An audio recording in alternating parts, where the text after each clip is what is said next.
Stoners, tighten your straps. Matt treated the two stoners for the beautiful Christmas gift. Yep. You guys look good. A deeper Christmas gift. We wanted to get you Minion shirts, but There was only one site that would give you guys Minion shirts, and it was in Southeast Asia, and I didn't trust it, to be honest.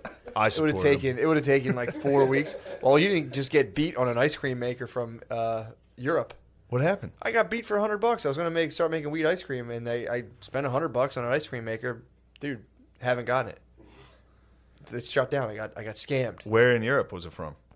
I have no idea. I just had one of those nonsense phone numbers, like 23 period ellipses 445 6. It's like, okay, One of their made-up numbers? yeah, it's just some bullshit.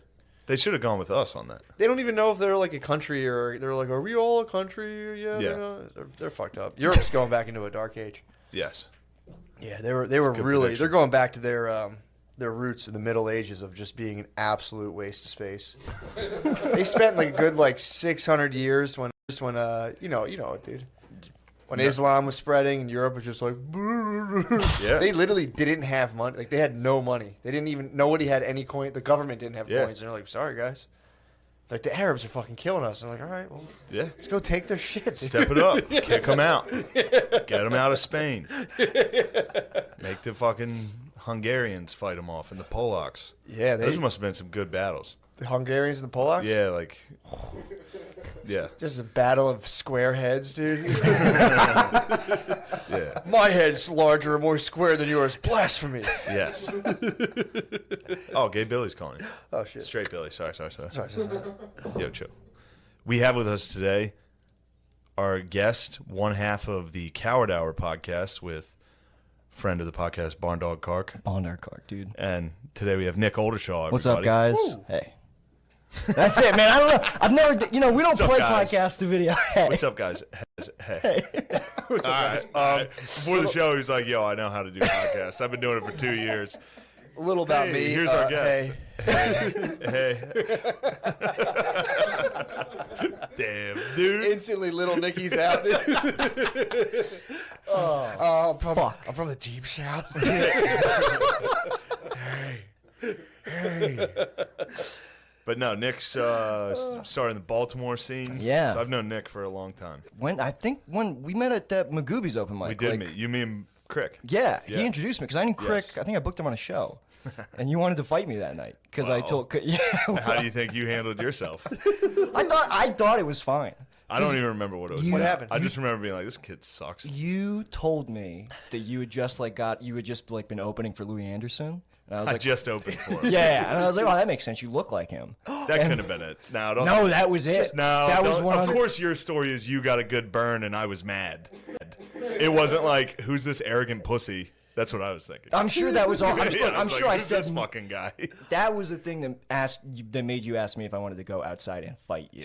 You pulled his pigtails. There's no chance. Yeah, You met absolutely. Shane, you met Shane and What do pulled you his think? pigtails. All right, what do you think I did? I think I vaguely remember it, Yeah. but I can promise you there's almost no way someone was like, yeah, you look like Louis Anderson, and I was like, I'll kick your ass. Like that was the first time someone's been like, you know what you look like? All right, I guess we just remember things differently. So you were like, take it Perhaps. outside. You were like, take it. And you know me, I'm a big, yo, let's take this outside. Like, well, no, because first off, we were outside. No, when we met. were- We no, were no. sitting outside. no, but then on we that went patio. inside to fucking we met outside of the inside patio. to fight. Let's Then take we- this We inside. went No. inside, and I was like, let's get the fuck back out there. Nobody calls me Louis Anderson. I could have sworn that's what it was. But all I remember is I said that and then started talking to somebody else, and I looked back at you, and you hadn't stopped looking at me. And then you So asked now me. at this point, he's obsessed with you. Yeah. Yeah. He loves me. Hey. Look, man. Don't take it out on me because you started bad. I'm trying to promote your podcast. I know, you're right. Look, don't forget I'm doing you a favor right now. Huge favor. You're going up in podcasts right Wood now. kept reminding me of that the whole time we were What- waiting for our food. I went to go get Benihana with Wood before the show because I was just like, I was in Cherry Hill seeing a friend, and he was like, yo, he's like, you want to go get Benihana? And I was like, in a Sure, why not? Food never showed up. I just like sat there and like delicately like Wood ordered for me. Like, Yeah. It's very hot. You don't know the Woodman well enough. yeah, So dude. he ordered. Never let that guy take control of the situation. Wood completely took control. He ordered Yeah. my soup for me. He ordered my meals for me. So I'm just like sitting there daintily eating What? soup. Yeah, dude. Well, you only get like 2 options there. It's like, do you Yeah. want the rice or not? And you're like, yeah. You're like, yeah. I'll have He some ordered rice. for you? Like, you didn't say, he wasn't. Well, I have my phone is. I don't have service on my phone and my screen's cracked, so like I couldn't. The menus are all. I'm living really below the poverty Wait, line. were you guys like getting the full experience, or were you guys just? We were ordering trying takeout? to. But we waited 30 minutes for a black Benihana chef, which I didn't agree with at all. honestly. Hold on. I don't know what you think expecting- this podcast is. Time out. They I've never been to a Benihana where the whole staff was not, authentic. brought in the sushi trot. They brought in the more sushi like trot. That's more like it. That's all I meant. Authentic. Authentic, Yeah, dude. the sushi trotters on you. Dude, I saw Black Hulk Hogan on the drive-in. Stop. You ever see him? No. What, Yeah, I think no. he's like kind of famous in the area. Is it Where just is a he black at? dude that always dresses like Hulk Hogan? He was on Allegheny. What? Yeah. How long has he been doing that? I don't know. I know I've seen him. It's just a wild black dude that's always in literally the Hulkamania hat and the blonde Fu Manchu and blonde long hair, and he walks around in like a cutoff. Lemaire, you see him right now? He's pretty great. Doesn't matter. So it was just a nice that's sighting. pretty crazy. And See? then, how great is this? Sorry to cut off the No, go Benihana ahead. story. How good is it when you get in like a road rage altercation and then you guys both laugh? Yeah. It's nice. There was Oh, hell yeah. there was a black lady on the corner, and I guess I was going too slow through the light because she wanted to walk For her, across. yeah. And she was like, she did like that to me, and while I was driving by, I was like, and then I made them run. Her and her boyfriend started running around laughing. It was great. And I was just in the rear view like, oh, look at that. You hit her with you gave her a face back. Yeah. It's nice. It's a fun time. So fucking fun. Made them run from the car. Did you like speed up at all? Or like what was? No, I made them run laughing. Oh, I got Like you. they were like, oh. Oh, like cheat that. code. Yeah, You pulled a yes, cheat- yeah, I yes. see. I see what you It's did. great. I thought you. Oh, made them run across it like I sped up. You No. know, I mocked her, and then they ran. I'm like, You can't make a No, you knew the black only- person run across the street. bro. The only way to They're make playing chicken. They're ready to die every time they cross the street. That's so They're like, I fucking. dare you to speed up. The only way to make a black person move is to make them laugh. Is to just have them like Def Jam Wild Out. Yes. That's fucking hilarious. Yeah, that's what happened. Just hit her with it. They started laughing. I was smiling too. We had a nice time. It was Oh nice. man. So you're at Benihana. You storm out because the chef's black. I don't agree with that. No, hold up. No, Wood felt bad. I was like, I think I'm gonna be late. He's like, nah, dude, Shane's gonna be fine. Like, he's doing this for you. It's a big favor. And I'm like, all right. I'm like, okay. Of course. That's what he's saying. Yeah. And I was like, yeah. I'll just text him that I'm gonna be late. He's like, I think you should actually leave right now. And I was like, you just said it was fine. I don't want to leave now. That's Like, that's just like a big opportunity. He stopped like making eye contact with me. He just like started like giving me directions while like looking into his Yeah. lap. It's funny. He's like, the podcast gets up to like 150 on iTunes. You're gonna want to hurry up and not miss out on this. So he told me, he's like, I'm gonna get your food. He's like, I'll deliver your food to you later. I'm like, where? Where are we gonna fucking meet up? So I guess has my Benihana food right now in some kind of container. So you guys ordered Benihana takeout? No. We were went in. ready to like get the Full fucking experience. onion volcano and everything. Yeah. And like get served. He and was stuff. like, he ordered for you and then ordered you to leave. yeah, it was really fucking weird. I mean, You might have to suck wood. It's just hot, dude. He basically 50 Shades of Grey to you. it True. really. I was trying to like figure out his intentions the whole time. It was like I was really in my head about it. Can't. You really can't. You guys have hung out. I know he did your podcast. Yeah, But that via wasn't in person. Zoom. Yeah, just via Zoom. Have you guys? This is the first time you've ever hung out, first hangout with Wood. dude. Well, I mean, he's a good what I like about him is he's like an intense texter. So it's like, okay, cool. This guy like gets down to Yeah, it. yeah, he is Very intense. Yeah, you'll get some paragraphs. You'll get some length. Yeah. Yeah, but it was way. Yeah, we walked around Harbor Freight. He like took me around Harbor Freight. So you guys went on a date. Absolutely, yeah, Absolute dude. That's what he said the whole time. Is that he's like this? He's like, I've only ever done this exact thing with women. Wood was trying to fuck you. No shade on the Woodman, but it's a pandemic. You gotta do what you gotta do. I'm from California, dude. I'm progressive. I'm cool. Like I'm fine. Yeah. Wood's a funny guy.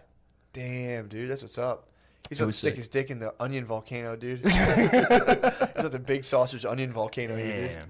So you guys went on a date, and then What time he was did the like, date start? leave. Well, he was like, meet me at Benihana at 2 o'clock. Sorry, I'm thinking of all the people, like the mechanics who listen to oral presentations, like, what the fuck? What? Not my sweetheart would.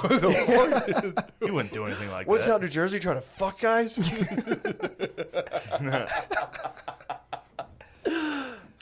You guys planned it for 2 o'clock, so you were both, I would imagine, got there at 2:30.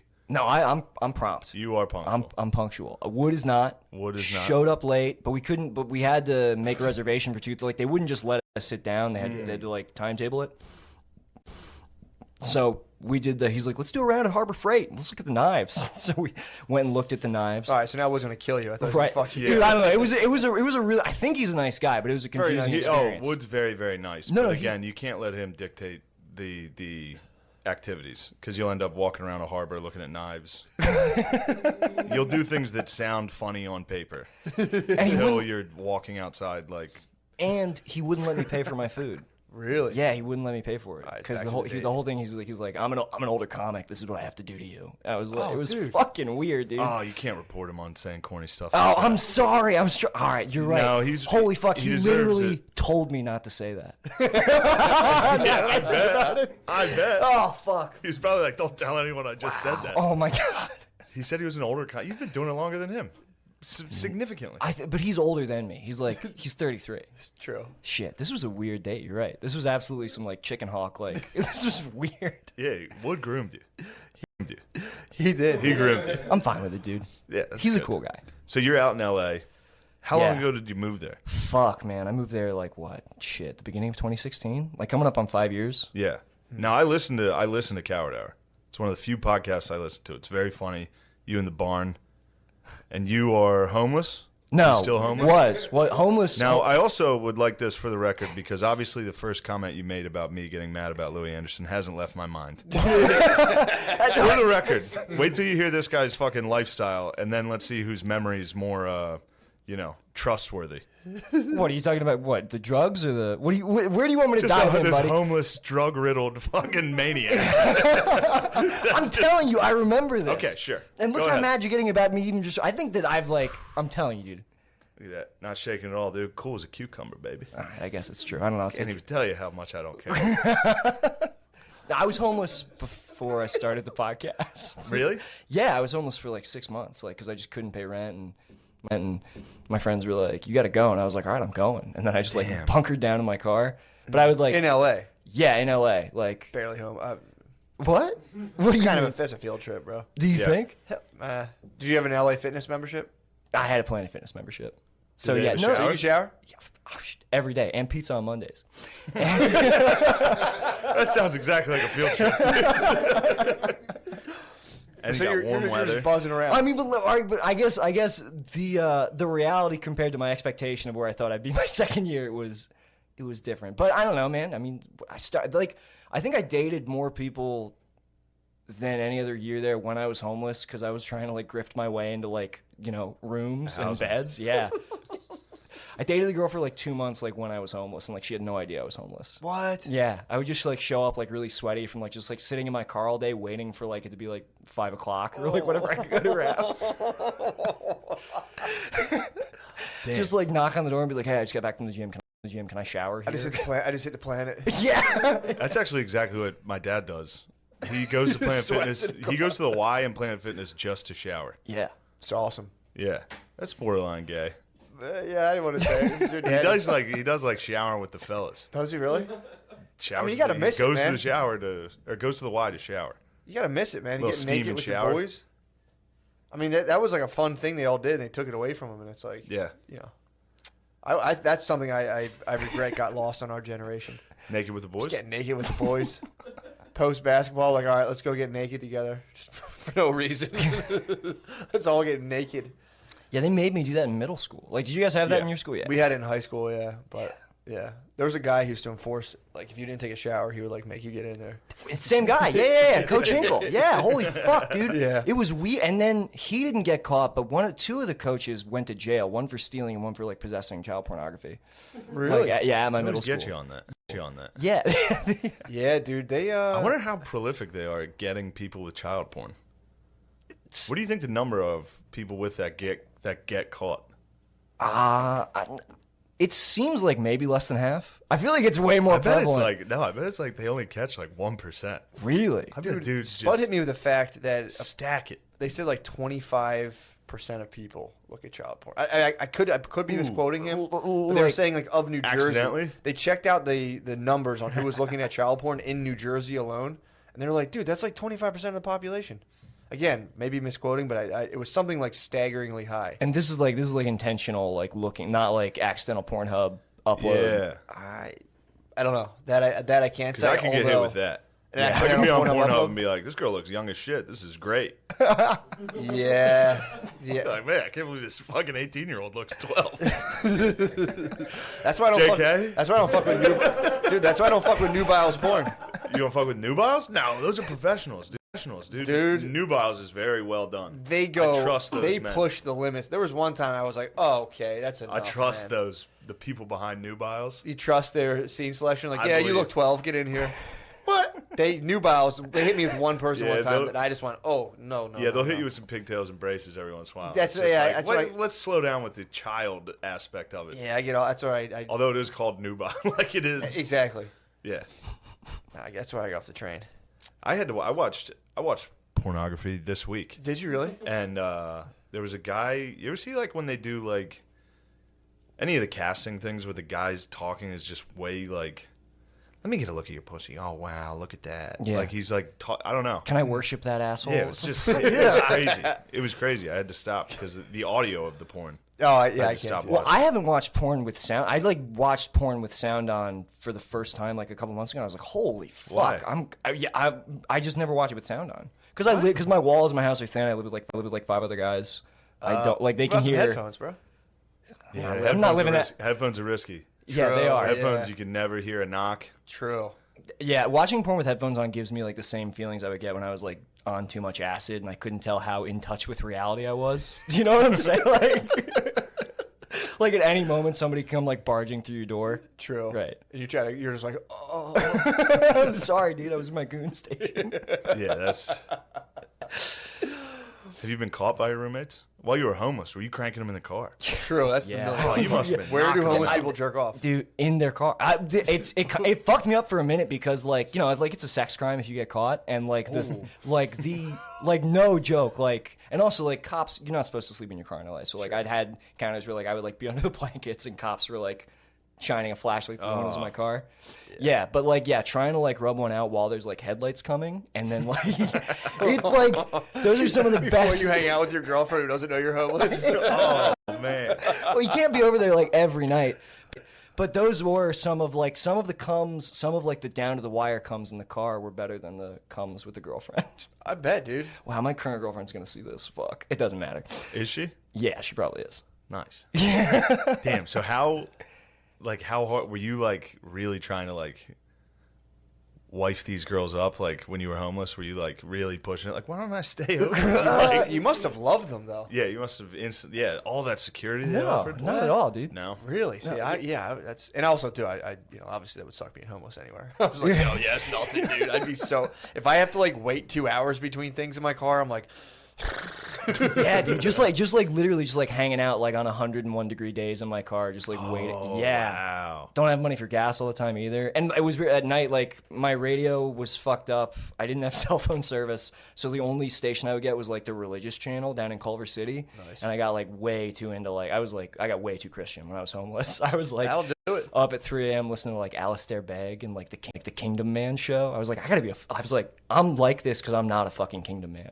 I need to become Wow. a Kingdom Man. You found God. For a time, yeah. And then you ditched him once you got a dwelling. You were in a foxhole, dude. There's no atheists there. It's true. Yeah, it's true. Yeah, I don't know if I ditched God. I just like I don't talk about it as much because it feels kind of gay. Do you like God? I kind of like God, yeah. Hell yeah. pretty But sweet. but I'm also like I'm doing like potluck religion this year where I'm into all of it. Fuck yeah. That's how you do You it. don't like that one? I don't like that spirituality. That's chick shit. You gotta be Catholic. Well, that's what I tell Barn Dog. Barn like dog needs to be trad-cad. Nah, Trad-cat. he's really into like being a Lutheran, being like a wishy-washy Respectable. Lutheran.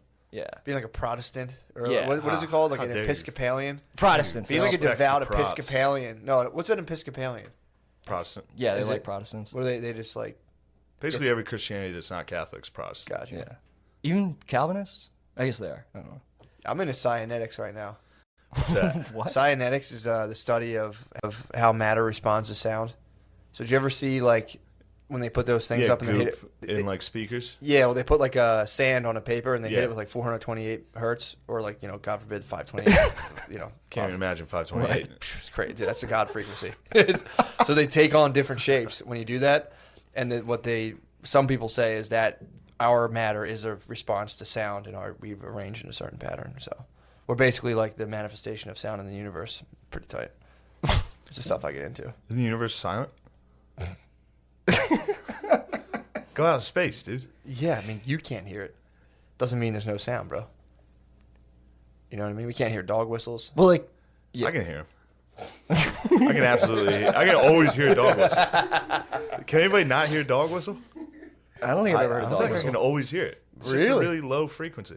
Really? Yeah. What's it sound like I don't know. It'd be very tough to. to do it? Yeah, it just sounds like a very low like. No, it's high. Yeah, but I mean it's like quiet is what I'm trying to say, Oh, not a okay, low I see. frequency. Talking about the air coming through the dog whistle? Nope. I promise you can hear dog. You can hear the whistles. dog whistle. I mean, I'm part dog. I'm a little dog. Maybe they don't make them two cats like y'all. True. But yeah, Tradcath kind of rules. Well, I mean, that's what I like. Like, the parts of Christianity I like are like the Catholic parts. Like, just like the cool, like the fucking the buildings. That's Yeah, like, that's the buildings sickest part. True. Yeah, when you're homeless, you love those buildings. yeah. Go hang out in like archways and steps. You just lay there. Yeah, like you can stay here. You're like, Look how fucking sweet these archways are that I'm sleeping in. Just jerking your dick off. they're like, come here, we have a room for that, please. Come on. Yeah, but anyway, yeah. Do you? How are your parents? Are they like? Oh, they shitty? have no idea that happened. Are they like nice, good people? Yeah, they're nice, good people. Oh, yeah, what are you doing being homeless? I'm not gonna ask them for money. Hell yeah, dude. I mean, of course, but So if they find you being knock homeless? it off. Do they just like call your parents and ship you home? Like, get the fuck out of here. No, they send you to jail. What do you mean? What would they do? Would they call your parents and be like, get out of here? You're going back home. What do you mean, man? I was With the California police, if they caught you being homeless, being like, do you have nice, honest parents? Yes. You'd be like, yes. Oh, Like, right. You're going home. Probably. No yeah. more open mics. You have to go home. Like, Your desire to do open mics is a hindrance on the city at this point. Go home. We're shipping you home. Yeah. What'd your parents think? They They you had- were just living. oh yeah, they thought I was doing great. Yeah, I could get away with being homeless. I called them. I mean, they wouldn't know. Yeah. Yeah. No, for sure. I would call my parents them- didn't see where I lived for like 7-8 years of my life. Yeah, they my never parents saw did. one of my houses. For sure. That's a good way to keep it. Yeah, That's how you want it. yeah. I didn't want them in. I told him I was like taking acting classes while I was like sweating with my shirt off in my car. I was like, yeah, I signed up for UCB. Nice, dude. yeah. And then now, I know one of your money-getting strategies Oh from my your podcast is just checking into hospitals and letting them do experiments on you. Yeah. Sure. Yeah, isn't that what I was trying to think of a better way how but that's pretty You much call what it happens. a hospital jail. Hospital jail, dude. Because let me tell you something. Yeah, There's a tell the people, tell the people, because I was listening to this like, holy shit, dude, Nick is fucked up. So you get paid by like studies and stuff, yeah. like skin creams and shit.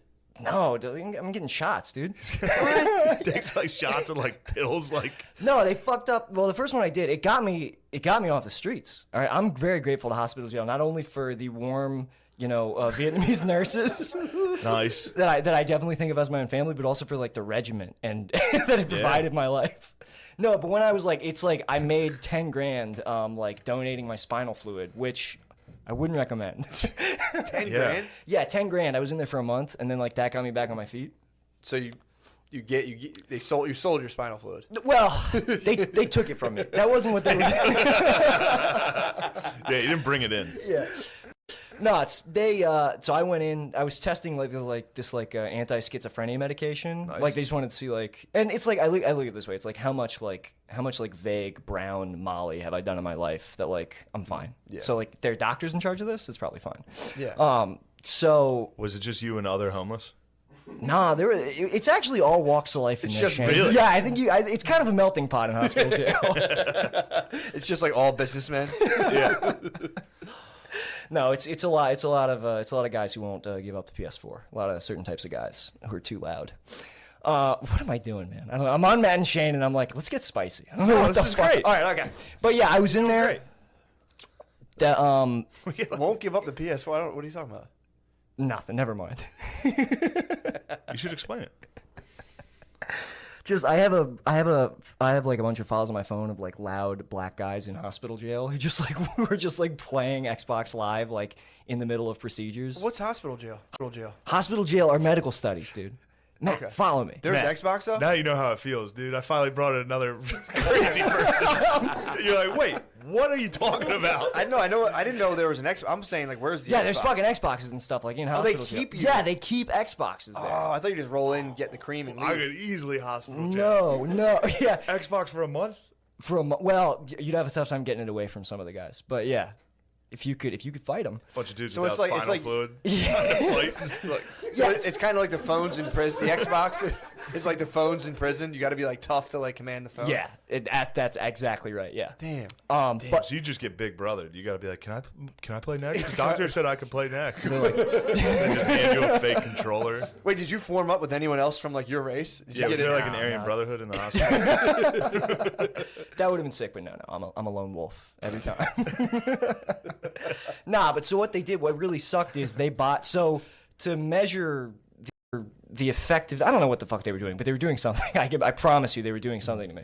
And they would take this anti-schizophrenia medication, which made me kind of schizophrenic. I had some weird hallucinations. Really? And then they were like measuring it in our spinal fluid, which was like I would get a lumbar puncture, which like is what pregnant ladies get to like administer the epidural. Dude. And the first one went fine, and then they did another one at the end, and that one fucked up. So they just like left a hole like in my spine that like so like your spinal fluid circulates. It's what keeps your brain from hitting your skull, and when that happens, it really fucking hurts. It hurts a lot, and so all my spinal fluid was like leaking out of my skull and just like into my like I don't know my legs and my ass. I guess I don't know. Nice. And they couldn't get the hole patched up. So like for a week after I was at a hospital, like the first episode we recorded the Coward Hour, I was laying in Barn Dog's bed. Ooh, I didn't even think about this. Yeah, we'll get to it. Sorry, go ahead. And we didn't release it, but yeah, like for like a week and a half, I just like couldn't. If I stood up, my brain would hit my skull, and it yeah, it really sucked, dude. But you so know, you got like a bunch of concussion. That's just a concussion. is that A concussion is just your brain hitting your skull. if I have CTE, that explains so. They the side also, effects of that? yeah, for real. They also probably wanted to see what happens if someone had no spinal fluid. You probably were part of a deeper study. Like, oh yeah, it's anti-schizophrenia. They probably gave you some like weird stimulant and then took all your spinal fluid, and we're like, we'll see what happens. See what happens to this guy. I guess that's probably You true. seem all right. Yeah, I feel Yeah, fine. you seem sharp. I think I'm better than I was when I met you. I think whatever, like, Yeah. if you know what I mean. Boy, I'd say so. Humbled you out a little. I would say I've you definitely got a been- little humbled out, which is nice. Definitely been humbled by my time out west, which I'm I also think it's aware. going dude. up now, though. You think so? Yeah, I think things are looking up. I hope so, man. Yeah, I don't know. okay. I live in the day. That like I can't get too excited about anything anymore. That's how you gotta do it, man. I'm telling you. Loving that, dude. He was like, "Oh, I can't wait to meet Matt." I was like, "You guys are gonna be fine. Oh yeah. You guys are gonna get along." This is a good boy. This is a good origin story, dude. It's a sick origin story. He's got spinal fluid leaking. Yeah, they patch up your spine. Yeah, I think it's fine now. I'm sitting here talking to you, right? Like This is true. Yeah, but this is Yeah. how long ago did this take place? Like 2 years, 3 years? 2 years ago. Yeah, you're good. Yeah. You could be I'm really fine. fucked up. Like this could take a little. And you're young. Yeah. How old are True. you? I'm 27. Yeah. You could. Yeah, you're in trouble. Yeah. What other things did you do in hospital? Because I know you went. How many times would you? I like to go. How often have you gone? I mean, I go whenever I want to make a little, like whenever I want to make like $5,000 in like a week, I'll sign up. How long do you chill there for? Like a week at the most. The first one was like a month, but like, you know, you go for a week, hang out. I know all the nurses there. We're like friends. I'm like friends with the doctors. How many? Like what? And a lot of times it's just pills. that they're testing? A lot of times just pills. Sometimes the pills like get you high. It's kind of nice. Nice. Yeah. Do you ever think about wearing scrubs? Just like Show showing in up. scrubs. Yeah, you can legally wear them there. I would kind of. It's weird. You do get like weird Stockholm syndrome where I'm like, I would like a job here. Like it would like we should. I don't know if that's ever happened or if it's even allowed to happen, but I would love to work there. Just make the transfer. Yeah. Just be a career changer. You go to medical school. I'm like, I'm just career changing from getting studied. being a guinea pig. That's awesome. Yeah. So you can go make a couple G's.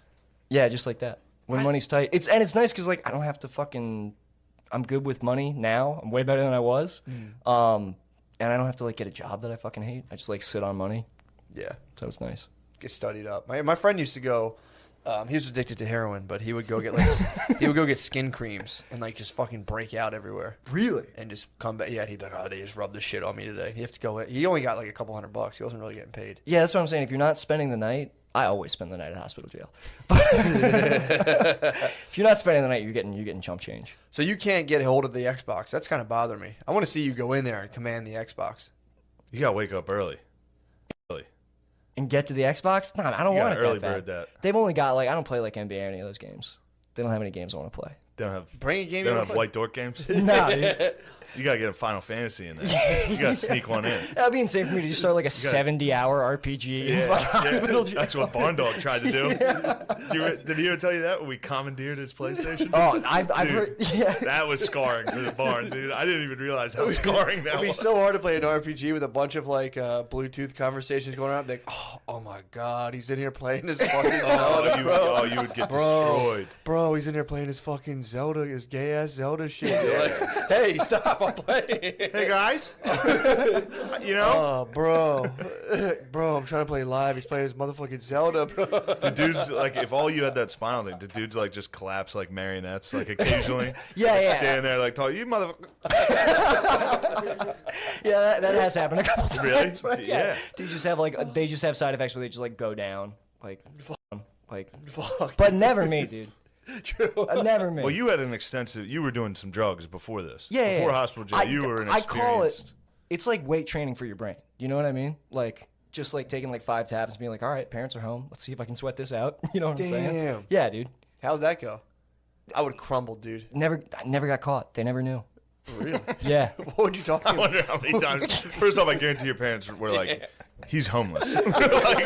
like 2 days in, they were like, "Nick's very homeless." And every time you were high on acid, they're like, "He's high off his ass." You'd be there with like your shirt off, just like, "Hello, mom and dad." What's your go-to combo starter with your parents when you're on acid? Hi. Hey. No, I would just chill downstairs. I would rarely see them, or I would just say, or I would just hit him with that. Hey. I would just walk by. Yeah. Yeah, I think I would do exactly how I started this episode. You're right. Yeah. I've been high in front of my parents, and I'm bad at being high regardless. Right. Yeah. It's never even, I can never, it's terrible. Oh, but dude. weed is so gay to my family that nobody even expects it. Really? You know, nobody suspects being high on pot. Yeah. It's crazy. Pot's the one that I can't do. Like when I Yeah. I can do acid and talk to people, but if I smoke pot, I'm like I'm done. I have to go. I'm gonna Yeah. like go to sleep or like hide from people. I don't know why that is. Not these three. These boys, look at these two fucking space cadets over there. Did you guys show off your sick uniforms yet? Yeah, have you flipped the camera to show your sweet? Flip the camera, show the boys, dude. Show them your discipline, dude. You guys have to wear those. Every single We're week. going to check in with you.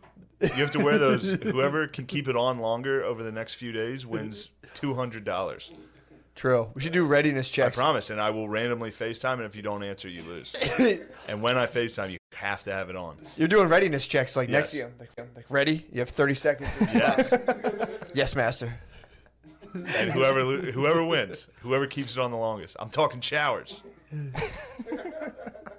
know you have pockets for clips if you guys want to start bringing If you ammo guys with do you. need, If you guys want to start bringing ammo with you. And also, please tighten those straps. We can't have loose straps. in. Straps get kind of loose. You can't really tighten them all the way. I'll try. do your best. Bad start. That's the gift of discipline, dude. Yes. The gift. That's why I bought those shirts. That's why I bought those shirts, dude. You're always, every time you think it, you're just slipping a little bit. Always tighten up, dude. So, Nick, you're on acid. You're hanging out with your parents. No, not really though. So you would be in the, that's still being in the house. Yeah, I alone. lived at home, and I was like, I'm not gonna stop doing acid. I have to keep combining Molly and acid in my parents' basement. Like, For sure. Fuck, You that know. sounds. What pretty kind fun, of stuff would you do when you're in the basement on acid with the parents orbiting above you? watch Oh. watch horror movies and shit. What? But yeah, I literally like was in the mindset of like I'm going to traumatize myself as much as possible to try to make my brain stronger. Hell yeah, dude. Yeah. Obviously paid Yeah. off. Obviously, it paid Well, off. No, some of the- but it did. Because like when I swear to God, like the anxiety management that I learned of Yeah. just being like, okay, I'm gonna be high for another 15 hours. I'm just gonna count the hours down. Like, Mm-hmm. and if I feel like I'm gonna freak out, I'm just gonna like push those thoughts out. That got me through like 6 months of being homeless. Just like tunnel Hell yeah. vision, everything's Yes. fine. Dude, I'm telling you, I'll never forget. I think I was in the movie seeing Jumanji 2, and I was I was so Yeah. high. I went to the bathroom. I'm like bugging out. I was just on a weed edible, but still, I'm bugging out. And I remember just being like, "Oh no, I'm fine." And I was like, "Huh." And just like that, I was fine. And I was like, "Can I be fine?" I was like, "No, I think you can be fine." I was There's like, no chance I could be high in Jumanji 2. dude. I'd be like, we're all retarded. This world is terrible. I saw Jumanji 1, Did you really? the Kevin Hart one. Oh, how was that? Terrible, dude. I think I You saw Jumanji. I saw Jumanji in the 1. movies. I think. I saw Jumanji in the movies in Boston when I called you and had a panic attack. First off, I didn't know coffee gave you anxiety Oh God! at Yeah. this point. So I had a whole day to kill in Boston. So I had like $5 total. So I just sat in a Panera and pretended to be writing. I was playing like Sim City on like a website for 12 hours and just chugging iced coffee. You're sitting there with like sciatica pain, just like, Yeah, dude, just crushing iced coffee. And then I was like, oh, I'll kill some time. I'll go see Jumanji. And got in and watched. And me and 4 other dudes saw like an afternoon matinee of Jumanji. These were all adults. they just Like got all released lone from adult hospital wolves. jail. Absolutely. Yeah, that would kill me. And I was watching it just like, this is This is the worst shit I've ever seen in my life. And then I had to go to a show, and I like bombed and called mad after. I was like, I think I quit this shit. I fucking hate this. Oh, and it was one of those where you bomb in another city. Yeah, Ah, I've had this exact day. yeah. Yeah. Just a hard coffee sesh. I had no Jumanji, idea. Just Jumanji and then a bomb. Just Jumanji. And then a hard bomb in like a Boston open mic. man, dude. Oh, Dude, that's brain training for sure. that was brain training. Yeah. So what was like the deepest moment of bugging out, like watching horror movies on acid? Oh, well, I mean, I literally thought that I was dying like a couple times, and like if you think like if you genuinely believe you're dying, it was like a death trip. Like I'm sure that you know about death trips. I'm sure that you know about When you're death about trips. to, you feel like you're about to die. The one time I had something like that was on like a quarter ounce of mushrooms, and I couldn't tell the difference between night or day. And I just got under the blankets, and it was just I remember vaguely like seeing Jesus and being like, oh sweet, Yeah. being like nice. I That was remember it. I'd taken I don't know if it was pure acid or I think it was a research chemical, but I had taken so much that like I couldn't keep water down. So like every time, so I'm literally just downstairs like discreetly throwing up, like, just like drinking it like immediately. And every time I would throw up, like the fibers in the carpet downstairs would like sprout up into these weird little like I don't know, like pyramids that were like growing on top of each other, just like bug out every time I like heaved. And Jesus. then I wound up like I just like laid down. Sorry, is this too much? Should I No, stop? absolutely, it's fantastic. So I laid down on the couch, and I was like I can't keep water down. I'm dehydrated. My body's like I'm trying to like throw up my own innards. So I think I'm probably dying. And then I like panicked. And then I like got on Reddit. Was like, what do I do if I'm dying? Somebody immediately was like, faggot. You're like, This is worse. Faggot just turned into a pyramid. Yeah. So then I had like a premonition of like everybody I knew like finding my body and like realizing that I died because I did too many drugs. And Oh, like, I had this. I had this on fucking synthetic weed. Oh, I right. told you about that. yeah. Oh, I wrote a note in my phone to my family. Yes, like, dude. Because I couldn't go to the hospital because that's gay. Right. So I wrote same. like a goodbye mom and dad note and then put it by my bed and ate a bag of Laffy Taffies. It just curled up, just like, That was you taking all the pills at yeah, once. Your fuck it, overdose. dude. Fuck I'm it, not dude. going. That was my last meal. You just read all the jokes as you faded off. Yeah. Like, That was not bad. So I did Yeah. exactly that, like made peace with the fact that I was going to die and then just like shut my eyes and was like waiting to die. And then I woke up the next morning like, fuck. Yeah. God damn it, dude. Yeah. It's a real embarrassing wake up. I mean, Super embarrassing. At least you didn't write the note. I wrote the note. And No, I wrote the note. Oh, really? I wrote a note in my phone like, I'm so sorry. This Yeah. was so stupid. Yeah. I woke up and Sorry I didn't come get you guys. You were Yeah. right Sorry I about didn't tell anybody. I do love you. Yeah, waking up and having to delete that is just.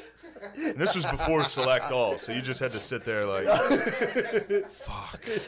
Dude, but I feel like I wish I had died because I feel like if I did die, at least my family would be like, at least he died with honor. He didn't bitch out and try to True. get us. True. Yeah, he didn't go to the hospital. They test you like it was 2CB. They're like, God damn it. Yeah. Good boy. Yeah, I would have died of synthetic marijuana. Oh. Bought it like a head shop in Mechanicsburg. Yeah, there's like those kids who do I did salvia and hallucinate. jump off a cliff. Yeah. Yeah. It sucks. We used to watch. They got taken off YouTube, but I used to have this whole playlist of like people on K2 just like like taking their pants off in the dollar store and stuff. So fucking funny, dude. Yeah. Like people just like smoking that and then trying to fuck the bus driver. What was Yeah. your hallucination? On the deuce. I remember it vividly. It was my middle school bathroom was just like in the corner of the room. I don't know why. I could just like see a memory. Whoa. It was very weird. I could just, and I'd never even thought about what that bathroom looked like, but I like saw it like perfectly exactly how it looked from St. Joe's Elementary School. Damn, dude. Yeah. You know you can buy Delta 8 THC online. It's like legal. It's instead of I like don't even know what that Delta is. 9, like T8, like stuff in weeds, Delta 9, tetra, whatever. Sure. Delta 8 is just like when they tweak it a little bit, but you can buy like THC. You know, I go out and repeat some of these things to people. Delta 8 tetrahydrocannabinol. Yeah, people, I'll be talking to people. What's that, Delta 8? And they're like, what the fuck are you talking about? I'm like, what the fucking Dude, I think some guy I know keeps saying words. I think there was somebody who was slanging some Delta 8. Yeah, dude. Does it still work? It's like very vague. You get like a kind of a body relaxation. So people, I know someone who was eating like, dude, I'm eating like 150 milligram edible, and I was like, I don't think I know you, and I don't think Yeah. I think you know that might knock your socks off a little bit. And I did a little digging, and turns out I solved the problem. It was Delta 8. Found Delta out 8. someone's out here slanging Delta 8. I had some Delta 9 this past week. Yeah, Delta 9. I had Delta 9. Delta 9 tetrahydrocannabinol. Is that regular weed? Yeah. So Soder gave me a weed edible, and I split it. Me and Tommy split one, and I still got sent to the fucking moon. How many- dude. how many- It was only 25 milligrams. Damn. So I had like 10 milligrams of weed, and I was like, oh. But we watched. So I just got us a sound bar for our big. We have a huge TV and a nice sound bar, and I was like, let's watch Interstellar. I love the movie Interstellar. Great for a sound bar. And anyway, I guess this really has nothing to do with the movie, but his girlfriend. This would be dangerous if it gets back to her. She always, every once in a while, she hits us with like bad news. Mm-hmm. You know how ladies do. It's Yeah, not yeah. just her. It's just always, there's always like a negative. 100%. There's a negative story. She'll The reason walk that in it's the- called Negative Nancy, not Yes. Negative Ned, bro. Yes. Yeah. Yeah. Thank you, Matt. There's a lot of ladies in my life that do this. Like they'll walk in a room and just hit you with the worst story. Like the virus is mutating in London. And you're just like, all right, I'm playing Madden. Like, how was your day? And then she texted Tommy that her I'm gonna get crushed for this. That her roommates that she lives with found their friend's body. Fuck. And dude, I couldn't stop. Dude, I was howling laughing. I'm just like, Because you're so I'm just like, I was high, and I was like, just the idea of finding your friend's body. I was like, holy shit. I think and she's just in the room with these other people that were like, we found him. I get it because it's absurd. Yeah, it's just so absurd. And then while me and him are high watching a space movie to get a text, and he's like, Jesus Christ.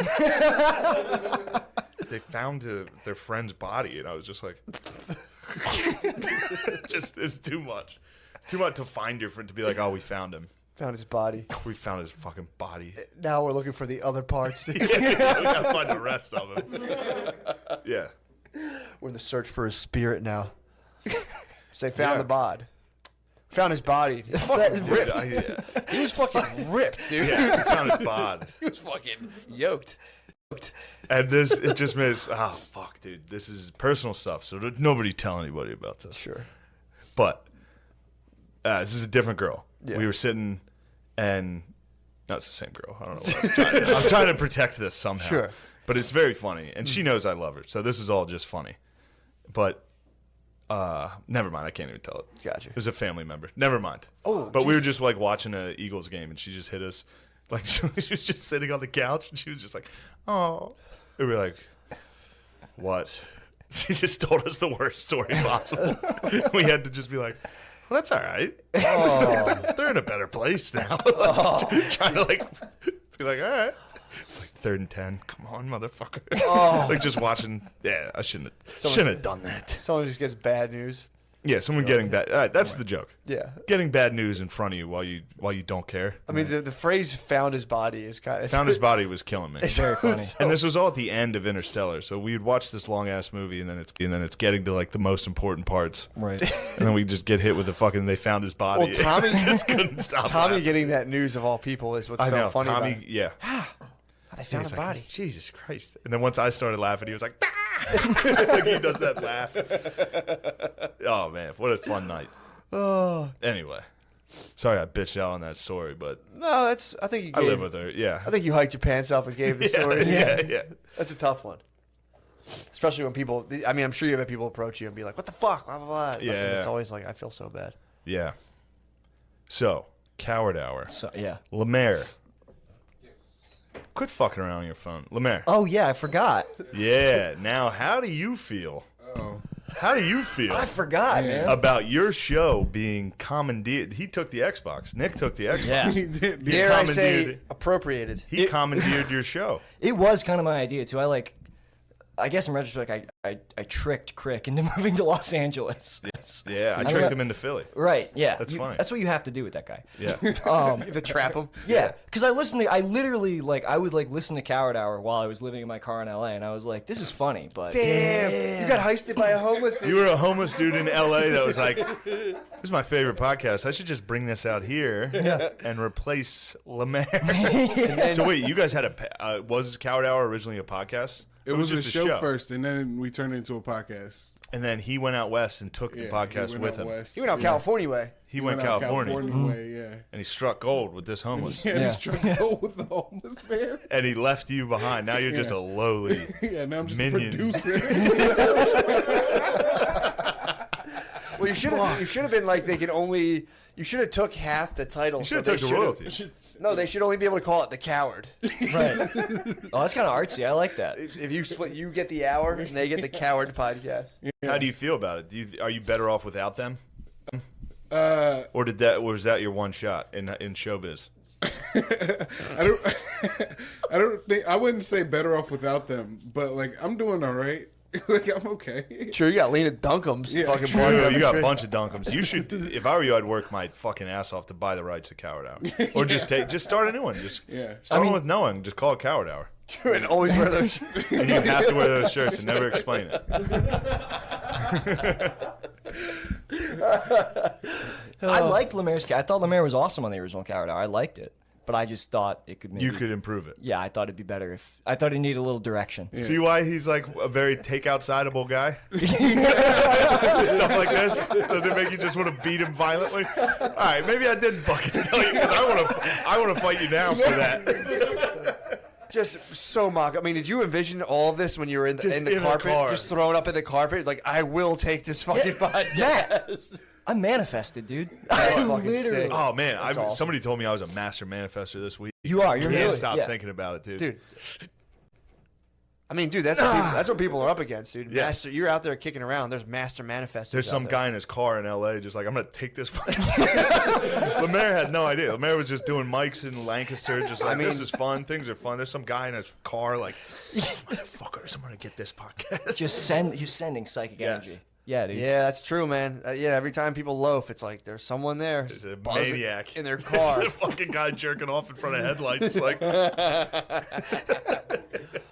That's fucking sick. Yeah. I'm big. Are you guys? I feel like you are. Are you big into like manifestation? This is where I'm like, I don't know, man. I feel like as much as I hate like gay, like California woo woo stuff, I also love it. I'm also like Yeah, you all should about be. it. Hell yeah, dude. Matt gets into gay California stuff. Way into it, yeah. Yeah, You got to separate the wheat from the chaff, though. There's a lot of it that kind of goes nowhere. But, definitely. But yeah, I'm deep into Taoism right now. Taoism. Yeah. Shit. Tight. Just the way things are. It's just the Tao. You can either fight it or go against it. Right. You know, the guy had a cool. He was saying like you're kind of like I want to do this thing, and you're always on a straight line, and then out of nowhere you're just like, huh, and you get pulled over this way. So people, it's like you just kind of go further Yeah. into that, and then that kind of takes you back to where you're trying to go. Yeah, that's the path for real. Like, sorry, I don't want to have like a sincere conversation. You're with you more about, than like, welcome. Oh hell yeah. The yeah. arc You're of the welcome. universe. Sincere conversation here, please. Yeah, dude. We'll just switch to dude. I've been listening to fucking whatchamacallit, the NPR shit you gave me. It's crazy, right? It's crazy. It's scary how. And we'll get back to the Dow, but it's scary how much it's enticing to just like give in and be like, yeah, what do we just turn that shit on and be like, and we're here with the vaccine, and Wow. we're loading it up, and oh wow, there's like cool like frost coming off it like the movies. It's Yeah. like, dude, it's a fucking Why are you vaccine, guys you pretending dorks. this is? Yeah, man. Yeah, like this NPR. isn't contagion. It's funny. I was with Mullen yesterday, and we were talking about NPR about how we were walking down the street. Just first off, me and Mullen walking around New dude. York is the weirdest crew That's possible. Me and him walking around, it's the weirdest crew ever. That's Ever. That's And so then- funny. Well, it's so funny too to think of someone who's like listening to comedy podcasts, seeing that and being like, It's them. It's the two biggest retards in the industry. No, but we're just, and I walked past I guess Cardi B has a new show on something. And I was just like, I don't know. We were having a conversation about like morality being injected into comedy, like all this stuff. And it's like, and then they just totally omit like Cardi B. Like, this is morality of like, it's like, well, you could just be a dumb whore. yeah, Like, kids, look at this. You can be a boss bitch, whore. yeah. No disrespect to Cardi B, dude. But Yeah, I mean, that's- then he was like, yeah, NPR was like, and the song of the year goes to Cardi B with WAP. Wet ass downstairs. You know what I mean?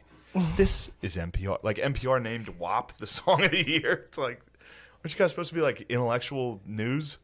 Yeah, The song of the year is Wet Pussy. and there's like that's literally all the song's about. Yeah. Almost every other line is about having an extremely wet But- and a wetter vagina than I was thinking counterparts. Macarena was Macarena, Yeah, song of the fucking. was a fun Might have dance. been song of the decade yeah, in the dude. 90s. Hell yeah, And I have no idea. That could have been Wet Pussies. That could be Spanish for wet ass pussy. Macarena. Yeah. If you go back to the Macarena. dance, yeah, it's leading down to your WAP, dude. That's your. I don't know where I was going with that. But no, it is. It's just funny to see a TV show that was like, hey, look at this fucking dumb whore. We're going to film her doing things. That's fun. Is it like a scripted show or is it like reality? I don't know. It looks like it's reality. It looks Probably like it's just going to be heavily filming produced. Cardi B do things. Yeah, Which it's like- occasionally is just like borderline racist when they do stuff like that. Like they used to film Marshawn Lynch. He had a show. And it was just him. The point of the show was watching a black guy go to like Scotland and be like, man, y'all motherfuckers crazy. That was the point of the show. Sounds It like was a sick show. I got great to be show. honest. Fucking rules. Marshawn Lynch rules. But yeah. I forget where Yeah, was I mean, going. dude, I was thinking about that last night before I went to bed. Actually, I was thinking about the people who got into like you were saying, kind of injecting morality into comedy, and so you had like the least funny people started all of a sudden policing comedy, and then trying to get people who actually made people laugh, like who did the thing that they said they like to do, who did it and actually make people laugh. They're like, they should stop doing that. We should just all Yeah. stop laughing authentically. Right. It's like that's sick and twisted, dude. You talk about odd. being a nasty little motherfucker, dude. And you're like, here's this thing I love to do, and I'm watching people do it successfully. Let me crumble this entire thing. Right. It's like, Jesus, man. I respect that, actually. Those are some master manifestors. Just sitting there, just like, I want this. If I can't have it, no one. Yeah, dude, just to like put a freeze on people just like Yeah. getting like the average Joe who's out there working, coming out, and wants to have a good fucking laugh, and someone's like, no, Yeah. watch my stuff. You guys shouldn't all be and laughing. adopt my ethics that I'm putting on so I can become famous. It's like, Jesus Christ. What a world. Disgusting, dude. Do you guys run into a lot of wops out in L.A.? What do you mean? Soft fucking dorks in comedy. Yeah. Some fucking wops, some That's wet all, ass pussies. that's all there is, dude. Yeah. That's all there is. I would imagine. I mean, there's people who are funny. I shouldn't say that. There are people like-minded out there, but it's just not what's... Just like-minded individuals. Yeah, it's not... It's For some reason, that's been just totally adopted into like just white supremacy. Has it? No. Yeah, you can't be like, there's like-minded individuals. It's just always a militia. It's just, it shouldn't be. No, there's definitely also there's sects. I'll definitely say there's sects. Sects. That's better, right? Yeah. Of people out there who are funny, but it's just I mean it wasn't. Listen to the one you had. There was a Mexican kid on there. He rules. We can't say his name because he's really? teaching over in Spain right now. Oh, I remember listening to that. I was like, Yeah. I did that. I listened to that episode. He's the fucking man. Yeah, dude. yeah, He's yeah. awesome. You can say his name. He's not gonna get fired from Spain? Dude, Spain. If They we- don't know one thing that's going on. If we couldn't say it on our podcast, we can't say it on this one, dude. he said, We "Don't have- say my name." He asked us not to say his name because Okay. he could get fired. Well, there's an episode with a Mexican kid. Go listen to it. It's funny. yeah, it's really it's. But I promise you, dude. I lived in Spain, and it took me like a month to get to my school because I was stuck in a hostel because no one at the school could speak English. right. So I'd call in and be like, "Hey, it's me. Yeah. I'm the guy who's supposed to work here." And they'd be like, they'd be like, "Who the fuck is this?" They'd be like, we keep getting prank called by some guy speaking. They probably thought I was a retarded guy because I'd be like, "Me llamo Shane. Hola, estoy aquí para profesor. Entiende?" And just be like, "Shut the fuck up." You were just stuck in a hostel? I was in a hospital. Yeah, I didn't even like hear from the school. I just was stuck there. They're probably listening to like Opie and Anthony the whole time. Yeah, they're probably, yeah. I promise you, not one person in Spain is going to get wind of any of these podcasts. No, he tells him about. So he's a Mexican dude in Spain? yeah. So he's speaking the Really? language like Yeah. But does he know the proper form? of Spain Spanish. You better Yeah. start He speaking better right. start speaking like vosotros. I have no idea, dude. I'm not a colonizer. I don't enforce that kind of stuff. All right, because I'm saying if he's going to Spain, he better be respectful of the proper way to speak the Yes. Spanish tongue, dude. I think he is, but yeah. He's like, I think. But Yeah. what was I saying? I So forget you that. had I was that, just you giving had a that guy- Mexican dude who's Yeah, No, it super was secret. before that. I was just saying the Mexican guy was great. Yeah, he's Yeah, funny as shit. He rules. He look up. Oh, we were talking about pussies in L.A. Oh, yeah, I was like, tons the of guys I've heard with you, what's his name? Hirsch? Yeah, Isaac Hirsch Isaac's is funny great. as shit. Yeah. He's hilarious. He started back in You Baltimore got a good too. squad. Yeah, You got a good yeah. squad out just there. none of us do stand up anymore. We've all moved to like That doing happens. other stuff. Yeah. Yeah, which is, I mean, I don't even really miss it that much. That happens to most like-minded sects. Yeah, we break off. Technically, I mean, after a while, everybody quits. I'm the only one in our group that's still, Does stand up? yeah, for a while. Yeah, true. For Yeah. a while. Yeah, you start the podcast. you're Everybody like, this else is a little just like, this fuck is kind it. of nice. We did 2 live podcasts at surprisingly like woke, kind of like gay alti rooms, and did well. And I was like, this is so much more fun than stand up, dude. Yeah, I feel very like I feel just I don't know if I go back to it that's fine, but I don't think I will. yeah. You know. You weren't good enough to pursue it, which is why I hated your attitude when I met you. Arrogance with zero talent bothers me more than almost anything. I completely agree. No, you're good. So you were in funny. You're Baltimore. very Oh my funny. God. And you started at a young age. Was this before You're you very struck funny. out west when you met Shane and you were in Baltimore? Yeah, he was Yeah. king of the open mics in Baltimore. Oh, that's flattering, dude. I appreciate that. I appreciate Baltimore. that. Yeah, I met Shane, and then we did Magoobies, and then we did a couple shows together. You Yeah. put me on a show with Harrisburg? O'Connor right before I left. Yeah. That was a fun show. Yeah, once we met, he's one of those guys you don't like him at first. And A then, couple master manifestors. You guys True. are swirling reality True. around yourselves. You're like, fuck over here. Yes. Nobody likes me when they meet me. Really? People probably won't like this episode, but if they... No, they will. Okay. If they get past the first couple minutes. Yes, they will. Look, I know. That's Yeah. all. The whole thing with everything is like I know that I'm prickly. I would say, Whatever, dude. I wouldn't say prickly. I mean, dastardly, maybe. Yeah, but Brendan does True. think that I'm like a sociopath. I think you and Brandon together is a wild crew. That is a wild crew. Barn Dog's up to no good himself, dude. I agree. Yeah, I he's agree. the most evil. Yeah, True. definitely. But he'll dude. Barn Dog, man, he loves to insist that he's like pure of heart. But like, there's so He's not at all, dude. He's gonna hear this, dude. But it Fuck him. Lemaire hates his guts. really. Wow, How freely can we talk about Barn Dog right now? Trash the barn. No. No, Barn Dog's awesome. I hope his screws need to be a little tightened, but he's overall a good guy. You think he needs some brain training himself? You need to take him to the basement, dude. He won't do it. I've been telling him, like, Brendan, you gotta let me give you mushrooms. You have to let me, like. You won't do mushrooms? No, he's really worried that it's gonna, like, mess his mind up. Which, like, I definitely get. I've seen him on some of his tears. I know a dude who did a ton of mushrooms at a festival, and then like, fuck, man, he hit me up like 2 months later and was like, "Hey, do you have any of your old history textbooks?" Whoa! Trying to get his life I'm trying to together? go back through the ages, and I was like, "Oh fuck, dude, Oh, no. you shouldn't have had them." Yeah, he He's trying to go back to the ages. he was like, "I'm buying old." He sent me a long Facebook message. He's like, "I'm going back and buying old history textbooks. I want to like go back and actually learn it this time." I was like, "Oh fuck." He did mushrooms at a festival, and then like left us, and then started picking up trash. He started like a cleanup crew, and actually people started like following him. Other people who were tripping were like, "Oh shit!" We have an assignment.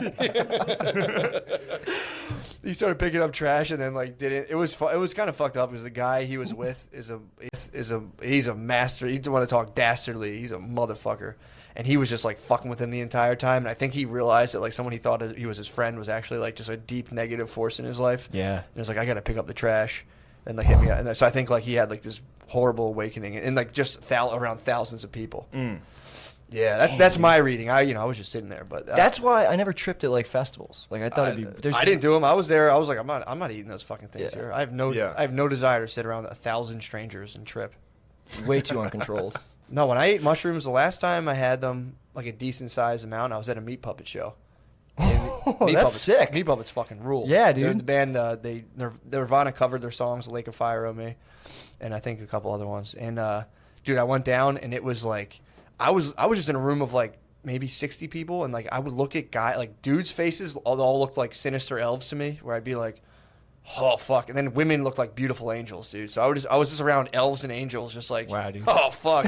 And then I sat at my table, and then I think their nephew, I think I talked about this before, their nephew opened, and their nephew's band fucking sucked. And everyone was like, you guys fucking suck, and was like trashing them, and I was just sitting there like, oh, then the pups Be came nice on. to them. Yeah, I mean, Yeah, they did come on, suck. I guys. was just like, oh fuck, and then the puppets came on, and they had relieved me of such a burden that I was yelling, trying to give them my house at the time. I was like, oh, you guys didn't have my house in West Philly. They were just like playing, like, look, shut the fuck up, dude. I was like, I'm gonna give you guys the deed. Oh yeah, that was like the first time I kind of took mushrooms. I saw Cypress Hill, Oh shit. and I was just like, Cypress Hill rules. I couldn't believe how good Cypress Hill was. Yeah, dude. That held up. I was into Cypress Hill for like a week. They do rule. They were do correct. rule. They do rule. I didn't know they ruled. Oh yeah. I just kept seeing the guy looked like Louis. But be real. Be Real looked exactly like Louis C.K. And I was like, yo, this is where Louis been hiding. He was just like playing the drums in the background of Cypress Hill, like insane in the membrane. I was just sitting there like, Dude, if Louis C.K. was Be Real, that would be crazy. he'd be king, dude. Even more of a king. For sure. Free Louis. They got to Free just Louis. join Free Louis. lives. Hell They yeah. got to All just the keep way. You hear that, joining LA? lives. Free Louis. Oh, 100%. Big time. They got to Louis C.K. and Be Real should just can join lives and become one entity. Yeah. That'd be strong. Be dude. Real is the fucking man. Did you ever watch Be Real's little like video podcast where he smokes weed in the car? I think Mike Tyson has hot boxing, but it's essentially that. Mike Tyson has a Has a podcast called podcast called Hot Boxing where he gets high in a car. Yeah. No. He does it in the studio. Be Real gets stoned in a car. That's So, awesome. Don't mistake That the two. squad was Cypress Hill was just walking around on stage smoking every joint that was handed to them. They would smoke. At one point, what's the black guy's name? Totally, I have no idea. I know you're talking about. Yeah, No, I don't. he know brought his out like they brought out his old hat that says Hill on it or Cypress or whatever. name. Damn. And like a case, and it came out, and I was just like, woo! Break out the hat. I'd listen to like 3 of their songs ever. It's like the Ark of the Covenant. It was incredible. Oh Real fuck. face melter, bro. 100%. Damn, dude. Maybe I Yeah. should get high. I don't know. I'm kind of done getting high, but I've never. Oh, yeah, gotten- when's the last time you got high? Didn't you kind of cut it out with the narcotics? I cut it out. I cut it out with the acid. I did actually get high, kind of recently with my girlfriend, but that doesn't count. That doesn't count. That It all was- depends. So what are the class of drugs? What was on the menu for you? Everything. Really? Yeah, dude, everything. It's a little bit of everything. Yeah. So how'd you stop doing all the? Well, I stopped with opiates when my friend died from an overdose. I was like, all right, let's chill on those. Yeah. You found the body. They, Yeah, I was just gonna say. yeah. Bam, bam, bam, bam. Oh man, I can't. Damn it! Sorry, Every that time was they fight, insensitive, every but- time they start fighting, I connect my phone to the YouTube and blast the Price is Right losing horn. Or like if she says something sad, I connect it straight to it. It's just bam, bam, bam, bam. She's like, "Fuck you, Shane." Immediately, I take the heat off of him. Oh, that's so fun. That's a very Or nice. he'll laugh and she'll be like, "Fucking fuck you, Tommy." You are absolutely gasoline to a Dude. domestic situation, dude. We joke about that too. There's What We Do in the Shadows. Have you ever seen that show? Oh, great show. So funny. Yeah, Yeah. I'm an energy vampire. So anytime they start fighting, I'm like, well, Tommy did say that. Just sit back like, yes. Just let the fuel. Yeah, they've been catching me like, oh, I hit O'Connor and Tommy. I hit O'Connor and Tommy. I went to bed with it. I threw a grenade and walked in, went to bed, and they said they fought for like an hour and a What half. was the grenade? O'Connor and Tommy played our golf video game the night before, Yeah. and O'Connor confided in me that he couldn't putt because Tommy was like yelling at him to hurry up and was like getting in his ear. So then Tommy, right before I went to bed, Tommy was like, I beat O'Connor last night. And I was like, yeah, I heard. Chris told me. He was like, what did he tell you? He was like, he told me you wouldn't shut the fuck up when he was trying to putt. And he was like, I never fucking said. And then O'Connor was like, yeah, man, you were kind of loud when I. And I was just like, yes. Just went to bed. You went right to the, I the walked queen. straight. You were Yeah. just. Yeah, being an energy vamp. Fucking Energy rules. vamp rules. Just playing chess with your roommates, dude. That's fucking It's awesome. very fun to do, I'm all about that. especially if they're drinking and I can fire them up a little. Yeah. Just like watch them fight. This is why I want to get Crick drinking again. Because I want. No, you don't. Oh, really? Did you know him when he was drinking? Everything I've heard sounds fucking great. It is great afterwards. Right. While you're in it, it's just like a rough. little goblin running around like. Actually, yeah. Now that I think of it, yes. Did you ever tell the story about you guys sleeping at that house? I think I did. I think Yeah. I did when he was on his here. app. Yeah. Yeah, I was just throwing ping pong balls off his face while he was asleep, and Yeah. then just woke up and was like, "Are there cats here?" Snot running down his face. I was like, "I'm allergic to cats," and like with a blanket around him, walked through the party, and everyone was like, "Ew!" And he was like, and then he slept on the balcony, and I sat next to him. I was like, "You loser!" You just vamped him. I vamped him. I needed his vamp. I needed his energy, dude. See, I can't believe that's the Crick that I know is like I just know like super uptight, like shy, like nervous No, Crick. Barn Dog used to get down, dude.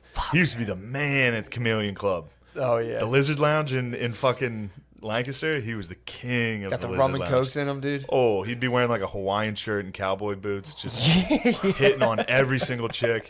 It's like, I'm actually a feminist. And then just like, he was woke. He was woke for like 3 drinks, and then was just instantly like, "Come on, baby." It's so funny trying to be woke but having alcoholism ruin it for you. You'd be woke till like 3 or 4 drinks in, and then it just got down to just like, you know what, fuck this. Nobody's woke on a certain amount of alcohol. Nobody's woke. Like, you know what, dude? Oh, woke know who is- I can't stand? Woke goes right out the window. A couple drinks in. See, he flipped on that hard because like I remember we had I don't even know why he got mad at me, but we were talking about drunk hookups, and I was like, I like a good drunk hookup. It's fun. And he's like, well, Nick, I don't do that because I'm not a rapist. And then he fucking descended the stairs like he just like he said That's that. an energy vampire. Yeah, dude. it was. He just floated up the steps. Like, And then killed I sat like for 20 hours. I was like, fuck, am I a rapist? Like I was like, legally, yes, but not if you're both drunk. Not if you're really. In the eyes of the law, it's a bullshit law. But yeah, it's bullshit law. if both people are drunk, Yeah. that's crazy. If both people are drunk, yeah. If the girl comes wakes up and she's like, oh shit, I didn't remember. You could be like, I don't remember that either. Damn. But I think if you call first, Yeah, you gotta call equal. dibs. You just got if to you were like raped. It's whoever touches base first. It's like musical chairs. I think you guys have to wake up and get a wiffle ball bat and do one of these. I got raped. Okay, I'll send you the papers. Yeah. Yeah, no, it's yeah. For some reason, I think that's how it goes. If you both black out and the girl's like, he raped me, I think You're just done. yeah, you're kind of fucked. Yeah. Man. But the best part of the energy vampiring is occasionally people will snap out of it and be like, Shane, you motherfucker. Like, occasionally someone will be like, this is like O'Connor's usually the first to get there. Be like, he's turning you against me. Well, you ever see the vampire shows and they stare you in the eye and they persuade your pupils to expand? You're just Tommy O'Connor said, and he's just. Well, you were being loud in my backswing. Shut the fuck up. No, I wasn't. Just great. So fun. Yeah, man. I feel like you have that relationship with Crick where he'll like occasionally try to like puff his chest to you after you try to because I love messing with him because his brain is really malleable. Yeah. Like you can send him in directions. He'll stand up to me, which usually makes it worse because it's usually Crick's the best. Yeah. We all agree. He is. I love Brendan. Crick's the man, and he's very, very funny. Yeah. He will stand up to you in the dorkiest way possible, which is like, you're being mean to me. It's just like, oh my god, dude. Like that's how he was when we commandeered the Xbox, right? The PlayStation, actually. He brought up, dude. You know this story, right? Yeah. When he moved in with us, he brought a PlayStation, and I just immediately took it. I just didn't stop playing it. Like 24 hours a day. I had like a full NHL season, like the franchise, just played every game. And he'd be like, I would like to play the video games. He would play Elder Scrolls, and we would just sit behind him. Play Elder Scrolls, and we'd all be behind him, just... Like, yeah, so I'm going to be the Calgary Flames. Start talking about the game we're about to play. Like, oh, it's going to be great. Brandon, how much longer do you think? Well, I'm playing right now. Oh, dude. It's my PlayStation. I brought it here. I'm going to play it.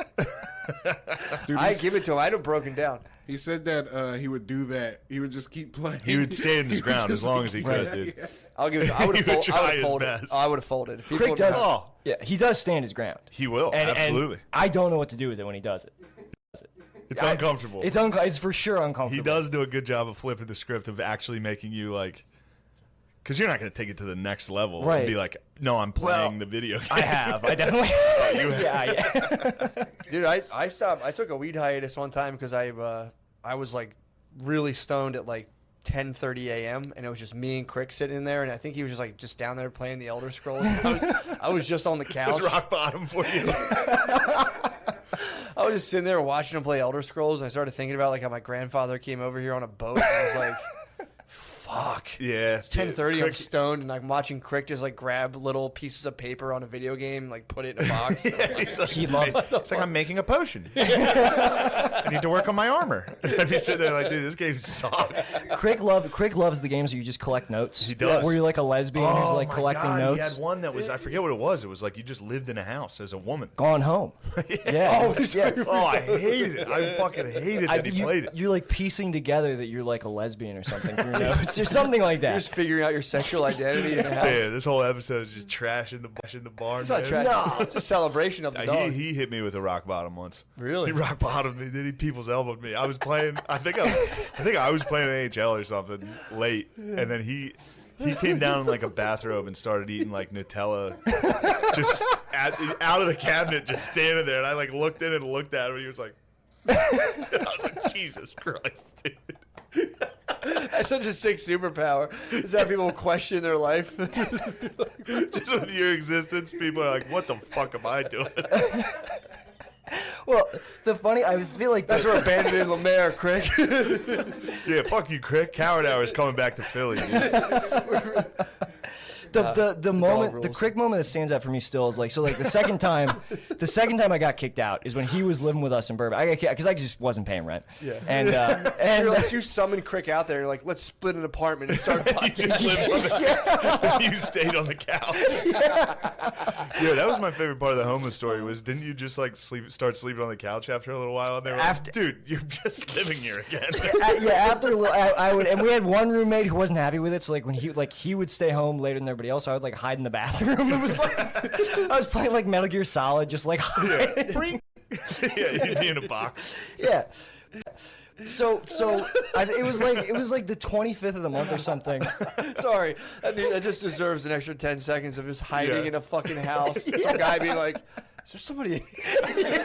Here's in the shower, like, Yeah, dude. I don't want to go in my car, please. You're just thinking about scripture from your car as I walk through the valley. Yeah, dude. You were in the whale. Absolutely. You were Jonah, just hiding in the tub. But I remember, like, it was like 25th of the month. Like, it was like the end of the month, and I had only just paid them for the month that I had missed. And Brendan had to have like a man-to-man with me, and like we like got to. He's like, look, man, you got to start paying rent. And Gotta do it. I was like, I Did he hit understand. you with the first? I feel like he says names when he's serious. He's like, Nick. Yes. He goes, Nick. Yeah, he leads sentences when he's serious with your name. Like, Shane, I brought the PlayStation. Oh, fuck. But yeah, he was like, you got to start paying rent. Like, we can't do this anymore, man. I was like, I hear you. It's serious. I hear you. I'm going to take it into account.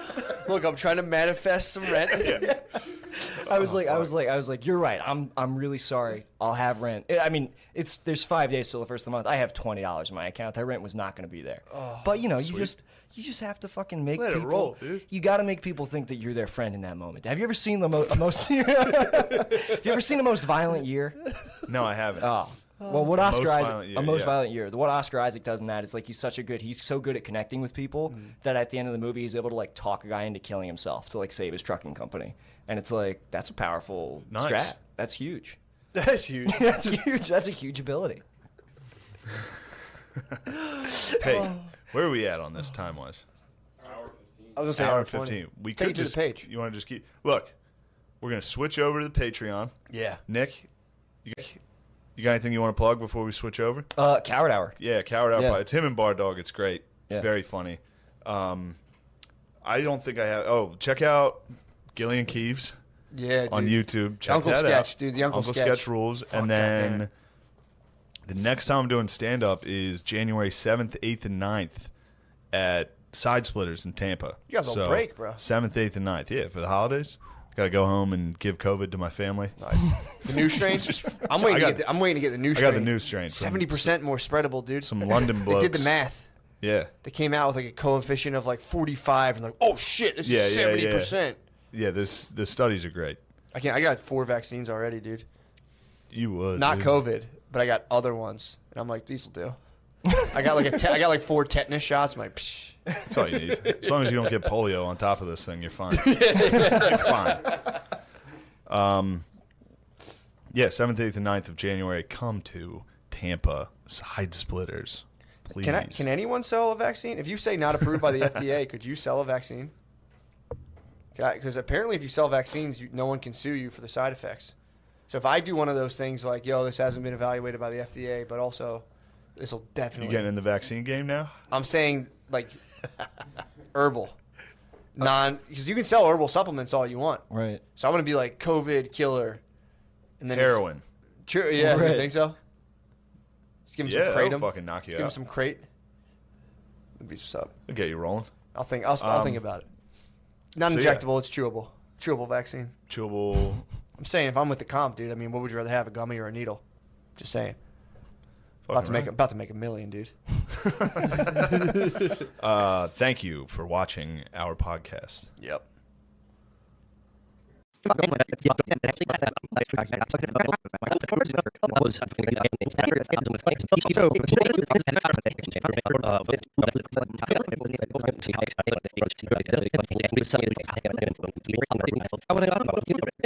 the time, I was doing PSAs and things of that sort.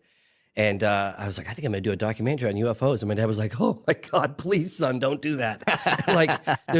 He literally said it's a dead end street. There's nothing to it. You're wasting your life. Please. And not only did he was begging me, he had all of my other members, because I was born in England, of the family, writing me letters saying, your dad is very concerned about you. Oh, you were getting like English letters about it. Don't do it. That'd be a tough, just like a a scolding. Just like, I've been reading Bertrand Russell's autobiography, and there's a lot of like English letters, and they're pretty. Yeah, they'll get you, man. Anyway, a stinging letter. My grandmother used to call me a rapscallion, you hooligan, you skiver, breaking into the house at all hours of the morning. Yeah, she was. So hilarious. your whole family's so like, my dude, family's don't like, do it. please reconsider. Your dad's very concerned, and I just was like, well, I'm course, being a tourist, I'm a bit stubborn. And I just went all in, and I think it took me about 4 years. And I was at the end of it. I was like, I'm never doing another UFO doc ever again. But I sold it to Discovery Channel. It aired on Learning Channel, and I kind of got the last laugh. And then I got invited to Russia, and because I got invited to Russia, which I ended up going in the late '90s and meeting with generals and cosmonaut Pavel Popovich. And then I got an invitation to meet with Mercury astronaut Gordon Cooper because I've been trying to get interviews with him on my first doc. And then all of a sudden I was like, well, I guess I'm doing another doc because I got all these amazing interviews and I went to Russia and stuff. And so I did another one, and that one was called Out of the Blue. And that took me 5 years. Okay. And I finished that and I said, never again. I remember my partner was in a fetal position crying, and his wife's like, you're killing my husband.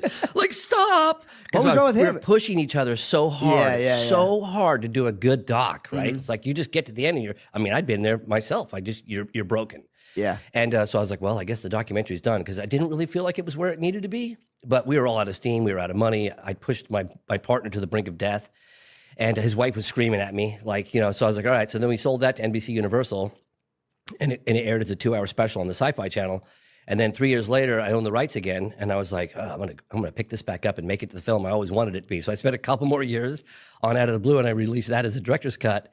And in the process of that, I broke a big story with the governor of Arizona, Fife Symington, who there's a very famous Phoenix Lights case that happened in March 13th, 1997. And the governor poo-pooed it at the time. And then 10 years later, I met up with him. It's like, why did you poo-poo it? You had one of your aides dressed up as an alien. They came and mocked the whole thing, and all your constituents were upset. And he admitted that he saw it too. So then that happened and exploded in the headlines. What did he see? Oh, he saw the lights. Oh, he saw a craft. He saw a What? big, all connected boomerang shape. He said it must have been a mile from wingtip to wing across because it was so big. Why did he poo-poo it though? He said that there was overwhelming fear, like people were just freaking out. He contacted the local Air Force Base, Luke Air Force Base. He contacted the Pentagon, and they all shrugged their shoulders, according to him, and said, "We don't know what the hell that thing was." What? So anyway, I broke that story, and then I got. I hope you don't mind. I'm giving you a longer version of this. No, I like it, dude. Yeah. So I broke that story, and it catapulted me into the limelight. I mean, we were on all the talk shows, Larry King Live, with the governor, and I thought, gosh, this would be a really good time to capitalize on this attention, because media coverage is very fleeting, and it only happens. You're lucky if it happens once in a lifetime. So I was like, hey, let me capitalize on this, and let me do an event at the National Press Club.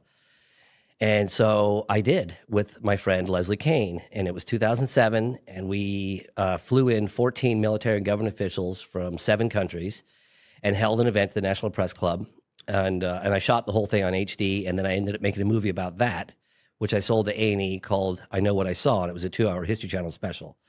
So then I was just like, I'm done with UFOs. Like, I'm done. Yeah. Like, and one of the things I've learned is never say never, because I've said that so many times in the past. But then I stepped away from it for a little while.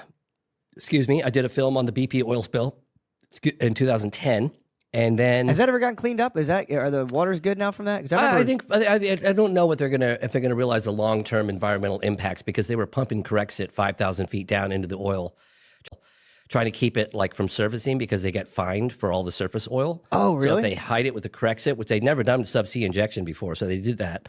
And you just blanket it down on the times where I've almost been killed. I've been threatened to be killed in all my filmmaking years. One of them was when I did the BP oil spill film.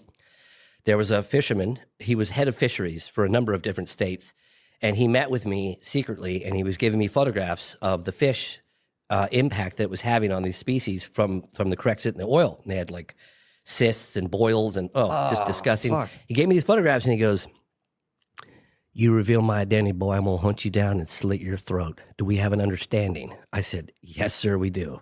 And he wasn't kidding.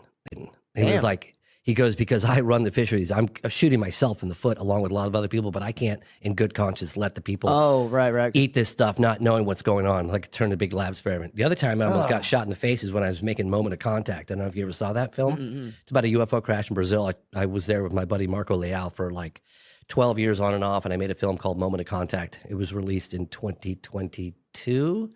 Yeah, late 2022. And we tracked down a guy who'd been hiding for 26 years, who allegedly was driving the car during the second capture of a live alien. I know it sounds nuts. I'm with you. Well, hold on. Explain that. I don't know what you're talking about.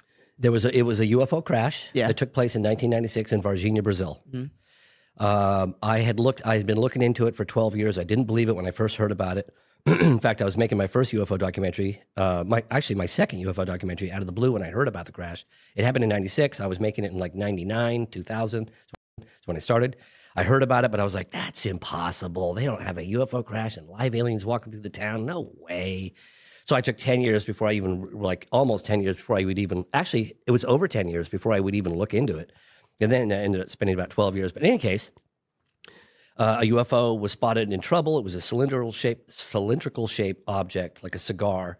It was like a aluminum kind of shape, no wings, no visible means of propulsion. It had, according to the witnesses that I interviewed, and they're all on camera, it had a gash in the back of it and it had sort of a white vapor coming out the backside, and it was definitely in trouble because all the people who claimed to have seen it said it was struggling to stay in the air. And then it eventually crashed. 2 days later in the town of Virginia, just a few miles away, people reported these strange creatures. And then there were two, according to the authorities and military people, that information that had leaked out, and the researchers locally, 2 or 3 of the creatures were captured. And the second capture was involving a police officer by the name of Marco Cherez. And the driver of that car,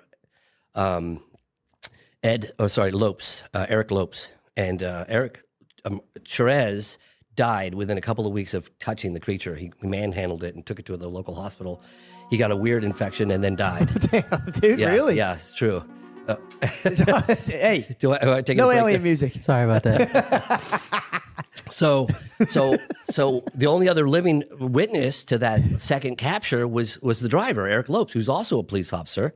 And he was just driving. The other guy apprehended. Yeah, he was actually on duty that night, and they were told him be on the lookout for something strange, something real strange. They didn't say live aliens or anything like that. They just be on the lookout.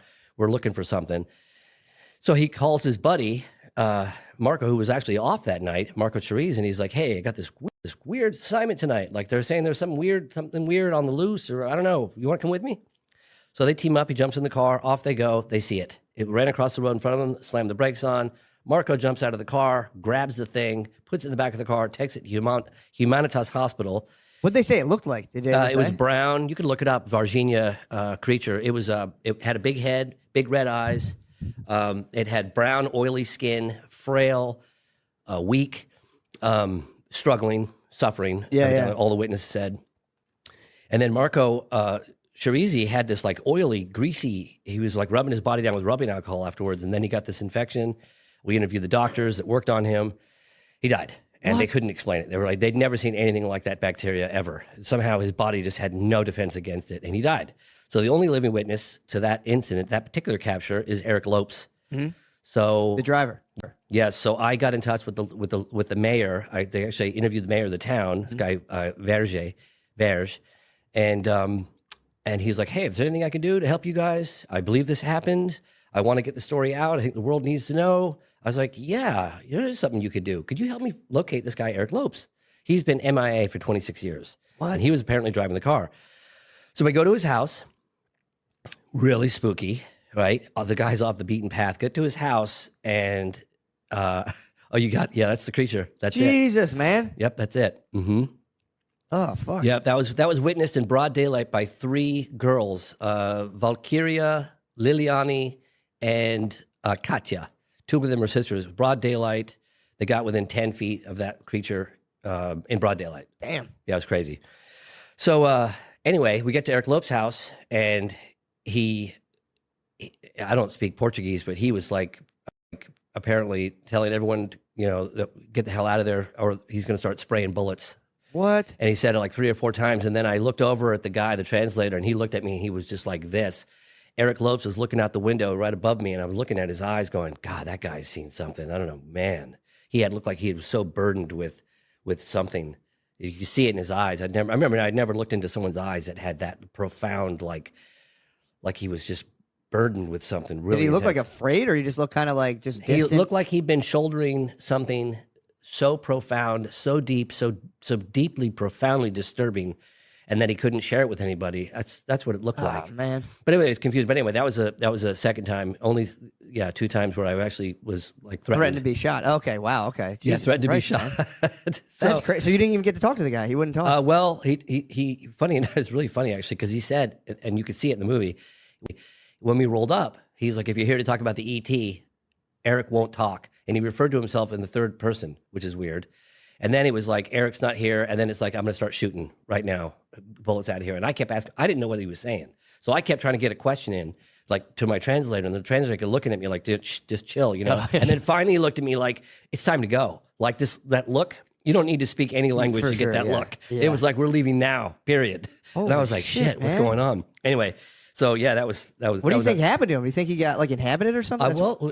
Just imagine for a moment if he really was the driver that was involved in the capture of a live alien. Okay, Yeah. I'm not saying believe it or don't believe it, but if it did happen, and then your best friend dies, Yeah. and now the family and the world wants to know what happened, and you can't talk, and because your life has been threatened, right? Yeah. So you have to shoulder that burden for 26 years, right? Yeah. So if it happened, you can imagine how disturbing that was. And, he's military intelligence, so he's armed to the teeth, I'm sure. And I would talk to some other fellow Brazilian UFO researchers, Uberajaro Rodrigues, this guy Peccaccini, and he was like, "Oh yeah, back in 26 years ago, we wouldn't go near Globe." So I was like, "Why not?" He goes, "Everybody knew that guy was packing. He was just going to open fire." I was like, "Well, now you guys tell me." Jesus Christ! I went to the guy's house. I probably almost got shot in the face. Like That would have sucked so bad, dude. that would have been a real bummer. Oh, that would have sucked. Yeah. So anyway, coming off the heels of that, I, because I did a film called The Phenomenon, right, which covers the phenomenon from the 40s up to relatively modern day, 2017, 2020, whatever. Yeah. And then I the natural progression would have been to go from the phenomenon to the program, which is out now. But I had unfinished business with this alleged UFO crash case, and so I went back to Brazil like a 5th time. And I filmed Moment of Contact, right? And then at the very end of it all, and I totally believed it. In fact, I remember taking one of the audio guys. He lived in Rio de Janeiro, and this guy Guy, and he goes, "Oh yeah, we heard about that story back 26 years ago. Nobody believes it. It's like kind of like what Roswell, For sure, yeah.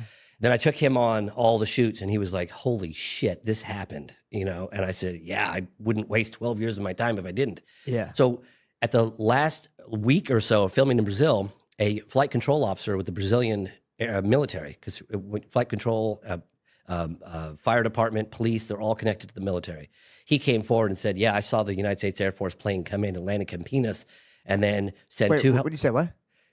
So it was confirmed the United States Air Force was involved with this UFO crash case. Okay. That the United States Air Force flew in to a place called Campinas. And then from Campinas, I know, right?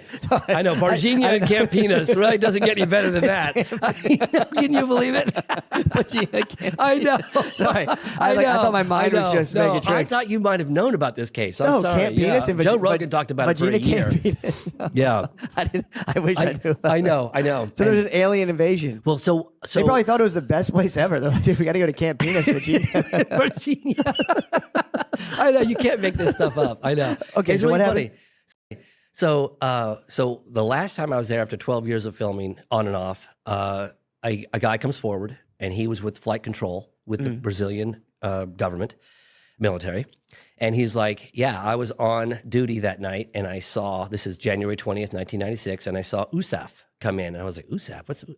United States Air Force, USAF. Flight come in and didn't have authorization to land." So he told some folks, like, I can't let this guy land. You need authorization. And then a higher up stepped in the room and said, "Let him land." Yeah. So he goes, "Yeah, this thing landed. Then one or two helicopters were unloaded, and they were flown to Virginia.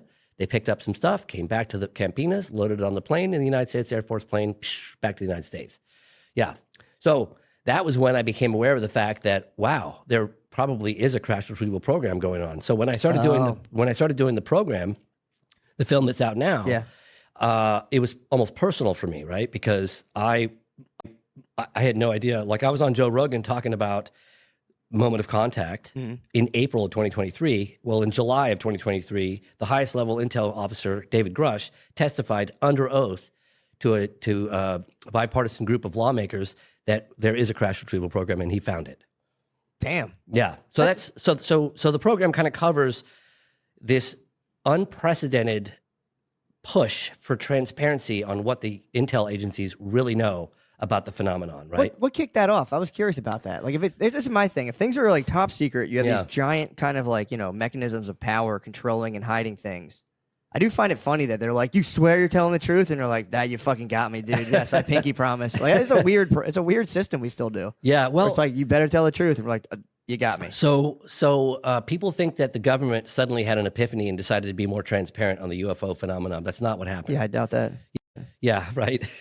What happened was there were a couple of intel insiders, Christopher Mellon being one of them, former Deputy Assistant Secretary of Defense for Intelligence, along with Lou Elizondo and a handful of others, just small handful, that protested because of excessive secrecy. They found a loophole and walked some evidence from the Pentagon out on the front page of the New York Times, and that happened in December of 2017.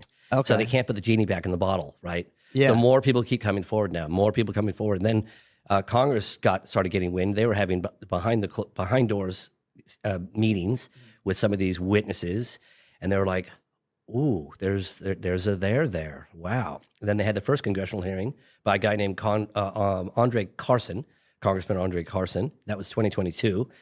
That had a hint of a crash retrieval program that was revealed through a memo, the Davis Wilson memo.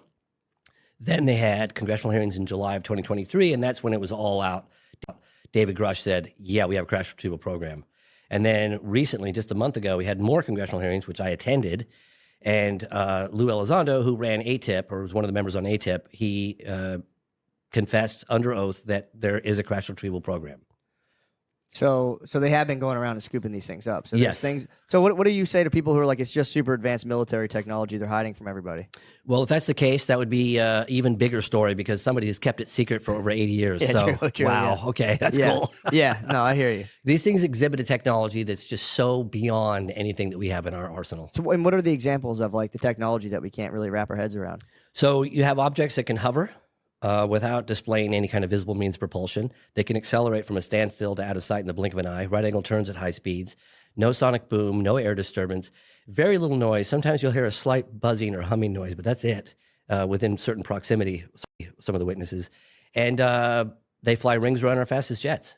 I mean, like they make a mockery of our fastest jets. I mean, you can just talk to David Fravor about that, 2003 off the coast of San Diego. So, and I think the big secret is they don't know what it is. I mean, they know it's engineered, right? They know it's technological, but there's a psychic component to it as well. So it would be very difficult for any governing body to come forward and say, "Hey, ladies and gentlemen, my fellow Americans, it has been brought to our attention that there are structured craft of unknown origin whizzing around with impunity. They fly rings around our fastest jets, so we don't know who they are, where they come from, and if they turn out to be hostile, we have no visible means of defense against them. Thank you and good night." Yeah, true. Everyone would be like, "Fuck this." Everyone would be like, "No!" That's why right now, when they don't know what these drones are, they're calling them drones because drones is a little less scary than UAP, right? So they're calling them drones, but they're saying, you have nothing to fear, and yet we don't know what the hell they are. So that's a little strange, because how could you say what something isn't when you don't know what it is? Yeah, true.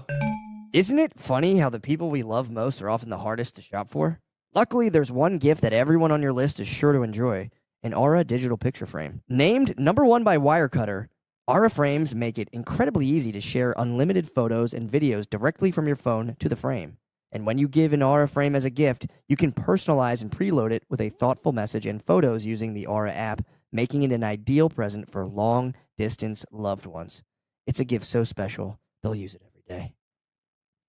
I mean, they want me to talk about the hunt for the perfect gift. Yeah, man, it is hard getting the perfect gift, and there's nothing better and selfless than just, giving a photo of yourself to a person. No, you're giving a photo. I'm joking around. It's the holidays. Everyone's having a tough time. Come on, please don't drop us, dude. All our corporate sponsors are mad right now. Guys, it is nice your mother loves you so much, and your father, they just want to see your face. Just give them a picture of you and your brothers, dude. Back when you were young and beautiful before you became old and decrepit. Yeah, so, I love it. My mom has one. She loves seeing it. Hey, Bill, I'm recording advertisements, dude. I know you broke your leg, but please. Yeah, so very good. Hey, guys, and if that's not personal enough, you can even upload a video message to play on the frame as soon as they plug it in. So the first thing they hear is your voice and how much you love them. Save on the perfect gift by visiting auraframes.com to get $35 off Aura's best-selling Carver mat frames by using promo code MSSP at checkout. That's AURA frames.com, promo code MSSP. This deal is exclusive to listeners, so get yours now in time for the holidays. Terms and conditions apply. This episode is brought to you by BetterHelp. How do you stay cozy during the winter months? For some, wrapping up in a blanket with a mug of hot chocolate or watching a movie with the family is the best way to spend the month of December. Therapy is a great way to bring yourself some comfort that never goes away even when the season changes. I mean, what a beautiful message. Because your family will go away, but you can always do therapy. That is beautiful. If you're thinking of starting therapy, give BetterHelp a try. It's entirely online, designed to be convenient, flexible, and suited to your schedule. Just fill out a brief questionnaire to get matched up with a licensed therapist and switch therapist anytime for no additional charge. Find comfort this December with BetterHelp. Visit BetterHelp.com/MSSP today to get 10% off your first month. That's BetterHelp, HELP.com/MSSP. And guys, it is the holiday times. A lot of people get sad and freak out. Maybe you're an advertiser and you're saying, this ad should have been a fucking minute long. So maybe I'm just wasting time and trying to get to a minute. But guys, it is the holidays. People get sad. I get cheerful. I get full of holiday cheer. I love it. So I'm not sad during the holidays. I like the holidays, but some of you get very sad. So do what you need to do in terms of finding your supports. All right. You know what we all could use a little more of? Getting off asses. I have no problem with that sentence. With bold flavors and a crisp, refreshing kick, Mountain Dew gives you that extra push to get moving and feel like you're on top of the world, a world where the sun is always shining, your crew's ready for action, and unforgettable adventures are just around the corner. Call out your favorite flavor. I mean, obviously, guys, I'm classic. I'm keeping it cool on this one. My corporate partners were a little upset, so I just want to keep it all business right now. This is a Mountain Dew. Check that out. Some of the verbiage is great tasting, refreshing, and has a citrus kick, which is very nice. Talk about what game/activity you'd play with friends. Honestly, I like to talk about that. I thought I was being pretty open and candid, with my branding partners, talking about what I was doing with my friends, but I don't know if they like my candidness or my candid nature. So I'm just going to say, me and my friends, we drink Mountain Dew. We hype each other up. We watch the game. We watch the game with each other. And then our wives come over. And I'm not going to talk about wife swapping or anything like that with our corporate partners, but we just have a good time, dude. Whatever, man. Just fucking do you, bro. The mountain is calling. You should answer. Grab your friends. Grab an ice-cold Mountain Dew wherever refreshing beverages are sold, and do the do. Yeah, it is deeply unsettling to be like, because, human beings just have this idea we're kind of like top dog in the universe. Yeah, So I it know, does right? threaten. It does threaten. I mean, I feel kind of weird. Like, what do you think I have two questions. Yes. What's the telepathic element you're talking about? I'll give you an example.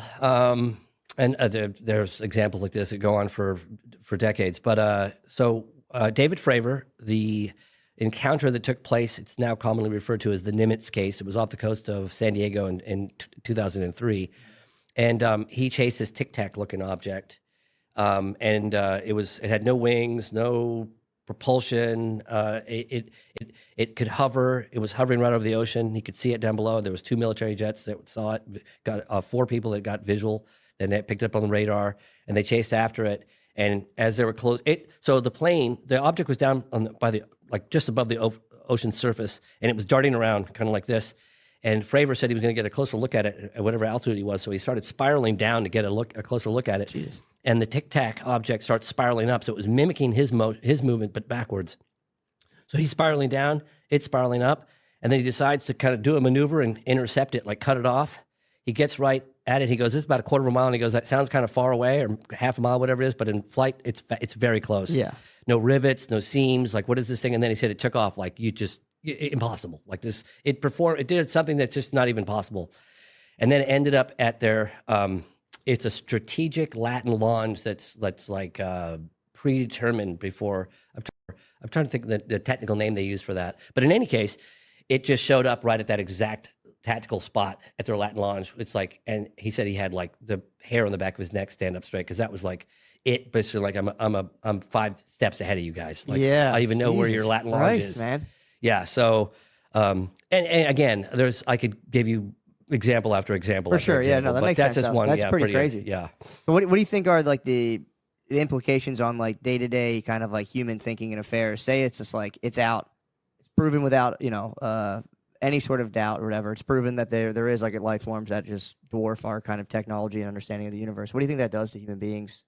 Think that's a good, or you think that'll like spin people out, or Yeah. maybe make us be a little nicer knowing we have like other Yeah, life yeah, forms watching us? yeah, yeah. I think I always felt that it would be a little scary, right? But that's okay. I mean, reality's reality. It's been going on for a long time. It doesn't seem to be here to hurt us because others might argue with me on that point, but for the most part, seems to be a fairly benign. I mean, there are other aspects of the phenomenon that one might argue is a little scary, but whatever. That's a whole nother. Well, I would argue. arena. I But I would would- argue. Sorry, I didn't mean to cut Oh, you yeah, off. no, I saw no, this, it's I okay. thought- Yeah, please. I would argue if they're that advanced, there's a huge chance they're not kind of like predacious and like, you know what I mean? Because Yeah. it'd be hard to be that advanced while you're still dealing with kind of like those more animal aggressive kind of instincts. Yeah. You think it would implode like human beings? Like if we don't kind of get our kind of aggressive instincts under control, we might like blow ourselves Oh, up. yeah, yeah. No, it's really funny, actually. And to your point, I interviewed this guy, Robert Salas, who was a launch control officer during the height of the Cold War. And I think he was in charge of Minuteman missiles, but they were nuclear arms.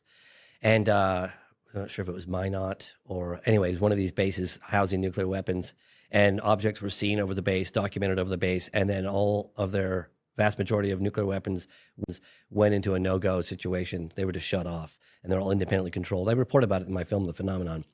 And I talked to Salas about this, and it was funny. I could see why he was a launch control officer because he's got this demeanor where he's just like super mellow and calm and just measured and just doesn't, he's like, well, James, the message I got from that is almost like taking matches out of the hands of a baby.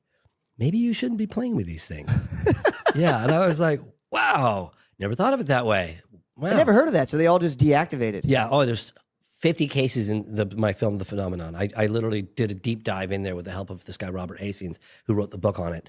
And you'll hear officer after officer after officer about incursions over military bases. They seem to be like some people had put it, like a moth to a flame. Like anytime there's nukes around, the phenomenon kind of just comes around to check it out. Yeah. Wow. Mm-hmm. Damn, yeah. that's crazy. Yeah, Senator Harry Reid, former Senate Majority Leader Harry Reid, gave me an interview. I think it was like 2019, and he was the one that started this. One of the key people that started this UFO investigation ATIP, Advanced Aerospace Threat Identification Program. Before that, it was OSAP. But in any case, I asked him. It went on for 10 years. It was never meant to go public. But again, people had protested from the inside from excessive secrecy and walked some evidence out of the Pentagon onto the front page of the New York Times.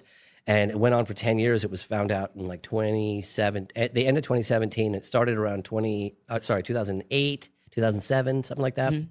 And I said, what were some of the more astonishing aspects of the phenomenon that you learned during that 10-year Pentagon investigation? And he goes, right away, just like that. He goes, they're interested in our nukes. And I was like, oh, whoa. I'd heard about that a little bit. So we did a whole segment on it within the phenomenon of Wow.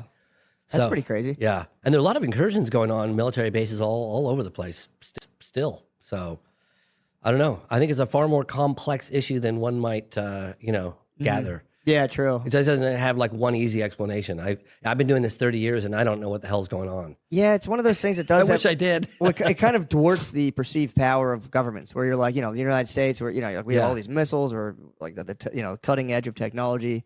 Then you see something that's so much more advanced. If it's really buzzing around, kind of like it makes the government less authoritative almost. So you're kind of like, all right, dude. Like I thought it would have a unifying effect on all of humanity. Quite honestly, I mean, if there's an outside force, I mean, Reagan had talked about it, but he used it more of a threat. But if you have something I think it would unify us. Yeah. Excuse me. I remember interviewing Apollo astronaut Edgar Mitchell, and he was Apollo 14, sixth man to walk on the moon, and he said on the way to the moon, he was so caught up in all the data, and he might as well have been a simulator. But coming back, he got to kind of really just look at the Earth and look at and really feel what he was doing. He was hurling through this little tin can through the vastness of space and darkness. And he goes, you don't know dark until you've been into space. Like it's a vacuum out there. And he goes, I looked at Earth and I watched it slowly getting bigger and bigger, and all those invisible lines, I didn't see any territories, and I was imagining all the wars that were taking place and all this. And he really felt, not just saw, but felt like humankind as one race, one, you know what I mean? One people kind of thing. And I think that this reality will help accelerate that, in my opinion. I think it's a good thing. We get a lot of people who start being like, they're trying to use this to start up a new world government and blah, blah, blah, blah. And it's like, I don't think they have control of it. I really don't. Yeah, I would argue Someone that. who's investigated all around the world for 30 years. There's no way. I you're don't thinking- think that we're. No, I think that they're doing what they're doing. True, and it's one of those things where it's like if there, say for argument's sake, say there were some just human beings who are so powerful they were engineering these kind of crafts. It's like, well, guess what? They're going to do whatever they want. Whatever. Yeah.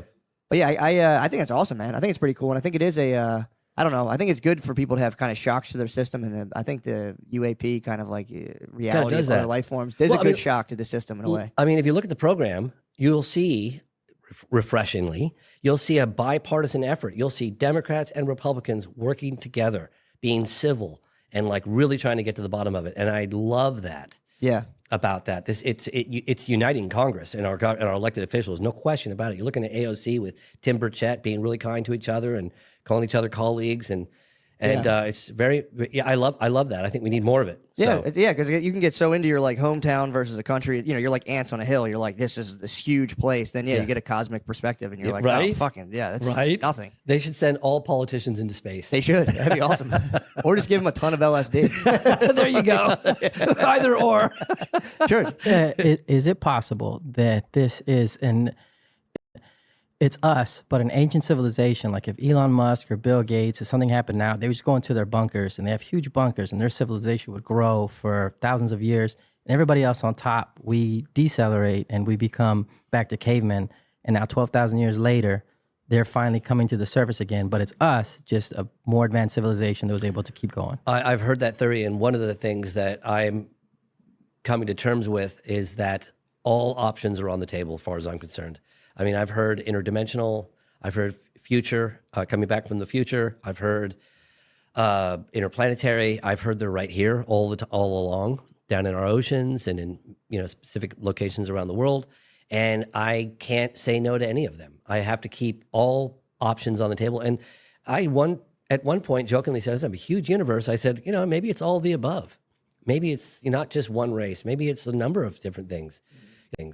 It's one of the reasons why I showed some incredible Hubble telescope photography from space and galaxies. And one photograph in particular from NASA is they look like almost stars. There's so many of them, but then you realize they're not stars. You're looking at galaxies, and each one of those galaxies has like 400 billion stars. Right? And it's like, and you're looking at all these pinpoints of light, and those are all galaxies. And you're thinking, you got to be kidding me. That's just incomprehensibly big, right? It's like, and we're just like, there's more stars. There's 10,000 times more stars than there are grains of sand on all the beaches in the world. It's like 10,000 times. So you can't even wrap your head And around it's getting it. bigger by the day. And now they're talking about multiverses and stuff. It's like, God only knows, man. Like, and sometimes it's like, my mind hurts thinking about it. Like I don't know, man. Sometimes when I think about the vastness and like how it keeps going on, and if it's not infinite, then where does it stop? Well, this is the thing that fucks me up. It has to be infinite because it if it warps were my to stop, it brain. can only stop by a sort Something of stopping border, it. and there'd have to be something on the other edge of the border. So it has to be by definition It's infinite. so insane. The universe really is like ruled by like dream logic. That's the only place a thing can be infinite and not infinite is in a dream. Don't get me started, dude. So I was freaking out in the Uber last night. It blows my mind. Seriously, I'm just like, But you know what I'm talking about, though? It has to be infinite because if it were finite, there'd be a bordering edge, and there'd have to be some physical thing on. You can't have something that borders that doesn't have another side of it. So it can't be It has to be infinite, otherwise. I remember one time thinking to myself, like, I have no idea why I'm here. What the hell's going on? I do that every day. I don't think we're here to hate each other. Yeah, That's one thing I feel like, come on. yeah. Well, it doesn't feel good in your body. That's what I've been doing. It's like people say, like, this is crazy. It's all airy fairy talk. It's like, well, dude, if you like just assume we're these kind of like struggling animals with nothing other than animal instincts, and our whole sense of consciousness is like, just wafting off these. It's just like this nonsense that's wafting off our instincts. It's like to take that worldview it literally hurts your body. Yeah. So it's like, I agree with you, man. I Right? think if you kind of open yourself up to like the kind of cosmic scale, becoming basically like a cosmic patriot rather than your country, or people be mad at me for that. Like, ooh, but you can like your country, but also be like, I'm also a citizen of the universe. Just Absolutely. Opening yourself up to that scale feels good. I remember asking Edgar Mitchell. It was really funny because we were in the middle talking about UFOs, and he like kind of grew up in Roswell, the surrounding areas, and so he knew all the ranchers from back in the late 40s, early 50s, actually even earlier than that. And I was like, God, I'm so sorry to ask this question of you because I'm sure you get asked this all the time. What was it like to go to the moon? You know? And he's like, well, James, if you'd like, I'll tell you, you know? And so I got such a detailed description of what it was like, right down to when they landed on the lunar surface. They were hearing these meteorites pelting the skin of their craft. And they've been up basically for 3 days. And NASA's like, you guys need to go to sleep. And they were like, oh no, man, they tried to go to sleep, and then they were too excited. They were like, told NASA, we're overriding your recommendations. We're putting our suits on. We're going. Wait, so they were up for 3 days straight, and they were just like, Yeah, man. they couldn't sleep. They were on the lunar surface, and he said they put their suits on, and they went out there, and he's walking around the lunar surface, and he says he sees off in the distance this blue marble. I love sharing this story because it's so crazy. This blue marble suddenly rise. It was an Earthrise from the moon, and he said there it was, this oasis of life. Suspended in the darkness of space, the vacuum of space, such a hostile environment around it, right? And there it rose, and he had these big gloves on, and he put up one hand and he blocked out the entire Earth, right, from the lunar surface. And he's like, all that I know, all that I've learned, all the borders, all the people, and I'm blocking it out with one hand. Damn. Yeah, isn't that cool? Wait, so the Earth rises when you're on the moon? Yeah, Kinda he like said it the was an sun? Earth rise. Yeah, it was an Earth rise. Yeah, isn't that That's so fucking crazy? cool. That's so cool. Yeah, and he was like, it was like a blue marble. Like you said, suspended in a vastness. He goes, you don't understand the vacuum of space until you've been there. Like it's dark, it's hostile, and there's this oasis, this life oasis. And yeah, it's really. It does suck, and it sucks to waste it just being Oh just my a gosh, fucking miserable dick. It's all we got. I know, and I'm guilty of that. I can be a miserable dickhead, but it's like it really is, especially when you look at it. It's like if you look at the scale, and then you get into like the math behind like what are the if they go, all right, it all happened by chance. Well, what is like the mathematical probability of that? And it's like literally, if you were a math person, you'd be like, well, yeah, my own math proves that this happening for no reason is so statistically improbable. It's crazy. Yeah, and they go, well, it's just because the universe is infinite and that anything can happen. It's like, okay, like, all right, yeah, that's cool. You know, I wonder sometimes if we just like, I used to think back when I first started this, because I was like, I would go into the field. I wouldn't just read books or go to conferences. I would actually go to locations and meet with witnesses on UFO sightings all over the place. And so I knew the phenomenon was real. I mean, unless everybody I was talking to, including pilots and FAA officials and civilians and governors, all lying, I was like, well, maybe, you know, it's such a big universe. It's, you know, the galaxy, whatever, Milky Way, we probably just get periodic visitation for whatever reason. The governments decide to cover it up. That's what I thought. Sure. But now, all these years later, I'm like, oh my gosh, now I feel like I know less today than I did when I started. Yeah. Because like you said, like, could it be time travelers? Yes, it could. Could it be interdimensional? Yes, it could. Could it be interplanetary? Sure could. Why not? Yeah. Yeah, well, you know? Tucker Carlson now is like He's freaked out. he's like big like, on I'm the done. interdimensional thing. I'm done. Yeah, he's like out of nowhere. He got tapped off- out. He got off of Fox, and he was just next thing you know, it's just like there's interdimensional entities, blah blah blah, and everyone's like, "What the fuck, dude?" Yeah, no, he tapped out. What do you mean he tapped He's out? not doing the UAP anymore. He just from doesn't what even wanna I've ta- seen. he doesn't even "No, wanna I'm talk done." about He said he learned certain things, and he's like, "We're done. I'm not doing this." And it's funny actually because one of the things that Senator Harry Reid said to me was that they were just trying to get some of these senators to look at the data, look at the evidence, and they were so dismissive of. They said it's demonic. And I'm not going to engage with that. So because they couldn't explain it, or for whatever reason, it was just written off. So there's that wing of the elected officials that have looked at it like that way. I don't know if they're still looking at it that way, but they were like, it's demonic, and we don't want anything to do with it. I'm not even going to look at it. Damn. That's what he told me. Yeah. Yeah, and even people within the Pentagon saying that. Yeah, I mean, it makes sense especially if you're like an older man, and typically politicians, and I would say even more so like military people. A lot of them are sort of kind of like a rigid, kind of like insulated, and like not like they're not saying like they're egoic, but it is like they have a very kind of top down way of thinking, and like stuff like this is just like there's no time for it. You know, one of the people in the part of the UAP task force, I'm not sure what year he was involved, but his name is Lenval Logan, great guy, and he goes, you know, it's crazy. He goes, we pick up a Russian MiG or something on the radar, and it's all hands on deck, and yet when it doesn't have any markings on it, we can't identify it. It's like nothing to see here, folks. It's like he's like, well, how could that be? What? Like if it had a Russian flag or a Chinese flag, it would be all hands on deck. Yeah. But because it doesn't have that, it's flying rings around. We can't stop it, control it, whatever. It's like nothing to see here, folks.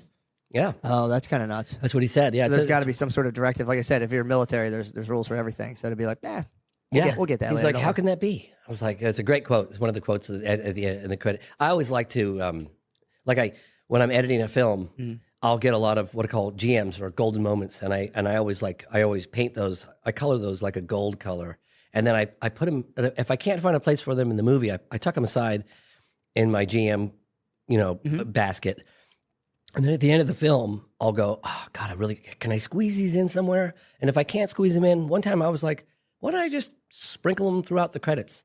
So now I always love doing that. What I'll do is I'll get my little GMs, and that moment with Lenval Logan, who's part of the UAP task force, is sprinkled in the credits at the end. So That's awesome. If you do watch the program, watch it all the way through the end because there's lots of cool stuff sprinkled throughout the credits. That's awesome, man. Yeah, That's isn't that good. fun? That is a good idea. Yeah. Damn, man. So we'll wrap this up. I think this has been awesome, by the way. Thank you. Oh, cool. Thanks. My question is, so say if somebody, the biggest doubting Thomas or one of the, if someone pretty close-minded is like, I don't even want to think about this stuff. Do you have like one kind of like silver bullet you'd be like check this out, or would you just? I would have to say that if you watch the program and you still think there's nothing to it, I think that's going to be nearly impossible. Damn. I really do. Okay. Just because of the bipartisan effort, the congressional hearings, people testifying under oath, some of the video photographic cases and radar. And look, the DOD is, begrudgingly admitting that the phenomenon's real. They're not lying anymore about that. Yeah. Right? I mean, they're trying to control how this stuff comes out, but it's happening. It's coming out, okay? So one can speculate all day long as to where it's coming from and what's its objective or agenda. That's up for speculation, but the phenomenon is real, and it defies a conventional explanation. Awesome. Dude, thank you so much, James. appreciate Thanks it. for doing this, man. Of course. Watch the program. Thank you, James. Of course. Later on.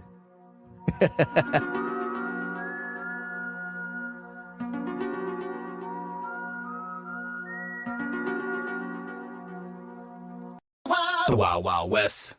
Oh yeah! Wow. Wow! Welcome to the show. Here we are again. Here we are. Hey guys, how are you? Like how you guys just threw it in neutral real quick. Oh yeah, It's got real Dick that's Cavett how we real like quick. it. Yeah, we like to, we like Ease to bring into them it. down. we got a Bring 'em highbrow, down. real highbrow followership. I like it. So Yeah, they like our stuff. We're Couple gonna of- talk about. We're gonna touch on a few topics today. We're gonna touch jacking off for about 1 hour, and that's it. That's the only topic. H. Foley's going to go over his exercise regimen the next Yeah, half we're hour. gonna talk about exercising and Talk about jacking off. crock pots. Crockpot. Nice. Yeah. Speaking of, I need you to fire that thing up. Do you have- I got the broth in the fridge. I was thinking about your stew all last night. I Yeah. was like, I wonder if you put it on right no, now. I didn't because I broth gotta wait till defrosted? the yeah. Yeah. Are you cooking here? I'm trying. Are you really? Yeah, last night I had a bowl of meat. What kind of meat Sounds you like a have? homeless guy. I got a bowl of meat and bacon and eggs this morning. All right. Some spinach in there, Look at you. but the bowl of meat's good. what, What is the meat? what does that mean? What were you, salt and pepper? I What do you mean, hit I take a ground beef, put it, Hamburger meat? yep, then sprinkle some cheese on there, put it in a bowl, pour hot sauce on it. Texas chopped It's cheese? so good. Dude. with? That is good. That I is don't good. care what anyone says. No, That's great. That's delicious. It's my type of meal. I You love do the whole thing, the whole pan.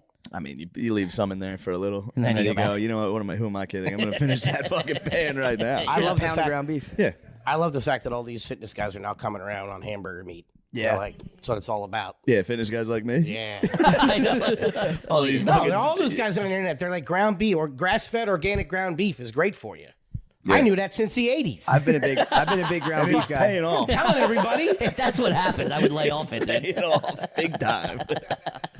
I really did always wonder why it was so much cheaper than the other meat. I'm like, it's just you're chewing it up anyway. Why does it matter if it's pre-ground?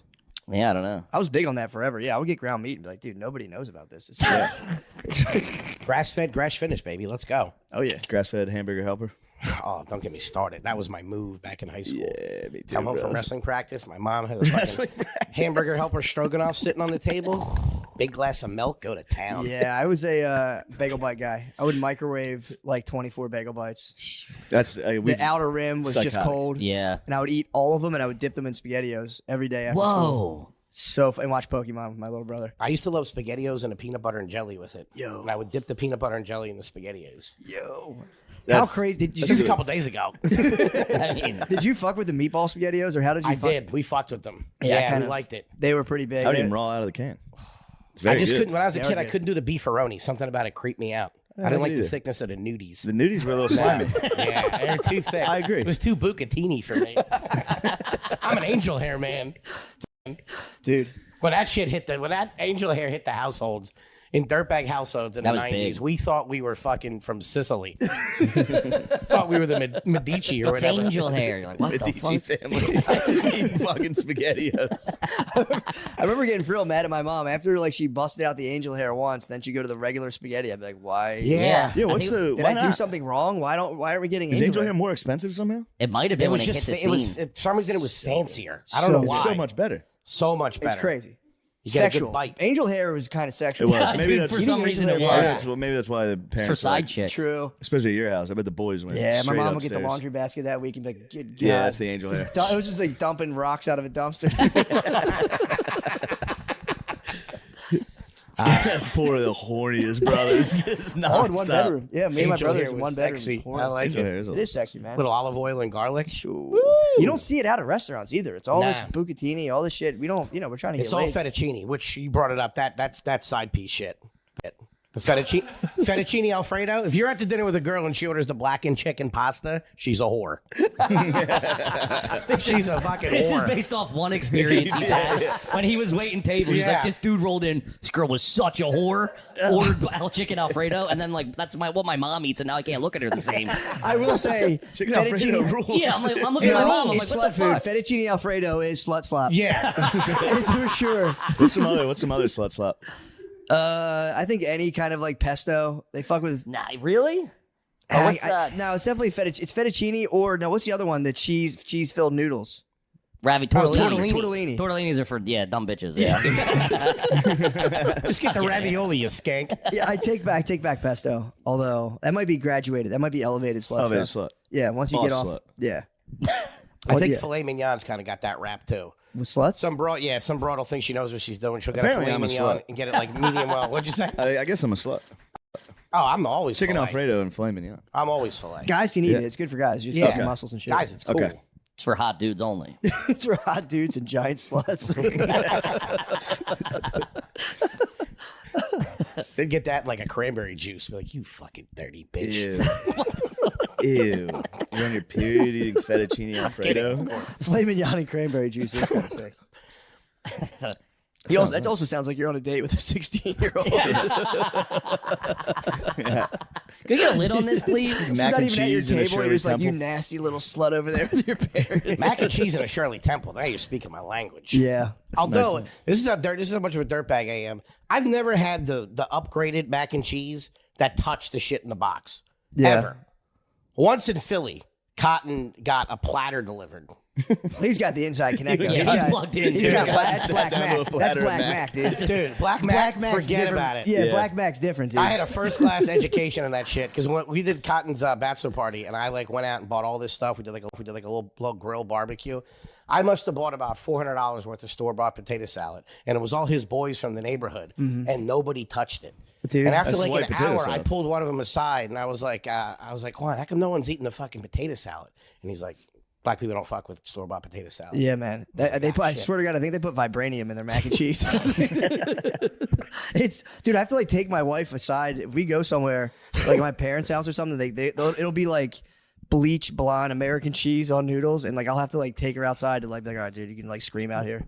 Dude, she gets fucked up. She's like, what is this? And I'm Have her like, punch a it's pillow. American cheese and milk on noodles. Store bought potato salad being like garlic to vampires to black people. And next time you go to an unruly neighborhood, have some and be like,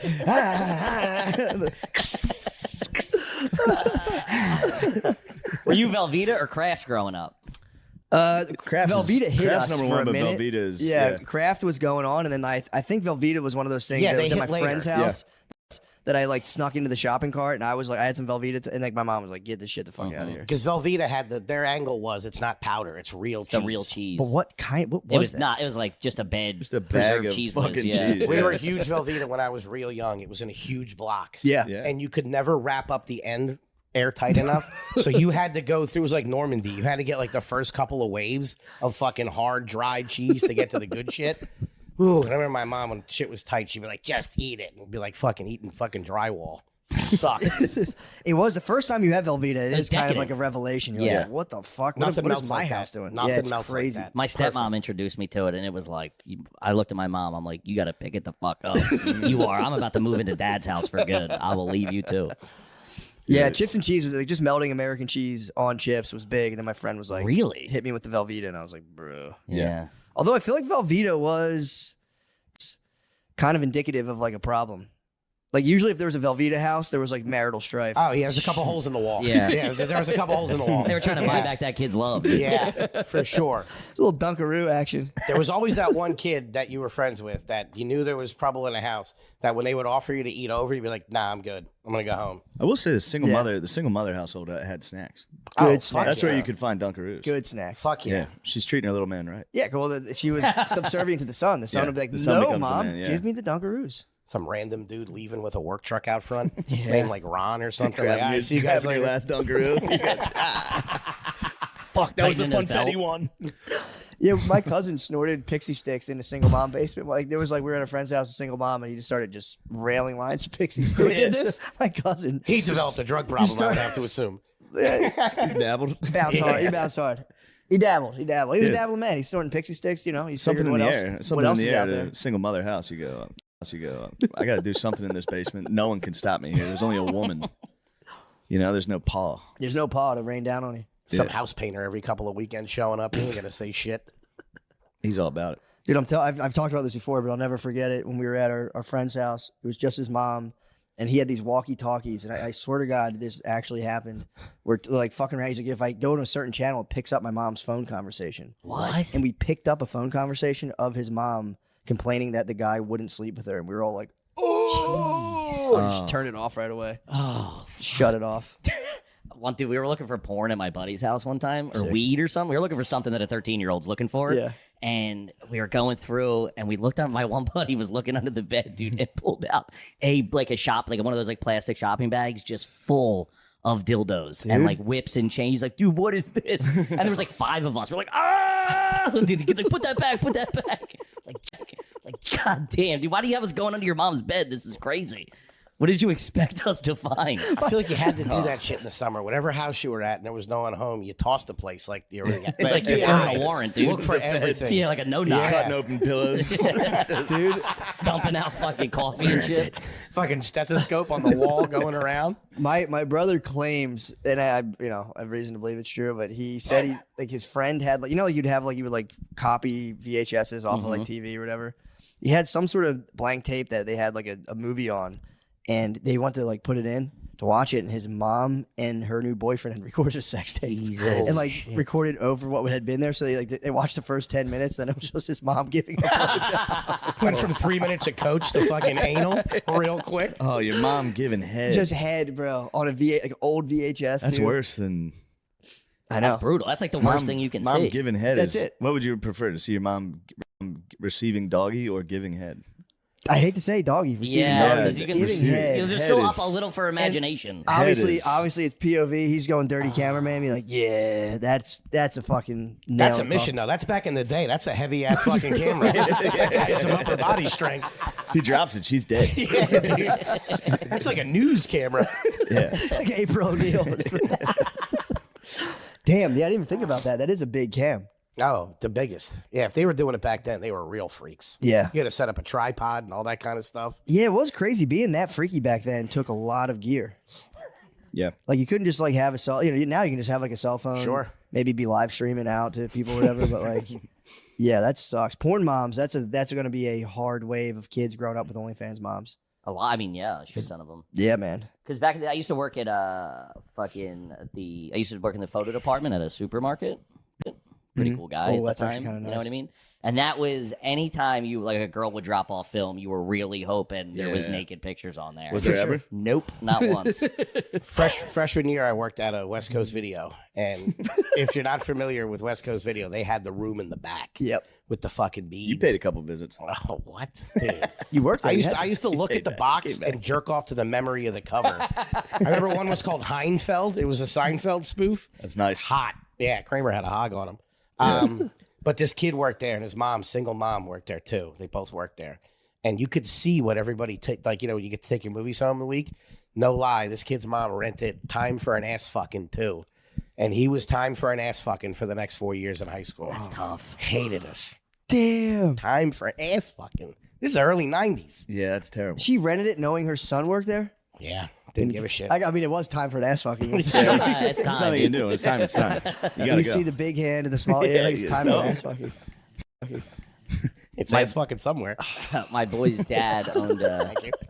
My boy's dad owned a bunch of independent, like not like a chain, not like West Coast. It was just like Epic Video or whatever. There's like 4 of Movies, them. remember movies? But then Blockbuster came in and he had to close up. But he kept all the porn from like 5 locations, and it was all in the basement. And for years, we had we'd go over there for years, It's had no Fort Knox. idea. That's Dude, everything. we're down the basement, and there's just wall to wall boxes.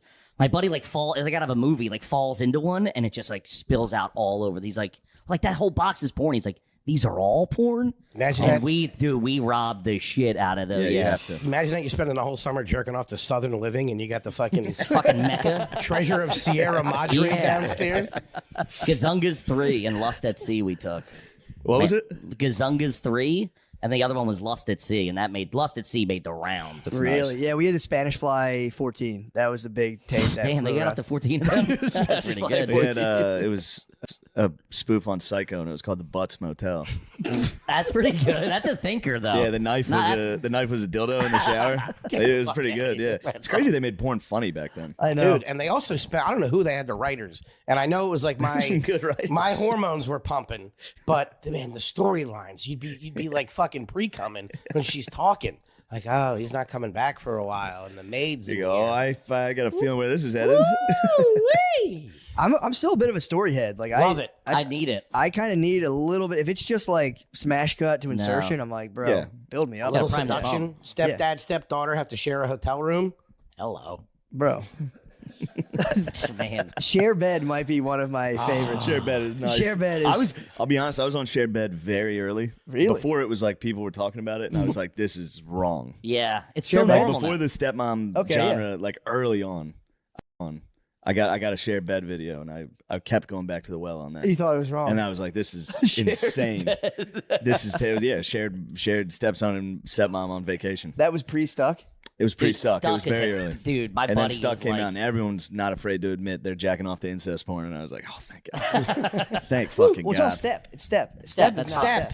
Or they'll claim step, and then in the video they won't say Yeah, step like, I'm your sister. mom. Let me jack you off. Yeah, There you go. you're This- like, this all is right, come something- on now, I'm false not. advertisement. Yeah. Yeah, Stuck didn't. I thought Stuck was going to have a moment. I thought that was goofy. And it didn't. same. Couldn't do it. Yeah. Really? I thought Stuck definitely had Stuck it. didn't get me. I'm I shared thought it was bed. going to be the next big thing, and I feel like it. I feel like it is. I feel like it I've had never it- heard a comedian not talk about Stuck porn. I think it exists. I think you There's opened the not that many floodgates. I didn't hear about it until you said it. Well, Matt, don't put this on me. You're really Put Stuck and advocating for incest, it. put Stuck incest porn on me, Freak bro. Zero, Shane Gillis. Everyone knows you love Notre Dame and you love Stuck. Notre Dame and Stuck porn. I have a They're doing a believability new issue. Under Armour Stuck porn commercial. In the shared beds, the mom always slept it away. Like she would, like her ass was always and go, fucking. what are you doing? Yeah. Oh, She's you're on her hard. I back. can help you with that. I go, Yeah. oh, what the hell's It's going always on? like, well, just because we need sleep, you know what I mean? It's like we have to get to bed, so let me do I that. told you we were have gonna a big talk day about jacking tomorrow. off. You know what I mean? So motherly. It's a good Yeah, mom. I've been off the porn. I don't want to shoehorn this into every discussion. I've been off since January. Good for you. Are you thinking clearer? Yeah, you get harder over less for sure. You get cool. kind of like high school kind of boner type things. Scrolling is a trigger for me because my Twitter feed and my search page on Instagram is Yeah. just bad news. And I'll catch something and I'll just be like, all right, and then fucking right to fucking YouPorn. Yep. The Yeah, alone, the Instagram can jar one loose. Oh, dude. Yeah, you see it, you go, especially oh, alone shit. in a hotel. That's you know what I have now. You know those things you strap to your head. And there's a ball and a string and you punch it. I have one of those and I do that. I do that at night. You're super gluing your eyes closed when you get to the crazy. hotel You know room. what I'm talking about? Yeah. Dude, those things are I'll never awesome. leave that. That's what I just That Trying distraction. so hard not to jack off. Shadow boxing in a hotel. Nuts. At a That's Best fucking Western. crazy. Yeah, I'm horny as fuck. I better shadow box in my fucking hotel room. and the noise you can probably hear it. It next door. still It's sounds like you're pop, jacking pop. off, Yeah, it's like dude. pop, pop, pop, pop, pop. Dude, it was effective. It does calm you down though, because you get the willies after a show. You're like, I want to do something. Of bad. course. Yeah. Yeah. What do you I mean? want to eat something. Drink, bad. drugs, eat. Yeah, something. you want to do something fucked up. Yeah. So I just punched the ball. I just fucking sit there and punch You're the an ball. adrenaline high. You want to hurt yourself. Exactly. Yeah. The older I get, the more I kind of can see. Remember hearing about those guys that have like hookers rub their backs, and that's it. Yeah. Yeah, I've heard of those guys. I can see it now. I'm like, dude, I used to like laugh when I was younger. Like, why the fuck would anyone do that? Now I'm like, nah, I kind of Just use a hug. right on. Yeah. Just a hug, yeah, hug, some nice I words. feel like talking to a lady. Put you to What sleep. are you doing? That'd be nice. Maybe from Hit him behind. with a Chris Hansen. Just a I from bring him into behind my HJ. hotel room and I go, what are you doing here? You know I'm only Are you 12, here to right? meet a 37-year-old man? What are you doing? With a ball hanging from his forehead. True. That's the part I'm leaving out. There's just 4 like very cheap hookers there. Watching you. You see this? I'm standing on. You're showing them like it's a new toy. I'm standing on their butts like a Bosu ball. Just... Yeah, I mean, dude, I wish women would be cooler about hookers. Honestly, you know what I mean? Like, Yeah. why are they so uptight about hookers? Yeah. I'm gonna fucking light Wives and hookers could be a team, and instead they have to be enemies. I don't know why. I agree. What's all the fighting about, huh? There's enough of me to go. What a catch you are, huh? Plenty of bagel bites for everybody, girls. Knock this off. They could team up. I got a whole brick of Velveeta. It's like watching a nature documentary when you see one of the wildebeest go down. There's a million wildebeest. It's like, dude, you guys could help, but you're too dumb.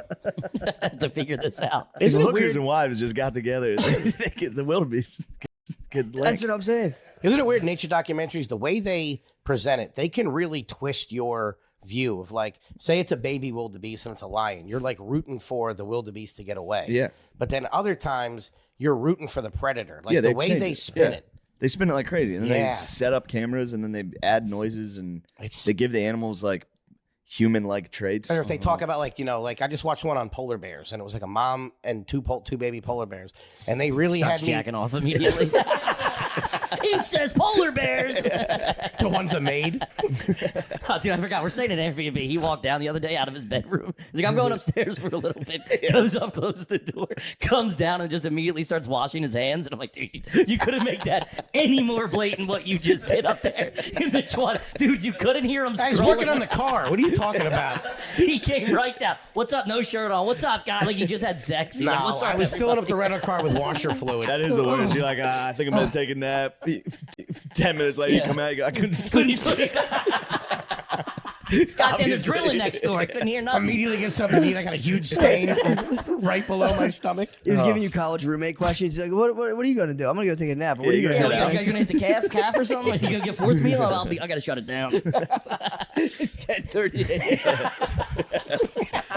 I'm just dying for a nap. I'm so tired.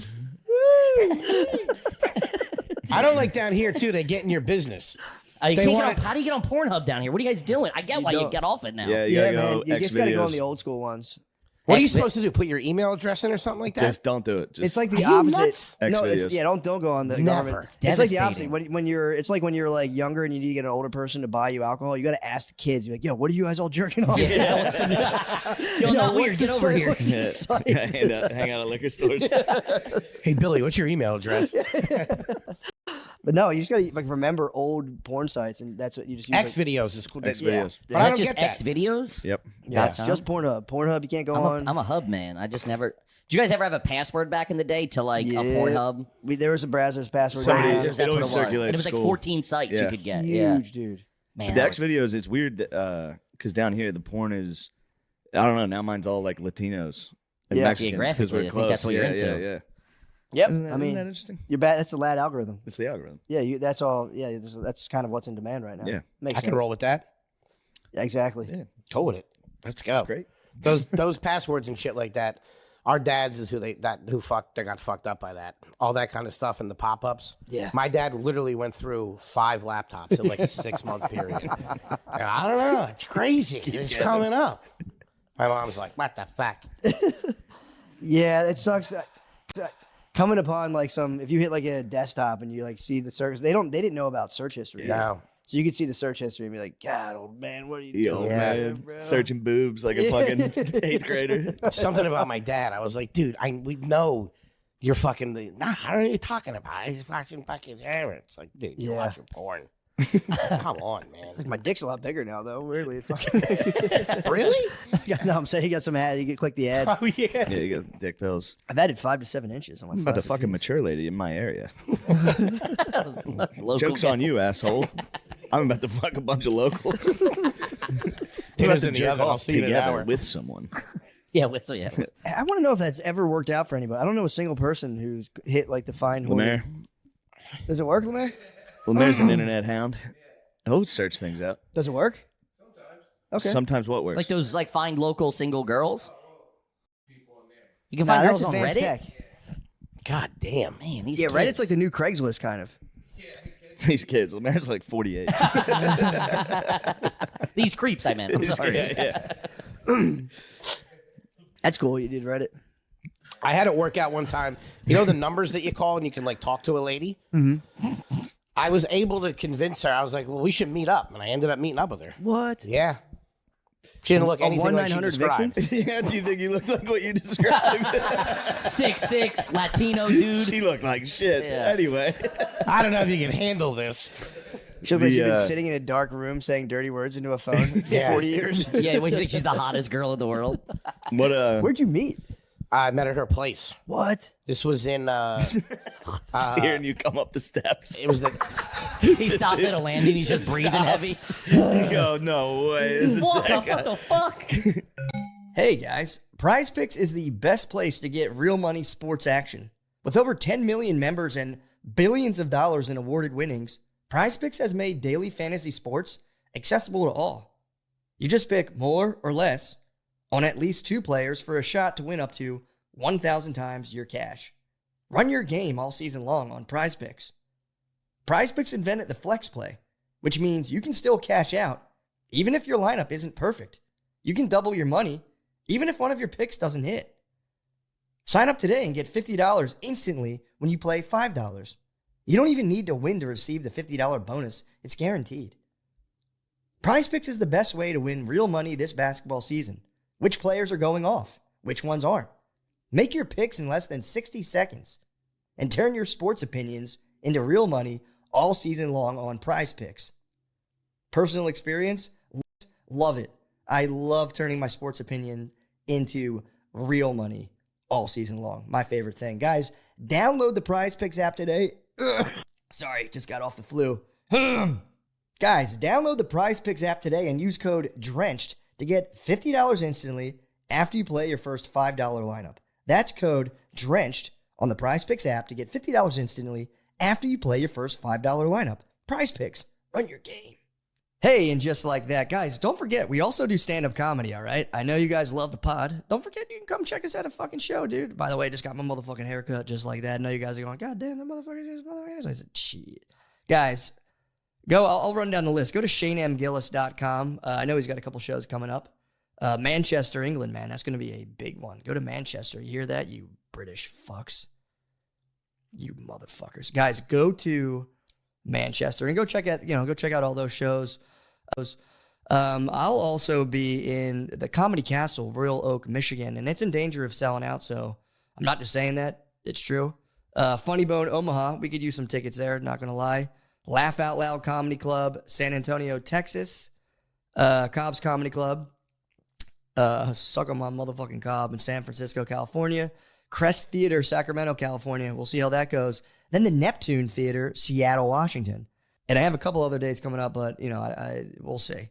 But, yeah, go on and get yourself some motherfucking tickets.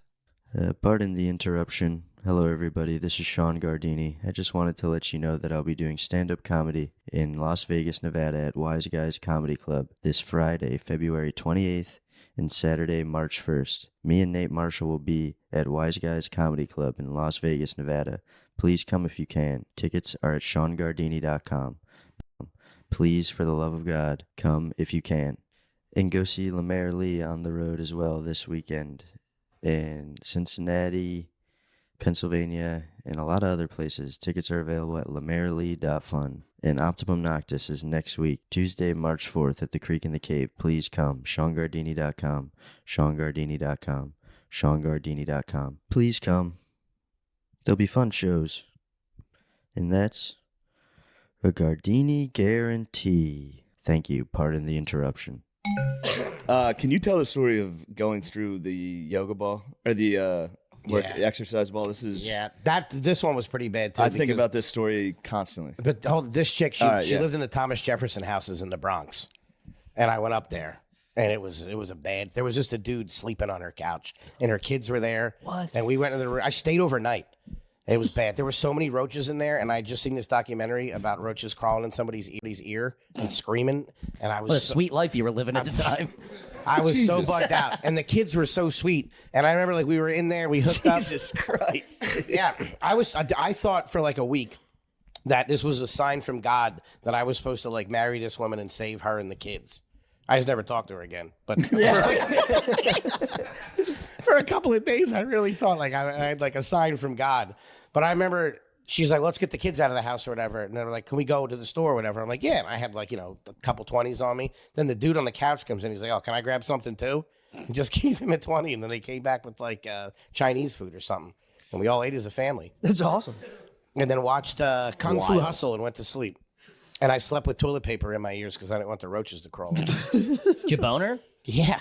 Okay, I'm sorry. What are you talking about? On the Chinese food run, you banged? Yeah, on the Chinese food run. I And had then that a night- similar like horrific horny story when I remember I was at a strip club, met a stripper, whole thing, exchanged numbers. I'm like, yes, I could finally date a stripper. This would be so sick. And I went to her house and there was just a 9-month-old infant there, and I was like, all right. Just like I think we might have kissed. Yeah, it's a good kiss though. She would just dip the pacifier in sweet and sour McDonald's sauce and put it in the baby's mouth, and I was just like, dude, this is fucking dark. Holy shit. And then there were trans prostitutes above. She told me this, and they were like making a ruckus up there. They were up there banging around, and she was like, yeah, dude, like they'll set up shop in the hallway. I'll just hear like dong dong dong against the door and open up, and one of them was getting piped out in the hallway. Like, we get upstairs, you guys, and they're like, shut the fuck up. It was rugged, man. That's when you get a taste, and you're like, I'm gonna scale it back a Not little. about that life. Yeah, not at Shocks all. you out Dude. of it. Not at all. The yoga ball story. I was living in a studio apartment in Queens. This is towards the end of my first run in New York. Before I moved home to Philly and did comedy. I was doing a lot of blow. My brother had like got engaged and moved out of the apartment that we lived, and I was by myself, and it was bad. I was working at this place. I was doing blow. And maybe like 6 months in, it was like a nice little apartment on the first floor. Just been redone, had all stuff in there. I was making a go of it. I got bed bugs, and I had to throw out everything in my apartment. Every single thing in my apartment. So I had a blow-up mattress that was like my bed, like in the corner. Like I had like a comforter and shit on this thing after I cleaned it all out. Easy sitting over there going. And I had a yoga ball for my computer where I would fucking sit there, do blow, jerk off, all that kind of stuff. The norm. Yeah. And I had this hooker over there one night, and fucking, I was smoking. We're watching porn, obviously, and all that kind of stuff. Obviously, that's what you do when you get a hooker. And I was smoking a cigarette, and I was naked, and I was probably covered in like olive oil or Vaseline or something. Completely naked. Yeah. You were ready for sex. And I had to go in the oven at 350 for an hour. Poke some holes in them and let them sweat, baby. Now, you just want to heat him up. He's fully cooked. And I just put my cigarette down, and it popped the fucking yoga ball. And I just fucking... And I remember she started laughing at me. And she had like a deviated septum, so she was like just snorting and laughing at me. And man, I'm sorry about that. It's the funny. I mean, sitting there bouncing, smoking a cigarette, just oiled up, naked. You're as cool as you can be at that moment. You got a fucking hooker. You're having a blast, and then boom, on the Did fucking the little ground. pin that holds the air in fly out, or did you blow it out? He claims it was the cigarette. Obviously it was not the cigarette. There's a weight issue. Yeah, I wasn't as big back dude, then. this is so recent. This size. Yeah, true, I wasn't. true, I true. wasn't Yeah, but how big were you? Like you were still. maybe 250. Yeah. All right, that could pop a yoga. Dudes who are 250 ain't doing yoga. Bounce up and down on a Goddamn fucking... Chinese-made yoga balls. Fucking bullshit. Yeah, I was. No way it was the cigarette. No, I think it went down and popped because it blew up like from the burn hole. Really? I never thought Let's about not it. split Yeah, hairs yeah, with the yeah. I believe you. Now I don't believe him at all. I've never thought about it, but he lies Obviously, about a everything. cigarette It was wouldn't- for sure. How's it going to land on a Maybe it rolled over a safety pin or something like that. Sniper in the next building took him out. It's probably the hooker's fault, honestly. It was definitely the I had hooker's some fault. jack sprinkled on the floor. That's right. I had a set of spike strips in the house. I forgot. It's probably your spiked brass knuckles you were playing with at the same time, too. I was showing her my butterfly knife. Yeah, pretty cool. Did you fall flat on your Dude, back? like that. Yeah, right on my ass. I remember my coccyx bone was sore for like 2 weeks after that. Having a Was it hooker loud? snort Was the laugh, though. explosion Oh, loud? dude. It's like a gun went off. It was like 4 in the morning, and I was real paranoid because I was on the first floor in the lobby, and I had 2 doors. Like, I had 2 doors that entered my apartment. And, like, I'd get so cooked up, I'd be, like, listening to the doors to see if anybody was in there. I was sketched out. You want to take the romance out of the room? Fucking Papa Yoga ball covered in olive oil. He's Yeah, a freak, rough. dude. He was He's he's obviously a got freak. fucking issues, man. He's a freak. I had real dry skin. I'm a freak, man. You're on Reddit. You should know. Yeah, what are you talking about? He's gonna dish out a Oh, new you've room. never been covered. He's You've gonna never been covered in steamroll Pam plate. spray before. Yeah. Yeah. Did you ever get a Nuru massage? A what? A Nuru? A Nuru? When a lady like greases herself up and just slides herself across you? No.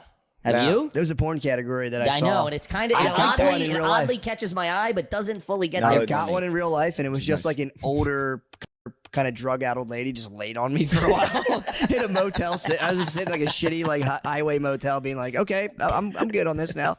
She came to you? I went there. It was at a motel? It was like a side of the highway outdoor motel. So it wasn't really a spa, per se. They typically do it on like an air mattress for like the. Yeah, this was oil. just the This was on bed. the blankets, utilized. just ruining a blanket with fucking Just- old lady oil. Yeah, it just ruined the bed. Hey, you're not going to get your deposit back, lady.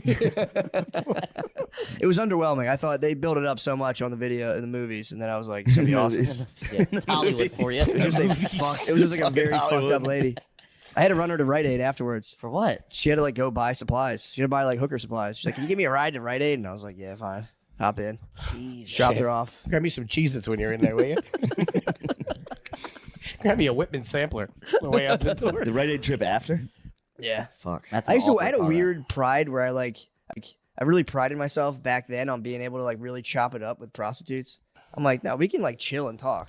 Yeah. And I Is used that a to- big thing for you? Prostitutes? I took a yeah. For that, I had a period. Gotcha. And I took it. This is like I felt really nice to like sit there and just like once all the business was handled, to just sit and fucking chat. Yeah. It's kind of business. Fun. Well, yeah, once we settled our Business affairs. is concluded. The contracts were signed. That's crazy. Like dude. Swiss businessman. Once you get done talking business, you can talk about That must socials. be just insane. Like, I'm sure the post-nut clarity for most guys is like, holy fuck, what am I doing in this motel? Nah, but when you got a cool Matt, one, your post-nut's like, you need a ride? when you got a cool one, you like they were cool. Like the cool ones were cool as shit. Yeah. Like they got it. Like, yeah, you could hang out with them and shoot the shit. Some were chill, yeah, and you could just kind of. It's really tempting to be like, can I just be like a guy? Should I just like be a security guy for you or something? Because you do want to get into it. You're like, dude, I could just hang out in shitty motels. What are we gonna freebase cocaine? I guess I've never done that before. I guess I could do that. Yeah. I guess. See where this Get goes. your supplies. Could be your guy, dude. Even Rite Aid with a fucking thing of tinfoil and baby oil. Big night, huh? I remember when the pharmacies they started getting the freak aisle. They didn't have still that have for a it, while. like, Now cock it's rings fucking and wild. Condoms, Yeah. family planning now. They call it condoms, Yeah, lube. wild. The condoms, the fucking heat up lube and all that Yeah, kind of me stuff. and my wife had a meeting. I'm gonna use Astroglide and fuck her in the butt. It's family planning. That's the family planning aisle. We've had a long talk. Yeah, we've really thought things through, and we're ready to try a cock ring. They sell cock rings at fucking CVS. That's Yeah. crazy. No way. It's just a lube. It's lube, condoms, and then No, they have the vibrating cock ring. Yeah, They that they have, you do. put really, I on. thought you were Yeah, kidding yeah, around. They yeah. have cock rings there too. Yeah, It's like a Can't vibrating get pregnant ring. unless she comes, you know. it's right next to the dental floss. True. Dang, I gotta bust one. I gotta bust out a vibrating cock ring. I haven't Dude, busted it's one like, of those out. It's been a while. It's been It's been a while since I. possibly a decade. You've used one of Oh, those? for sure. Really? I thought we were joking. How'd it go? It's pretty amazing. Honestly. Probably made you Wait, it's nut down, right away. down at the shaft, shaking? It just Yeah. goes down there and buzzes. I mean, It you can seems like it makes sense, right? dude, it's if you want to feel like an all-star, yeah. It's just Huh. your dick just becomes a fucking, dare I say, little vibrator. Yeah. So it's just on the That's the bottom, and goal. every time you get all the way in, rather than them being like, they're going, oh, what's that? Instead of them going, that's it, huh? I don't know. I think my dick's too small for that. My balls would would be going back and forth like one of those things on a desk. That wouldn't be a good look. Yeah, you do. There is like a if you lose, they're definitely not one size fits all. So like if you lose any hardness, if that thing starts wobbling around, you just gotta like pinch the fucking, you just gotta give it a little twist and be like, yep, we're still good.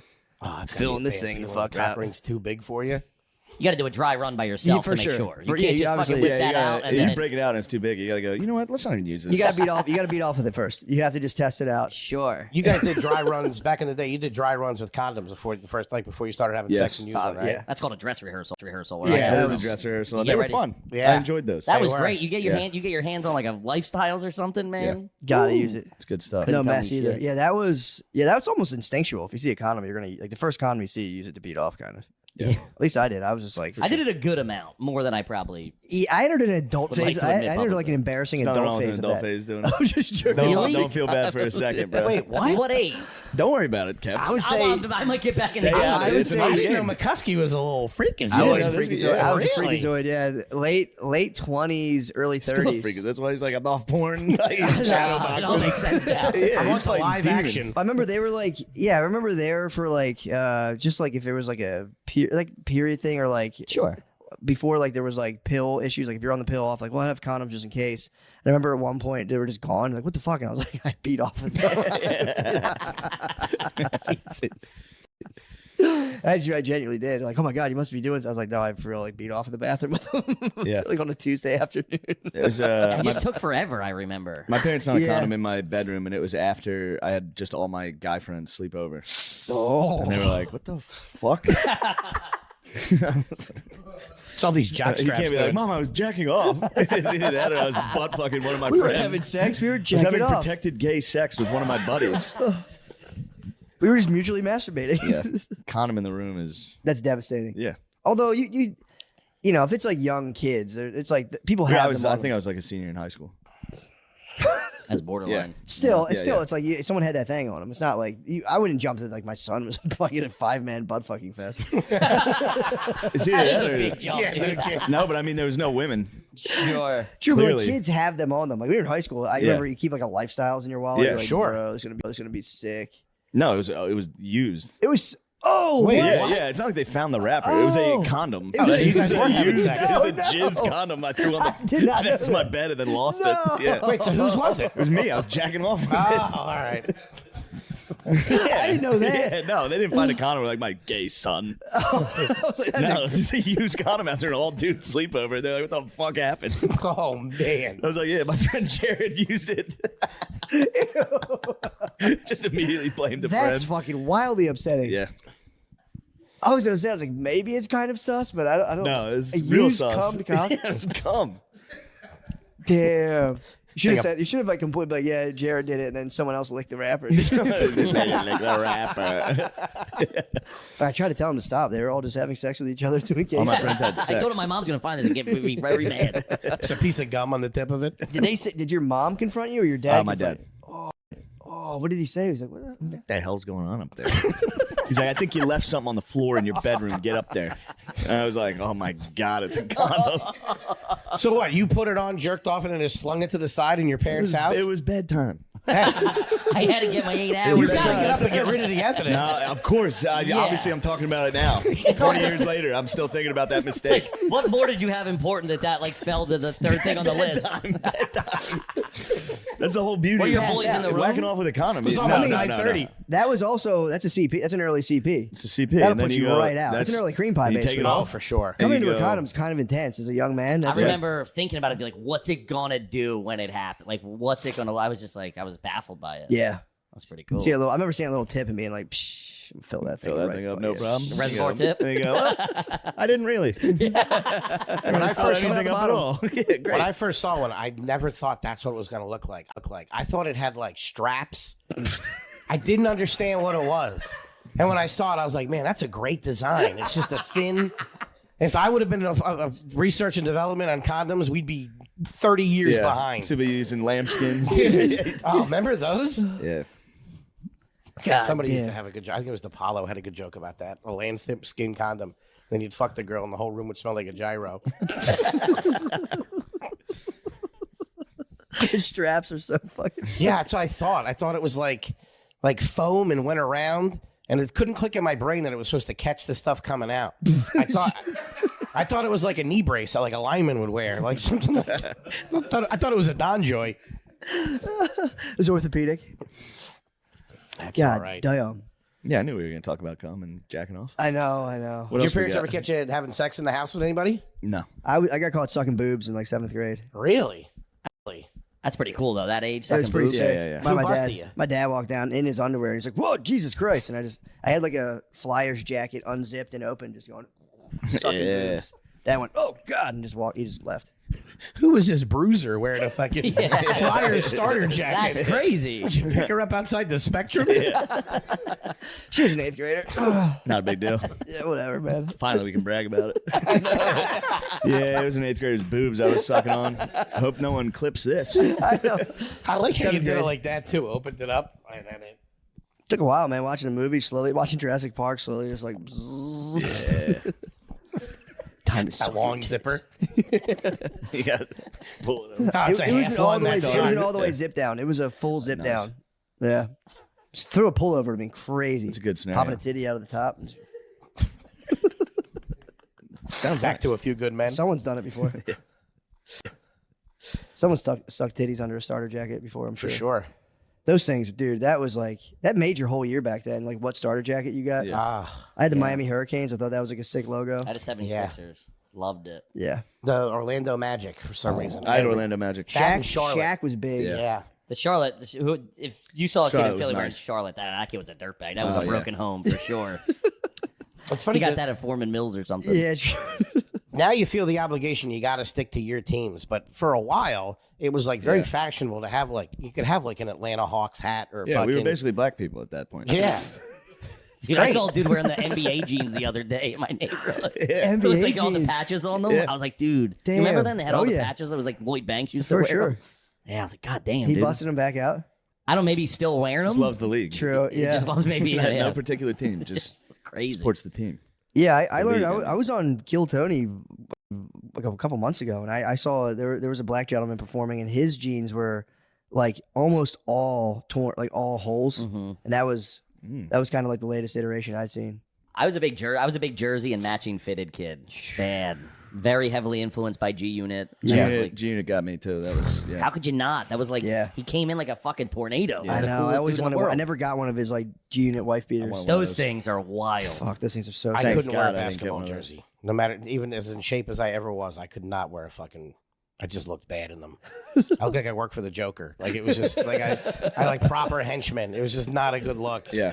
And I used to dudes that could pull those off. It was great. You gotta wear them at the beach. That's when it's That's a pro fat guy move. Yeah. You're like, I'm not, I don't have a shirt on. I Yeah. just really like the team. I made a promise to myself a long time ago. As fat as I was a kid, I'm not going to be the kid wearing the T-shirt or Yeah, of whatever in the course. You pool. can't be that. So I would take the shit off before we got to the pool and be like, "This is Let 'em it. know. This is me." Let's roll. You wanna suck some dude, titties in a now starter it's like jacket? everyone wears shirts now. Everyone wears the sun, SPF yeah. shirts. It's crazy. Yeah, it's pretty nuts. Yeah. Those are nice. They are kind of fucking I enjoy nice, wearing dude. those. Yeah, I had one in the pool. A con man was hitting me with those. He was wearing them first when we were at the beach, and I was like, "You look like a dumbass." And Yeah. he bought me one. I was like, "These are fucking sick." You don't have to put sunscreen on at all. Yeah. All you got to do is just hit your nose. Yeah, all the kids have them. I just went. I tried my shirt once in a pool, and then you don't think you get out. It's A sucks. regular I'm like, oh, the T-shirt? sun. You lie. You're like the sun. It was navy blue too. So it's not even like You were in dark, yeah. He's in It's a there. bad look. He's in there in a button down. And I got out, and then it's like then your shirt's wet. I didn't have an extra Hey, you're shirt, ruined. so I'm Yeah. just like, then you have to either take it off Or just out of the pool, which is worse than in the pool, or just Way hang worse. out in It a won't wet come t-shirt. off. You're just like, Brutal. yeah. The shirt in the pool is crazy, man. Especially just being wet, like you were saying. After you're done, you're just soaked. so uncomfortable. And it's uncomfortable to swim in. That's what I'm saying. Yeah. You might like spread out a little while you're swimming, look like an octopus. Just fucking just ink. That's asking to get dunked. The fat kid wearing the shirt. That's easy pickings. You're going under. Such a brutal look. I had the thought process too of like, no one will know. Yeah. No one's gonna believe that it's fat. It is because I Yeah. burn easily. Even the adults are like, "Look at that fat kid. I know. Somebody dunk him." My dad. I was a real fat kid growing up. My dad was a fat kid too, Yeah. and so he just like looked at me and he's like, "Knock it off!" Like he was like so devastated that I was also a fat kid. Yeah. I learned it from you. Yeah. Getting called out by your parents for fucking late night snacking. Yeah. My mom still does that. She'll be in bed at like 8:30, and if we stay at the house, I'm down there fucking rummaging through. Like, what are you doing down there? You're rummaging. He's like a grizzly bear My flipping mom- trash cans. My Gotta mom put the would've- food in a bear bag. Hanging outside from a tree. He's out there. Yeah, my mom would just tell me, she's like, you got fat. Like, she'll just like look at me and be like, you put on a lot of weight. You look kind of fat. They're And she vicious with that shit. just doesn't mince words. She'll be like, yeah, you're getting a little hefty there. I get that. You look good. And I'm like, I'm about to die. Like, I'll come off the road for like 2 weeks. My head's like this big. She's like, you look good. Meanwhile, like, I had to go to the hospital recently because my insides hurt. It was all clear. Came back clear. He said it was probably a muscle. I rolled with it. For sure thought I was dying. Happens. Trying to turn it all around, though. This 2025 is the my year year, everyone turns We're all around. going to turn it around. You got Possibly 2026. I think. But definitely. Maybe 28. 28 is going to be a golden 28 I year. know is going to be good. Well, we're going to slide into probably a golden age, like as a country in 2028, probably. Nah, fuck that. I'm going the other way. You think it's going to be doom? Yeah. Really? I'm riding it out. He was worried about the asteroid this morning. I'm praying He's for like, is it. this thing going to fucking hit us or not? I'm like, dude, what are you doing in your room, man? This is brutal conversation at fucking 9 I'm praying a.m. for it. That sucks. We got to wait till 2032 till this thing to hit us. Yeah. It's 2032. That's what they said, yeah. Are we going to use all of our missiles to blow it up? Can't deflect it. Huh? It's past the point of deflection, they said. So I don't know what they're going to do. I think they're just going to ride it out wherever it hits, deal with it. Wait, why can't they blow it up into a bunch of pieces? Armageddon this thing. That's what I'm saying. Get Buscemi on the horn. I read something that it's too far past where we'd be able to hit it or something like that. I also have no idea. I'm getting this from Instagram. I don't know what the fuck I'm talking about. Mid-beat, he's reading that. What the fuck? Yeah, I feel like if it's still in outer space, can't we just send nukes into outer space? I don't think that shit. I think that don't work. That thing's cooking. That's like 28,000 miles a second. We'll bounce right off of it. Especially if it's like iron or something like that. Oh, yeah, fuck. Just heats it up and it hits us harder. Yeah. Makes it angry. Just pisses it off. Now you're all in big trouble. Gets bigger. I wonder who it's going to hit, because it's going to all depend on the way the Earth's turning. Yeah. How big is it? How big is If it even hits us. Yeah. That ain't going to hit us. They're just doing the asteroid fear cycle. Yeah. They get me with the plane cycle. Dude. We're in bad shape right Bro. now. Yeah, god damn it. All of us have to Taking a fly Delta every flight fucking in 2 10 days. minutes. Oh, yeah, man. That's a flight that any of us could have been on. Minneapolis Yeah. to Toronto. Yeah. Dude, That's what the rough routing, fuck? though. I know. Everybody lived, though, so I don't know if the pilot's a hero or a fucking dumbass. Everybody walked away. He flipped it. It was like the Miracle on the Hudson on ground. He just flipped it over. Yeah. It reminds me of Kings of Tupelo when he's like, they call me a retard and a dumbass. yeah. How the fuck Said, did it flip? He was just going a little too fast. You are into a the turn. retard Hey, look, and I don't a know dumbass. I don't know if they hit if he overshot the runway, but it looks like he bounced hits the right engine, immediately catches on fire. So he like bounced, and then it just flipped over. But as it flipped over, those wings came right off. Yeah. So, and it was on fire, but everybody inside was cool. They got out. Everybody got out. Yeah, but Yeah. I always take my seatbelt off early, and I think about that all the time before we land. Even I'll be before like, landing, you I take do it every off? now and again. Yeah, I'll be That's like, wild. The second we touched the ground, I snapped that thing off. Yeah, That's what I'm the saying. second you're proper Yeah, you gotta landing. land. I'll take it off. I'll just, if they don't remind me to put it back on, I'll just. My dream is to surf the flight, to stand in the aisle and surf a landing. That'd be nice. That would be decent. But if you're the seatbelt, if you're not wearing it, you'd be the one deaf. You know how embarrassing That's that what would I'm be? saying. If it flips over, I'm like, If it I flips thought and you're about that. the I'm like, one dude, this deaf. flipped. I would fall. That'd be a hard fall to Yeah. the ceiling. Just I like, would be done. And I'd probably take out the lady next to me. And in front and behind. Probably. Sure. All of the 88 passengers, 87 unscathed. Here's one the- guy fucking well, dead. here's the thing, One though. guy trying One to be guy, cool. dumbass, said No, he was here- going to here's the surf the thing. landing and fucking exploded. Now, dude, I'll just jump the other way. If But it if you crashes. flip, then they're all on the ceiling in their seatbelts, Yeah. and then you got to do that thing upside down and Yeah, try I to know. I'm like surprised detach. nobody fucking got wrecked Which on that would be so far in my gut that I wouldn't be able to get it out. I would definitely have shit in my pants too. Oh, yeah. That would suck. I saw one guy, though. There's footage of people getting out, and the guy grabs a lady's butt I on the saw way. that. And there's a But part I of me think that was they're- like, I think he has to get him up. I know, but he grabs her ass. yeah, on the Put the way out, pusher he's up like, to here get her you out of go, the get seat. out of Well, there. as he gets her on the turn, Yeah. so it's not even like the push. It's like he guides her in, and then he fucking Hoink, yeah. He gives you a little hoink. little bowling action. I'm He pretty hooked sure it that up, guy yeah. was not straight though. We've Probably crunched not. those Male numbers. flight attendant, Yeah. Asian male flight attendant, if we're being precise. Yeah, for being precise. Little male cheer. He probably hasn't done this like True. male cheerleading in a while. We've crunched those numbers. It's been like 4 months where every week, every couple of weeks, it's something. I know. If you go globally, I mean, South Well, Korea, they had like 9 Asia's going nuts. Asia's Woo. been going nuts though. nuts. Yeah, those airlines. Crazy. I'm never going over there. That video, you see the video, the one last year, the guy he's filming himself, and the one that went into Yeah. the gorge? Fuck. Pretty that. quick. Yeah. Is it just Korean airlines that like all Asian airlines have been acking up? I think they typically act up over there. You think It's a they'd funny be- way to It's call like it. They're acting Malaysia. up as they plummet to the ground. You boys acting up out there? Really Yeah. playing a fool over there. Wouldn't you think they'd No have that roughhouse. shit kind of on lock though? Dude, you would think South Korea, everything's probably fucking tight, meticulous. That's what I'm saying. I mean, fucking. I think it's Atlanta, also- It I might be. get It might be an operator issue. Therein lies the problem. It's bad. Something Wong. Oh man, we were just We talking too about low. that. The funniest thing to ever happen in the world. So fucked up, but Something man. wrong. Something. We What was too the third low. one? Something Wong. We too low. And Yeah. that was like Bing Bao Ow. Or like it was like something about the crash. Like the noise or something? I wonder who did that. We were talking this morning. It was probably like an intern or something like that snuck that in there. That's so fucking. I mean, that funny. guy should have got a writing job somewhere. Yeah. Didn't the one just straight up disappear one time too? That's Malaysian crazy. Airlines, right? Malaysian. Yeah, Yeah, Malaysian it straight up was- disappeared. We too low. Holy fuck. Bang ding ow. Bang ding ow. That's so fucked up. Something Wong. We too low. Has anyone Holy ever- fuck. Bing ding With the ow. Malaysian airline, everyone thinks they went in the ocean. What if they went into outer space? Whoa, that fucking. That's crazy. Matt, We never even you're onto considered- something. Have never them even- stop the asteroid. Why exactly? Yeah, true. Maybe that's what they're doing. Maybe we're gonna find out in 2032. Malaysian Airlines. How pissed would you be? You're on a vacation. That's how they pull you. Like, fuck. What? The outer space? Yeah, I'd be I only got furious. 6 pairs of underwear with me. I'd be furious. How'd you bring enough Nexium? I'm gonna have wicked heartburn up there. He's brutal to travel with.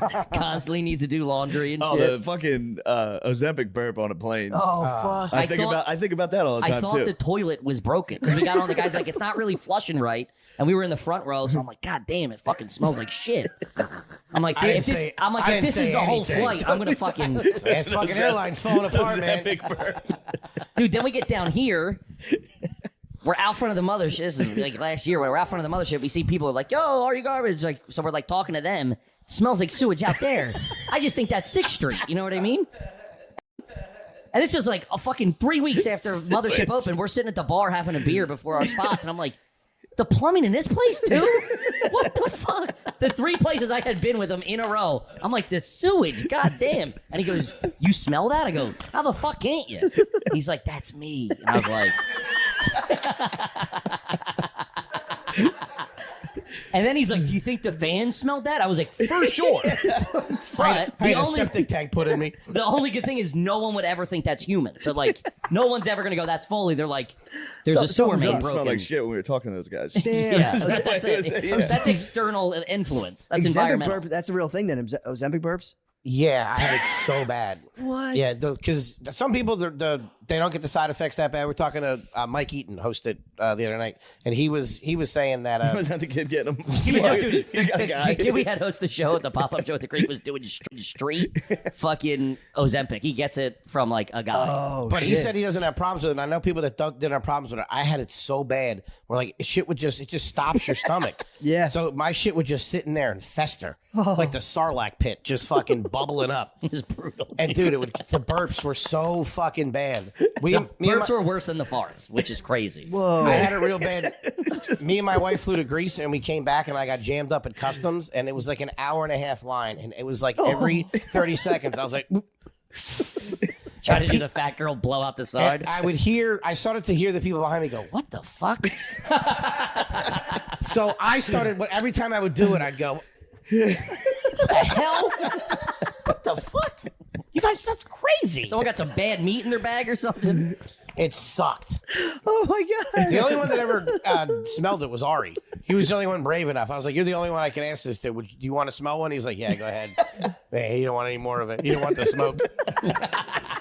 It's like rotten eggs, dude. You're dragging. You're dragging. A proper dragon. Dragon's ahead. breath. Oh. Yeah, go ahead. Yeah, it sucks. And you were in line for what was that? Doing customs. For, Oh it was my like god, an hour. I would have fucking killed myself if somebody was burping shit. And we were in a customs line is maybe my So least favorite long. place. When you So land long. at JFK, just fucking Afghanistan Airlines just Brutal. got off next to you. That's coming off worse than I want it to, but you know what I mean. Among others, you should have listed like in fucking Norway, also, yeah. Iceland Air or something. Australia's flows motherfuckers too. Australia, those cocksuckers. I do get mad when the international line's moving faster than the American line. Yeah. What the fuck are we doing here? Yeah, It's like I shut that pay my down. taxes type shit. Really, Yeah. it gets you in the fucking gut. But we were only moving in small increments, so I couldn't even like do You it and couldn't then hide get the away. burp, yeah. No, bad. Had to keep that up for an hour and a half, Oh. sipping a ginger ale, praying it would go away. Settle your belly. Get some carbonation in there. Get those burps really Trying to going. kill this. Get that real ginger in there, just floating around. Yeah. But when you would take care, that was like when you were coming off of 2 weeks in fucking Greece, so you were eating like a fucking maniac. It's a When he would Mediterranean diet. When he would stay on top of it, it was a little better. But when like on the road, it was just we'd be in a minivan and you're like, dude, we got to pull over. It smells like one of those old cars that smells like sulfur. You know what I mean? Oh, so The farts are even worse. what? You wouldn't know what it was. A burp is. Dude, it was crazy. And they were like long and hot and just. It was like a gas leak. He shit his pants on the tour bus. That happens. Ozempic, it slows up your whole digestive system. So Yeah. like everything just moves so slow. Yeah. And how much could you eat on that? Did it like slow you down big time? Me or Yeah, you. I would press through it. I probably should have stayed on the Japanese say that you eat till you're 80% full. Yeah. If I was maybe doing that, I would have been all right. But I would push through it because at the time it would. Japanese say that? His Japanese neighbor says it. Not all of the Japanese. It's called something in Japan. The Japanese neighbor. But Japanese neighbor. It wouldn't hit until later, so I like wouldn't realize how full I was till like a couple minutes after I ate. I'm like, Yeah. oh, they're gonna be bad. Oh. Yeah. And it would just sit there. You could feel it in your stomach, just fucking it was like having a crock pot down there, just slow cooking. Set it and forget it. Bad news is coming. My girl fucking hated it. Yeah, no Yeah. shit. Yeah, imagine having to sleep with that, dude. That's crazy. I'd get real defensive in bed at my CPAP. I'm like, what do you want me to do? This is my weight loss journey. Hooked up to a machine keeping you alive. Fighting with a mask It's on. not my fault. I remember Taking it off like Bitch. Like reptiles. dude, if I burped into my CPAP, You fucking. That's the funniest shit ever. Did you burp into the machine at all? oh, dude, that would wake me up in the middle of the night and be like, what the fuck? Fucking hotboxing himself. Wow. Be like punching out of an F-16, just like, Under the covers must have been nuts. Under the covers must have been trap the crazy. flavor. Just 7 passengers of a cruise died. I remember one night she got up in the middle of the night and was like, I woke up and she was standing at the end of the bed like, what are you doing? I'm getting healthy. I'm doing this for you. Oh, Poor man. lady. I really wish I could have been a part of one of these burps. I know I don't, but It I just. smelled like It's Rotten like eggs. I think about sewage. the Ozempic burps and going to a medicine ball all the time. I think about this every day, dude. The fully eating Ozempic burps on a plane. I'd be so mad if I was on the plane. Because sometimes when the noise of the plane and the air moving around, you can get away with murder up there. You really can. You You really really can. You let one. You're building up. If you got your own fan for Oh, sure. yeah. Yep. You can Yeah. fucking Hit the aisle. You can hit the aisle. directional, Dead yeah. giveaways when you're moving the fan around. But yeah, you do that one little test to see if it smells and if it's all right. Plus, you got the seat and all that stuff. Yeah. You know, Could be but anyone. man, sometimes you're just like, fuck. Yeah. Wives, I will say my wife punishes me when I fart on a plane. She goes, "Hey, was that you?" And if I had fart, I'll laugh. I can't not Yeah, it's hilarious. laugh hysterically if I did fart and someone smells it. So I'll be like, "Dude, shut the fuck up. Dude, shut the fuck Yeah, it's like, well, you're blowing up my spot. up." Why would you do this? I feel It's- like it doesn't get that far though. Doesn't, but when you see it hit someone, it's the Yeah, funniest. yeah, yeah, yeah. You see like a Someone's guy head snap. reading the paper, like, Folds a Chris Wall Street Journal yeah, down. it is. Me and Butterly were on a plane once, and a little boy in front of us, anytime either of us farted, he would turn around and go, it would hit him, and he would, you see his face in the gap at the seats, and be like, he thought it was like the funniest thing in the world. It was It is the funniest thing in the world. Oh, it was so you would see his face. he'd be That like, would have been me. If I was a guy, if somebody was behind me farting like that, I'd be like, I would have been delighted. That was a real one. oh fuck. And he would like say it to his parents. He'd be like, I think they farted again. They'd be like, shh, stop. That was so funny. Oh, fucking bastard. That was so funny. Yeah, Goddamn, bad news, dude. man. Hot day. Yeah, Hot that's a diggity fucking dog. good podcast. Yeah, it's fun. for That having was us. fucking hilarious, It's dude. great You guys are guessing. the best. We love you, Appreciate you. boys. Yeah. You guys fucking rule. We love you. Hell yeah. You guys, you don't have anything to promote, right? Yeah. Yeah. Route 66 special. Route 66 special on our YouTube page. Check it Yeah, out. so we did. Oh, yeah. We did this whole big tour from Chicago to L.A. Are any of the burps and farts featured in this? He yes. shits his. We Yeah. have him shitting his pants on like 5 different I had cameras. Ozempic This is problems. must see TV. Ozempic problems the whole time. But we filmed all the shows. We filmed everything on the bus and all that stuff, and we put it all together. Connor Yeah. directed it and That's fucking awesome. shot it, and edited the whole thing. And we think it came out great. We think it's something different, something fun. So we're excited. When's about it coming out? Route 66 comes out February 25th. Ooh, Oh, let's fuck do yeah. it. Fuck Yeah. yeah, man. Where's it coming out? YouTube On channel. YouTube, on Oh, Are You hell Garbage yeah. YouTube page. Hell yes. Nice. So whenever this comes out, it could be there. It'll be coming out very soon. Nice, Yeah, man. we're excited. Fuck, that's going to be awesome. It is Thanks, going to be Marcus. very good. Check Yeah. it out.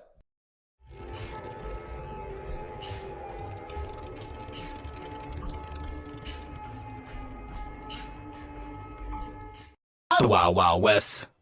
Hey, we're live. What's up, everybody? Sam Morrell, thank you for coming, dude. Thanks for having me, man. I mean, I hate to dig into what we were just saying, but you're absolutely right. The headset, that was one of the funniest things I've ever heard. Oh, Headset why'd I co- burn it off air? I was the funny. Just saying. That's what everyone says now. You show up to like, save it. Save it for the pod. But yeah. Sam was looking at my headset. He said that just when you see a comedian with a headset on stage, you know a molestation story's coming. Yeah, it's going to get serious. That's the funniest thing I've ever heard, man. It's always something dark. There was another guy in the 90s. I forgot his name, but he was like, the first half was really funny. And then he was like, anyway, my dad was murdered. And you're like, what the fuck? But he had the headset. You knew something was coming. It is. It does lend to like a gravitas towards the whole thing. Yeah. And here is the secret to life. And just Or, pause. or like a self-help person where they're just like Yes. doing this a lot. That's where I got. Remember, did you ever see Vanilla Skies with Tom Cruise? Yeah. That's where this made me laugh of him just being like, "You want to get fucking pussy or not?" Thank you for coming, dude. I'm fucking pumped to have I you. couldn't tell if that was a good movie or not. When they broke out in singing in the end, it pissed me off. The Vanilla Sky? Am I thinking? No, I'm thinking of not Vanilla Sky, Magnolia or something. Yeah. Oh, my with the bad. frogs? My bad. I'm thinking. Yes. Yeah, that was annoying. That pissed me And off. it was like a really good movie till then. Started. It was awesome, and then it just ended pointlessly with him singing, and I was like, "This is fucking pissing me Yeah. off." Yeah, I'm Bullshit. with you. Yeah, but dude, thanks for coming, man. Thanks for having me, dude. I'm happy to be here. Dude, it's funny. The first time I ever saw you, I was a pup in comedy. I was a young pup, and my friend Chris O'Connor was like, "Dude, Sam Morrill's going." It was in Philly. You were doing some show. I forget where it was. We just watched, and we're like, when you just start, and you see a guy who like actually can do it, and you're just like, "Oh fuck, dude." Where was it? It's in Philly. I forget some theater. It was like a. Not a theater. It was like a. It was like a theater, but it wasn't like a. It was like a. Like a black box type thing? Yes. I did a lot of those in Philly because they were easy, easy to get to. Train is like Yeah. 90 minutes. It's Yeah. People don't know. It's like right there. But Yeah, that was. I was a young. I loved it. I was a young comedy pup, and we are going, "Whoa, dude, that's so fucking cool, dude." He has a whole fucking hour. This is crazy. All in 5 minutes, we're like, "Oh, dude, that's so fucking cool." Oh, and then like if I look back at that hour, I'd be like, oh, I fucking suck. That's how it works. You know, you feel good about it for a minute, and then Yeah. But then I don't like my new stuff either. It's like Yeah. it's tough. Like, how do you feel about your stuff? I go back and forth. Sometimes I'm like the hour I'm doing now, I'll be like, this is great. And then I'll like, there's like chunks of it where I'm like, this fucking sucks. I need to cut this all out. But I get to the point where I just want to be done with it. I'm like, all right, it is what it is. I want to like release this and just go on to coming up with something else. I know it's amazing how quickly it's like just a new relationship, and like at first you're like, oh my god, this is amazing, and then a few months in you're like, what am I doing? I know what the fuck am I talking about. Yeah, I'll like laugh. I'll not even laugh. I'll be like, there's like certain things I'll say from it in my head. I'm like, you fucking loser, and I'm like, all right, come on, man, come on, let's get through the hour, brother. Let's get through the hour. There's always that one chunk where you're like, fuck, why am I still doing? But you're doing it because you believe. You're like, it'll get better. Yeah. But you got to do it enough that you hate it, and then you're like, all right, I'll write new stuff. It's time. Yeah, it's time Yeah. to chop this loose. I'm excited. I'm gonna try to do a special, I don't know, at some point, and then in the spring maybe, and then just. You're like one of the few successful YouTube specials of recent. Thank you. Yeah, I that feel like was- there's not that had a moment, and then it was like it got oversaturated, and you, Ari, a few other people. Dude, I was thinking for like maybe 40,000 views. So I was like, I'll probably get 40,000 on it, and then like I was like, I'll have to do a bunch of podcasts, promote it, and then like the first week I was like, oh sweet, I don't have to do anything. I'm just gonna sit back and chill. I know. That is the dream, to be like no press. Yeah, it's I thought I was gonna have to do it all, and whatever. But I always say people ask me, they'll like be like what should I do for like you know, like my podcast, I'm like, dude, here's what you got to do. I was like, just get a co-host to become supremely famous. And I was like, that'll work for sure. That's what you do. You got to be like an agent now. You're like, I think that guy's got the goods right there. Yeah. True.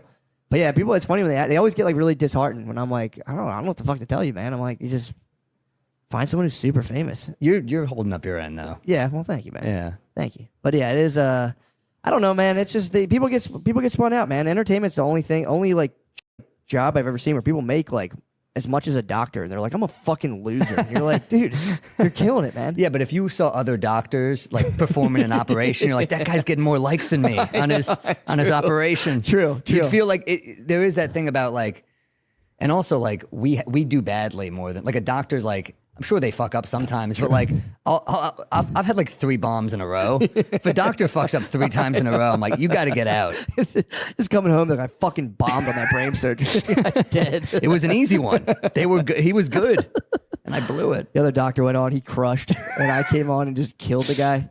True, that's a fair point. Yeah, they don't have to deal with the metrics. I think just the comparing, we always compare, and like it's different than it used to be. Like, you know, back in the day, you'd be trying to get something on Comedy Central, and there'd be like one spot.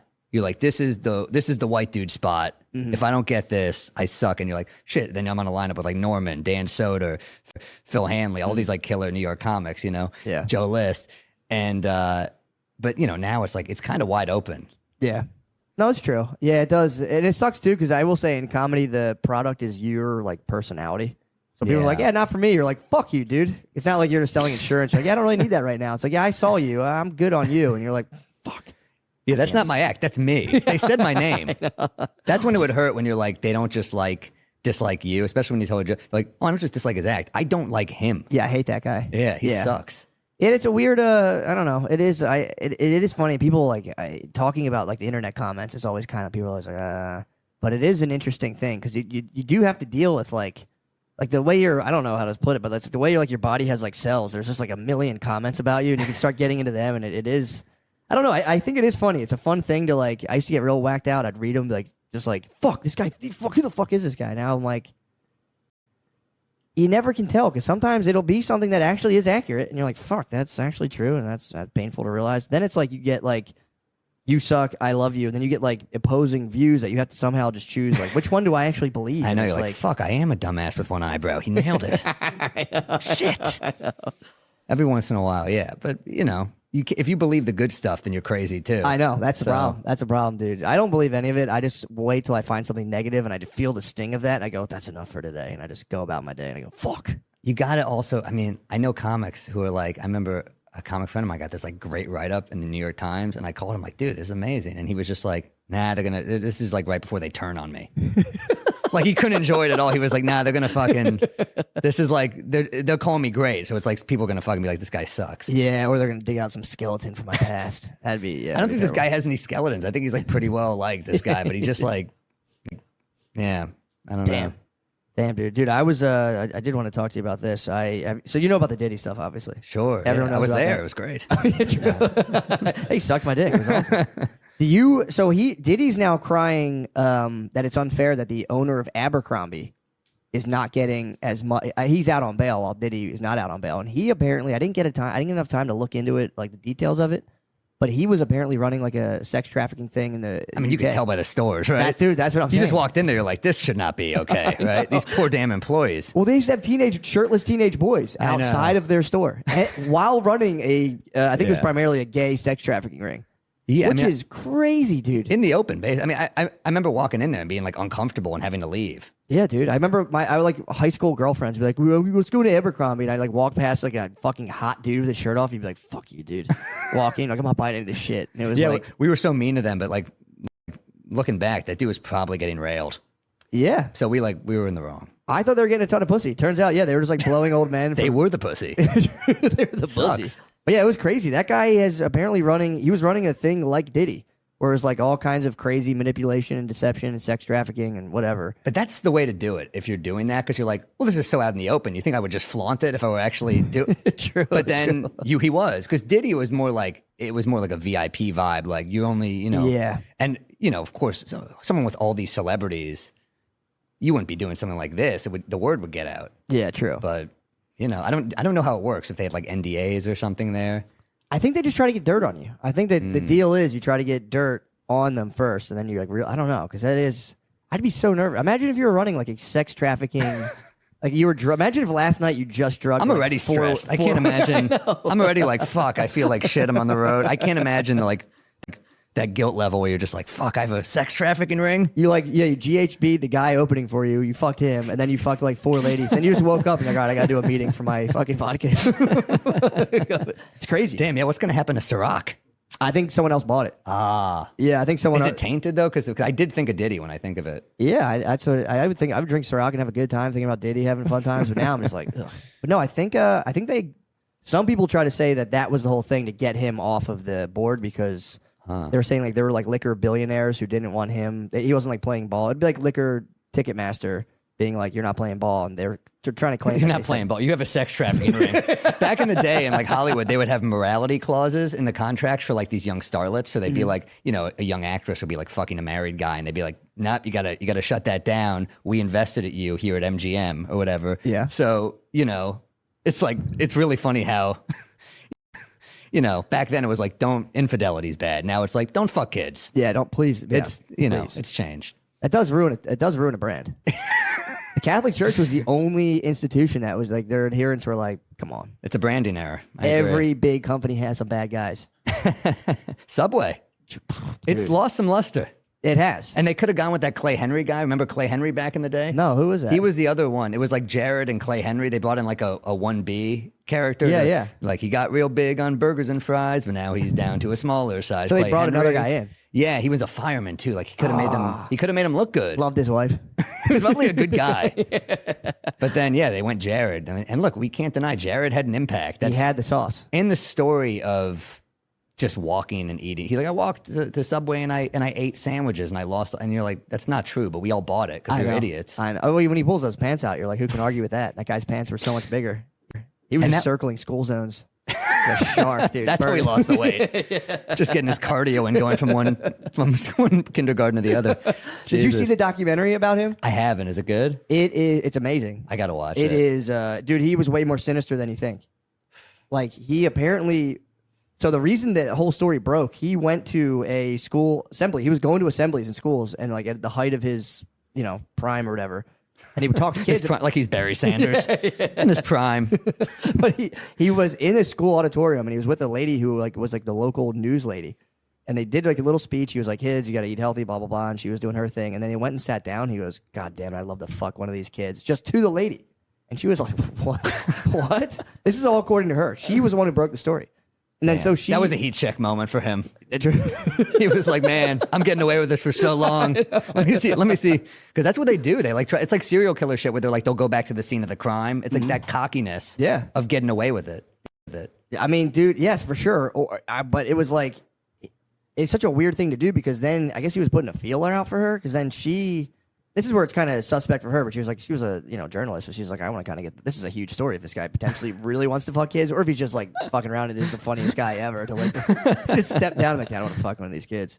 But then she started like pretending to be his girlfriend, and they just drew all get stuff out of him. And I don't think she ever said she had sex with him, but she would be like, they would have like phone sex where she'd be like, what were you talking about? And he was like, I just think I want to fuck you. And he like admitted to doing it, and like his manager and him were fucking kid like.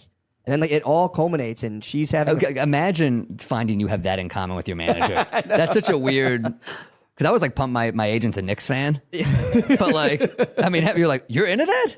That's fucking great. Yeah, it's a funny icebreaker to like see kids like, man, they say the funniest things.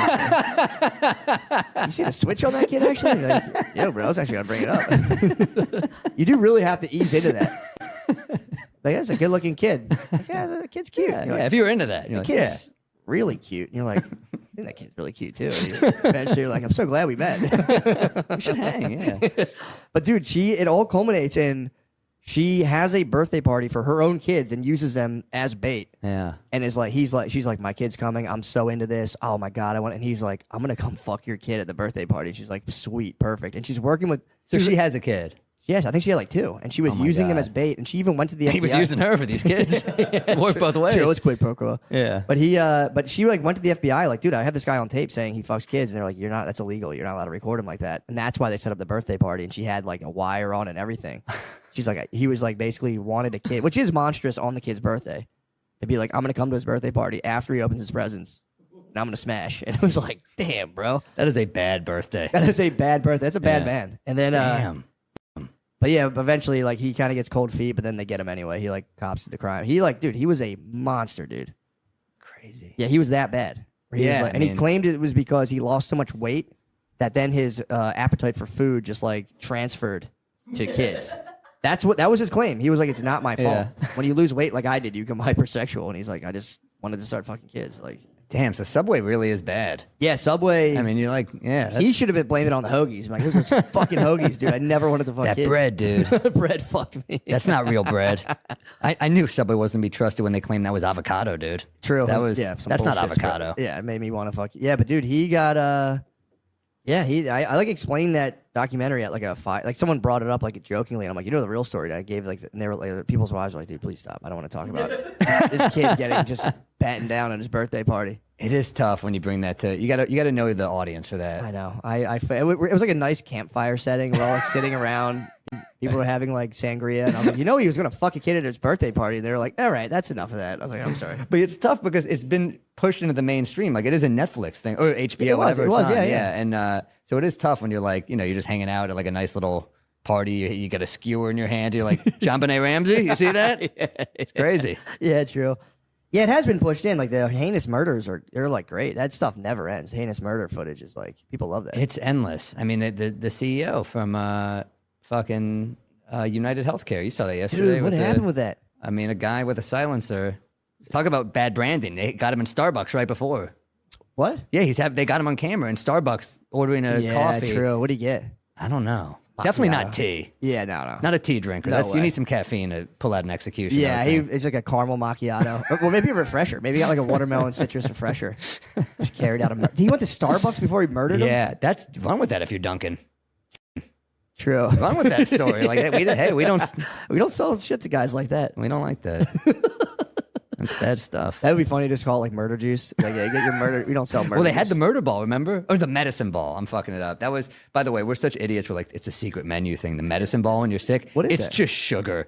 It's just like probably awful for you when you're sick, but it's like tart enough that you're like, it's helping my throat. Wait, Starbucks has a secret medicinal beverage? Yeah, it's called the medicine. Is it in the medicine ball? They don't call it that anymore. What do they call it now? But it's just like lemonade and a shitload of honey, and it's probably just an insane amount of sugar. And you think it's helping because of all the honey, but it doesn't do shit. Yeah, I'm gonna go puke on a Starbucks counter and be like, I need the medicine ball. It's yeah, you got to be pissed if you're Howard Schultz. Bad for Starbucks. I mean, they had their scandal. I think like 3 years ago, they like kicked a black guy out of there. Oof. Yeah, Starbucks. The Not employee good. kicked the black. He didn't buy anything. He was having a business meeting.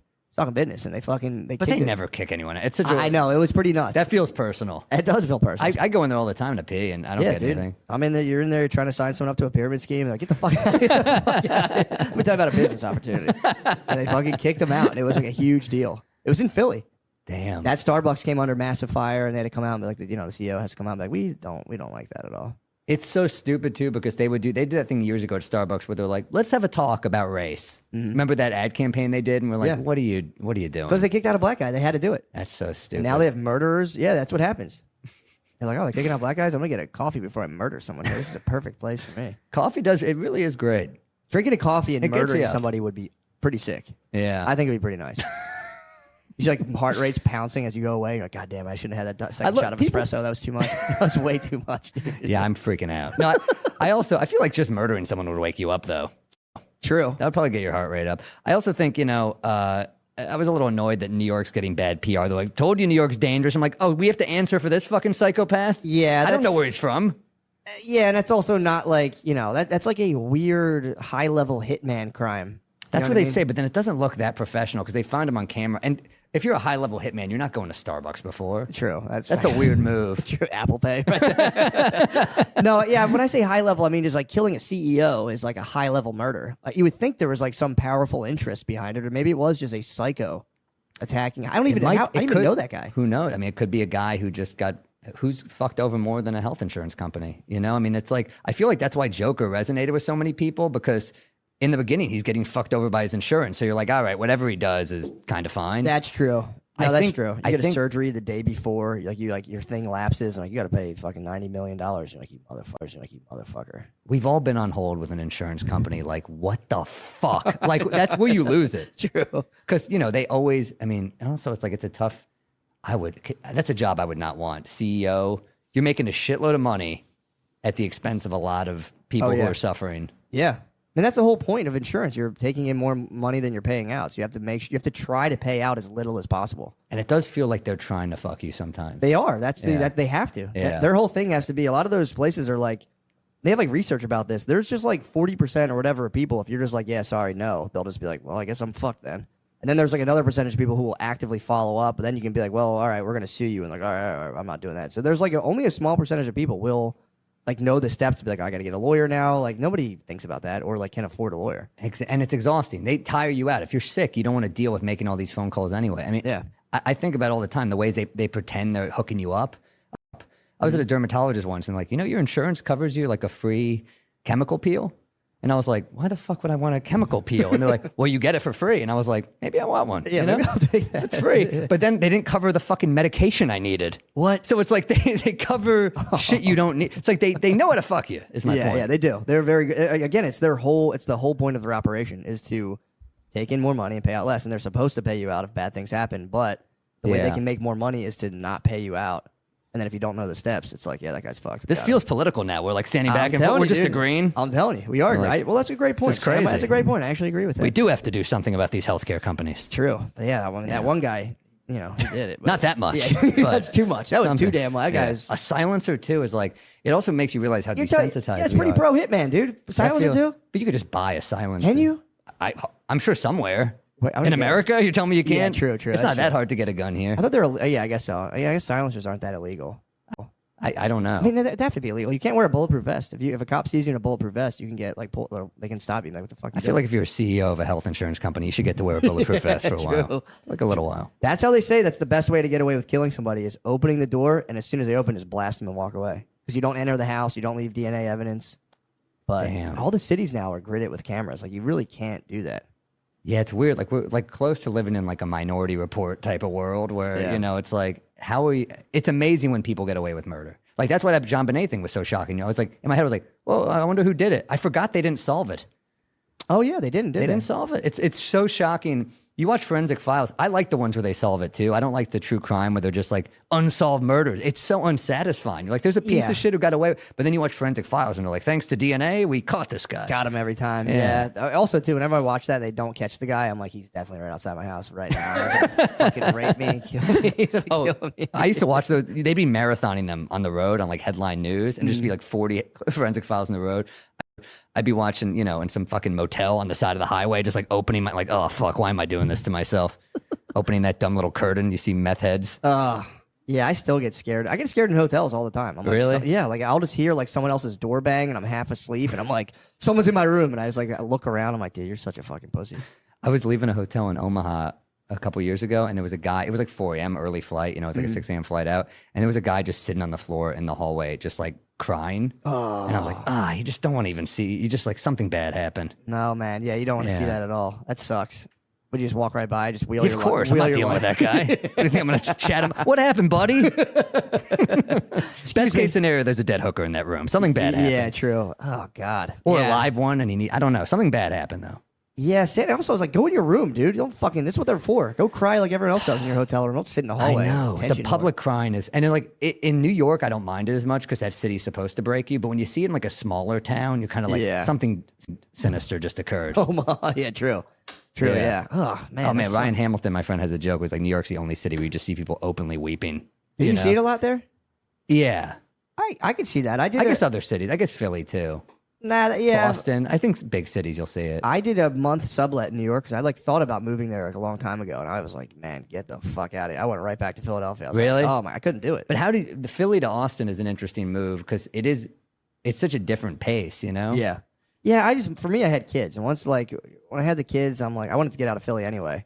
And then I was, like, thinking about moving to, like, the outside of Philly suburbs. I had this, like, it would have been a bad plan. I was looking at this, like, plot of land that turned out to be, like, a floodplain. It was bad. And I was like, I'd be an hour from every airport. And, like, there was no way I could do stand-up there.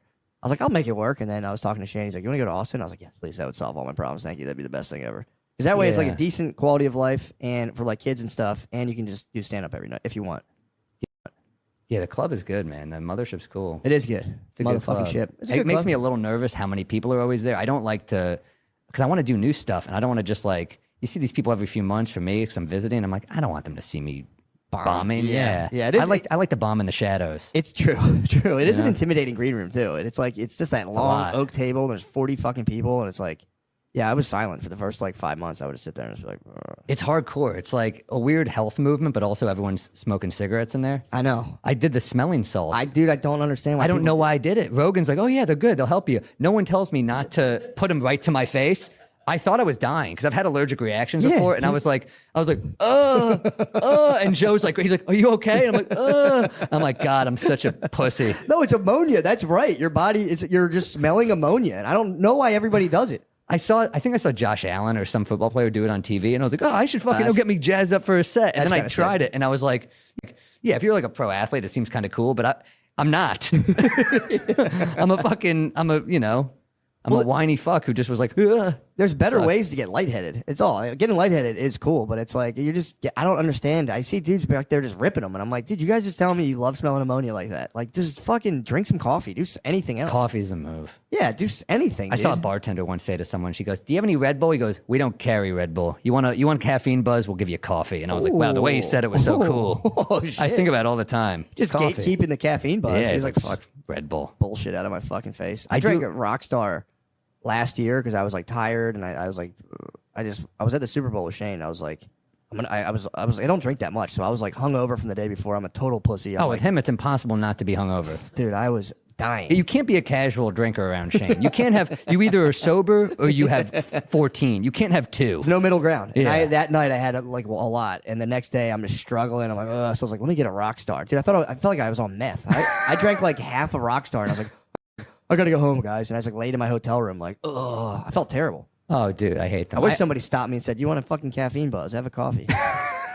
There's shit in that stuff. I don't know what it is. Even gas station coffee, I like. I just like coffee. I like the ritual of the coffee, the energy drinks. I remember drinking, when you're a young comic barking and stuff. I was, I need energy. I'll drink a 7-hour energy. And I'm like, even then, you're like, we haven't heard from them in a while. Lord knows what the fuck was in that shit. Oh, you know? yeah. The 5-hour when they do the shot real quick. But then it turned into like 7-hour. Oh, It was really? like that something about Mary scene where he's like 6-minute abs. And he's just like, what if someone did 5? And he's like, no. But they went the other way. Damn, just they kept bumped adding. up 7-minute energy. Yeah, that shit. I think it was 7. Wasn't it 7-hour energy? I think they kept bumping it up. It makes sense. It's also, it is funny to just like, the term energy just got like, appropriated into being like you're just like hitting yourself with stimulants. It's like, no, I have energy right now. It's like, no, dude, your fucking brain's wired on stimulants. Yeah, well, I was listening to your podcast where you're talking about just sleep and how important sleep is, and you're like, oh my god, we'll do anything but the thing we're supposed to do. I know. Sleep is the thing. Dude, I fought it for a long time because I would get into coffee. I'm like super sensitive to caffeine, so if I drink caffeine in the morning, I for real have 7-hour energy. I'm like, But do you take wired. naps during the day ever? If I drink caffeine, I can't take naps. Same. So what I try to do, I like just white knuckle through a morning. Then I won't have coffee, but I will take a nap in the middle of the day. And it's like, dude, you feel so good. I've never been able to do it. Oh, I love it. Dude. I can't. Sometimes I'll be so tired that I just fall asleep early or something. But like, I can't nap. I drink too much caffeine. That's the problem. If I have caffeine, no nap, or I'll take a fucked up nap where I wake up like, ugh, like, oh fuck. But it's like, yeah. How about the melatonin stuff? I hate that shit. Dude, I tried it, and then someone told me it shrinks your balls, and I'm like, really? They hit me with the yellow 5. They're like, yo, you hear that stuff shrinks your balls, and I was like, nah, I'm not doing it. So I was taking it on the road. Why does it shrink your balls? I don't know. Andrew Huberman said it. Someone said that Andrew Huberman said that, and I was like, all right, fair enough. I'm not fucking, he's got to be right. Dude, he's got to know about that. He seems like he knows a lot of stuff. He's using them, bro. So he's got to know. He's using his Yeah. balls a lot, so that guy knows. He's keyed in on the fucking ball research. Yeah, the melatonin gives you nightmares. I feel like Yeah, I would take it. I started fucking around with it on the road because I'd be like, I'd be in different time zones. And I get off stage, and as soon as I get back to my room, just swallow melatonin, wishing it was just cyanide, just right in my throat. And I would like sit there and read a book, and all of a sudden you do get like really heavy. Yeah. Have you ever taken it before? Melatonin? Yeah. I have like a powder. This stuff I try sometimes called Beam, and it's like it's got all kinds. It's got magnesium, all this stuff. Podcast sponsor. Yeah, they sent it to me, and they sponsored the pod. I had it too. And I was like, I started buying it because I was like, give me some more of it. They're like, they pulled their sponsorship. I was like, fuck it, I'll buy it. Like an You adult. strung out like Elvis, dude. Yeah. But but I would get nightmares. I would wake up like sweating, like what the fuck? I have nightmares every night, and I'd be like, that can't be good sleep. No, yeah. That's I took it one time, like I was like, I'll just take it at like fucking 6 p.m. and just get like ready for the sleep. I didn't realize how hard that shit hits you. I did the same thing, the beam powder. And I was like getting something for my kid, and I was like, what the fuck? And it just like hit me out of nowhere, and I was like, oh shit. But yeah, it does. The melatonin works, but yeah, it's one of those things where it's like it's just. But does it work? Because Yeah, they're are like, you we're not getting- feeling refreshed, right? Yeah, I was like tracking. I was like psycho tracking my sleep at the time, and I would get like more deep sleep from it. But Really? Yeah, but it's like addictive, dude. Then like next thing you know, every night I'm like, I should take a little melatonin tonight, and I was just like, but I've heard that it's not when they say like 2-3 milligrams, 5 milligrams, it could be like anywhere from like 25 to 1. Like it's What? way off. How the fuck do they get away with that? I don't know. It's like who the hell's going back and forth and like analyzing it. So and they could say like these products in like tiny print, like may or may, but I've heard that. That's also from the That Hughes. hate tiny print. I know it's fucking. So they fuck you. It's fucking bullshit. But They yeah, fuck you every apparently time. Hughes is way against the melatonin. And then I heard the thing about like being 20 milligrams. I'm like, whatever. And he's like, it shrinks your balls. I'm like, that. Say less, brother. I'm off Are it. smaller balls that bad though? Who cares? Yeah, but you don't want to get them shrunken. That's the problem. It's like, what the fuck? It just anything that can shrink your ball. It isn't that big of a problem when you think about it. But like, just having them Hey, shrunken. your dick's looking a little bigger. That's you know? true. That's actually There's some stuff You're going sleeping, on. You're sleeping great. You're sleeping well.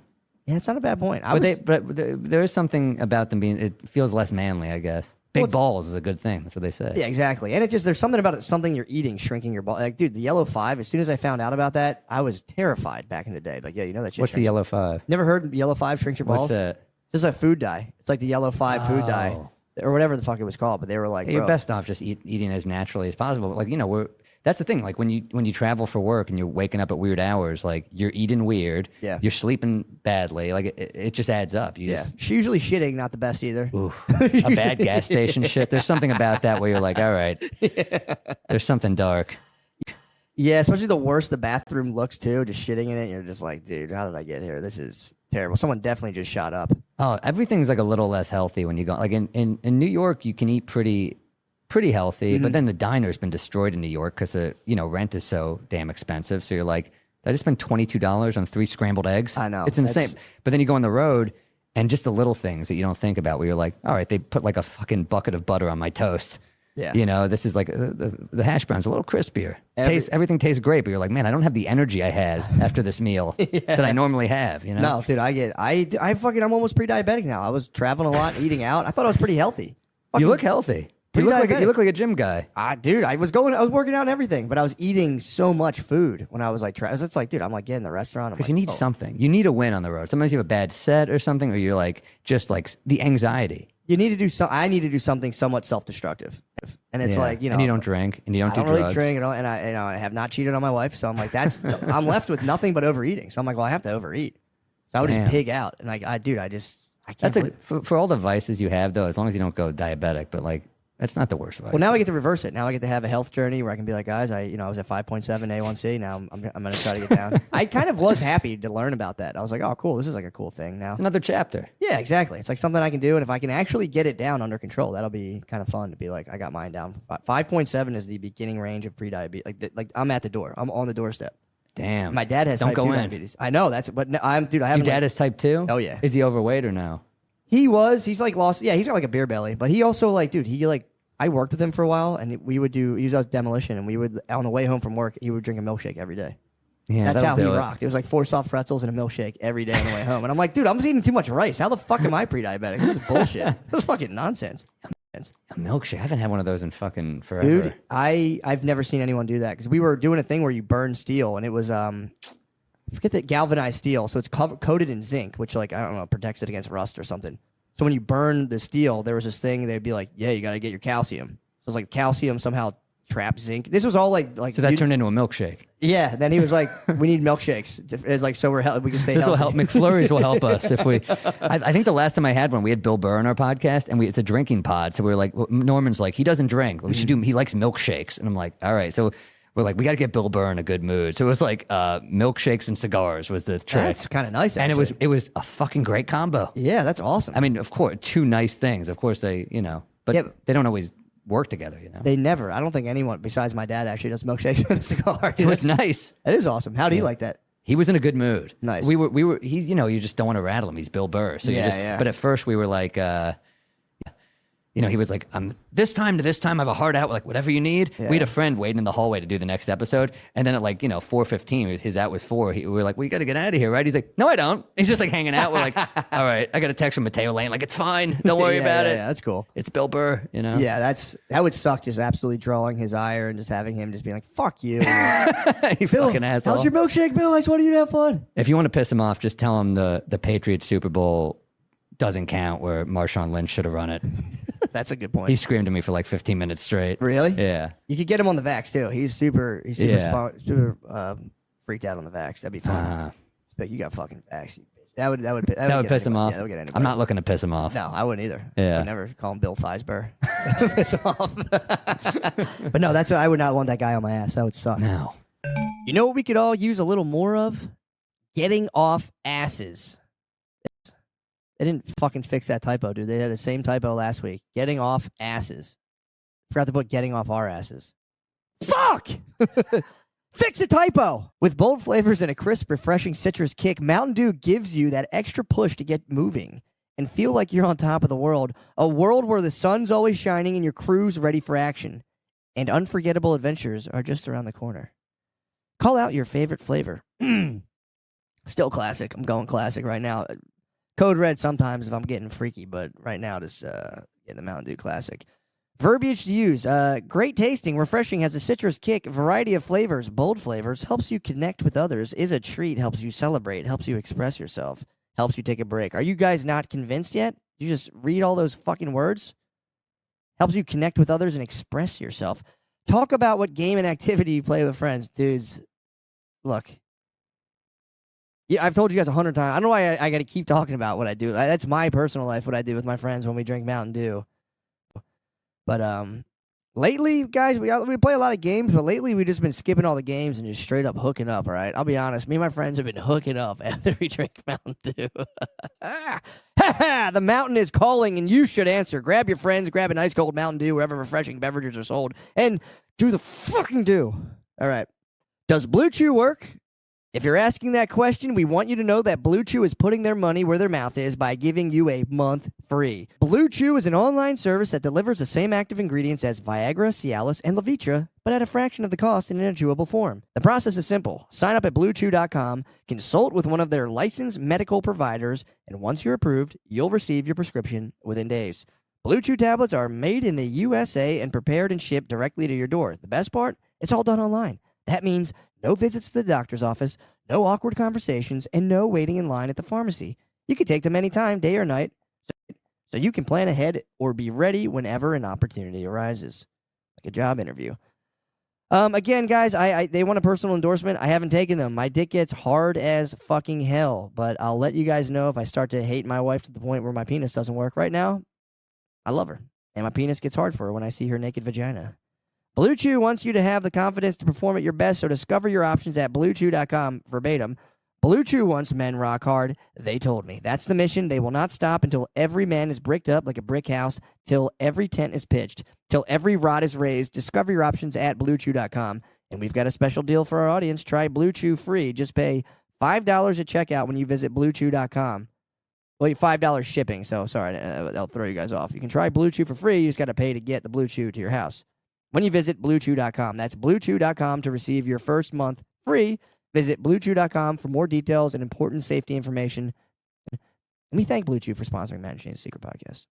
Prize Picks is the best place to get real money sports action. With over 10 million members and billions of dollars in awarded winnings, Prize Picks has made daily fantasy sports accessible to all. You just pick more or less on at least 2 players for a shot to win up to 200 times your cash. Run your game all season long on Prize Picks, America's #1 daily fantasy sports app. Make your holidays bigger and brighter with Prize Picks, the best place to get real money action while watching your favorite sports. You can now win up to 200 times your money on Prize Picks. Join now because this holiday season, Prize Picks is giving away 2 free picks in December.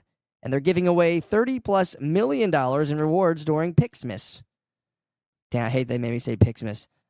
Think James Cook will get more than 60 yards next week? Ooh, or Joe Burrow pass more than 1.5 TDs? Wow, I didn't think about Joe Burrow doing that many TDs.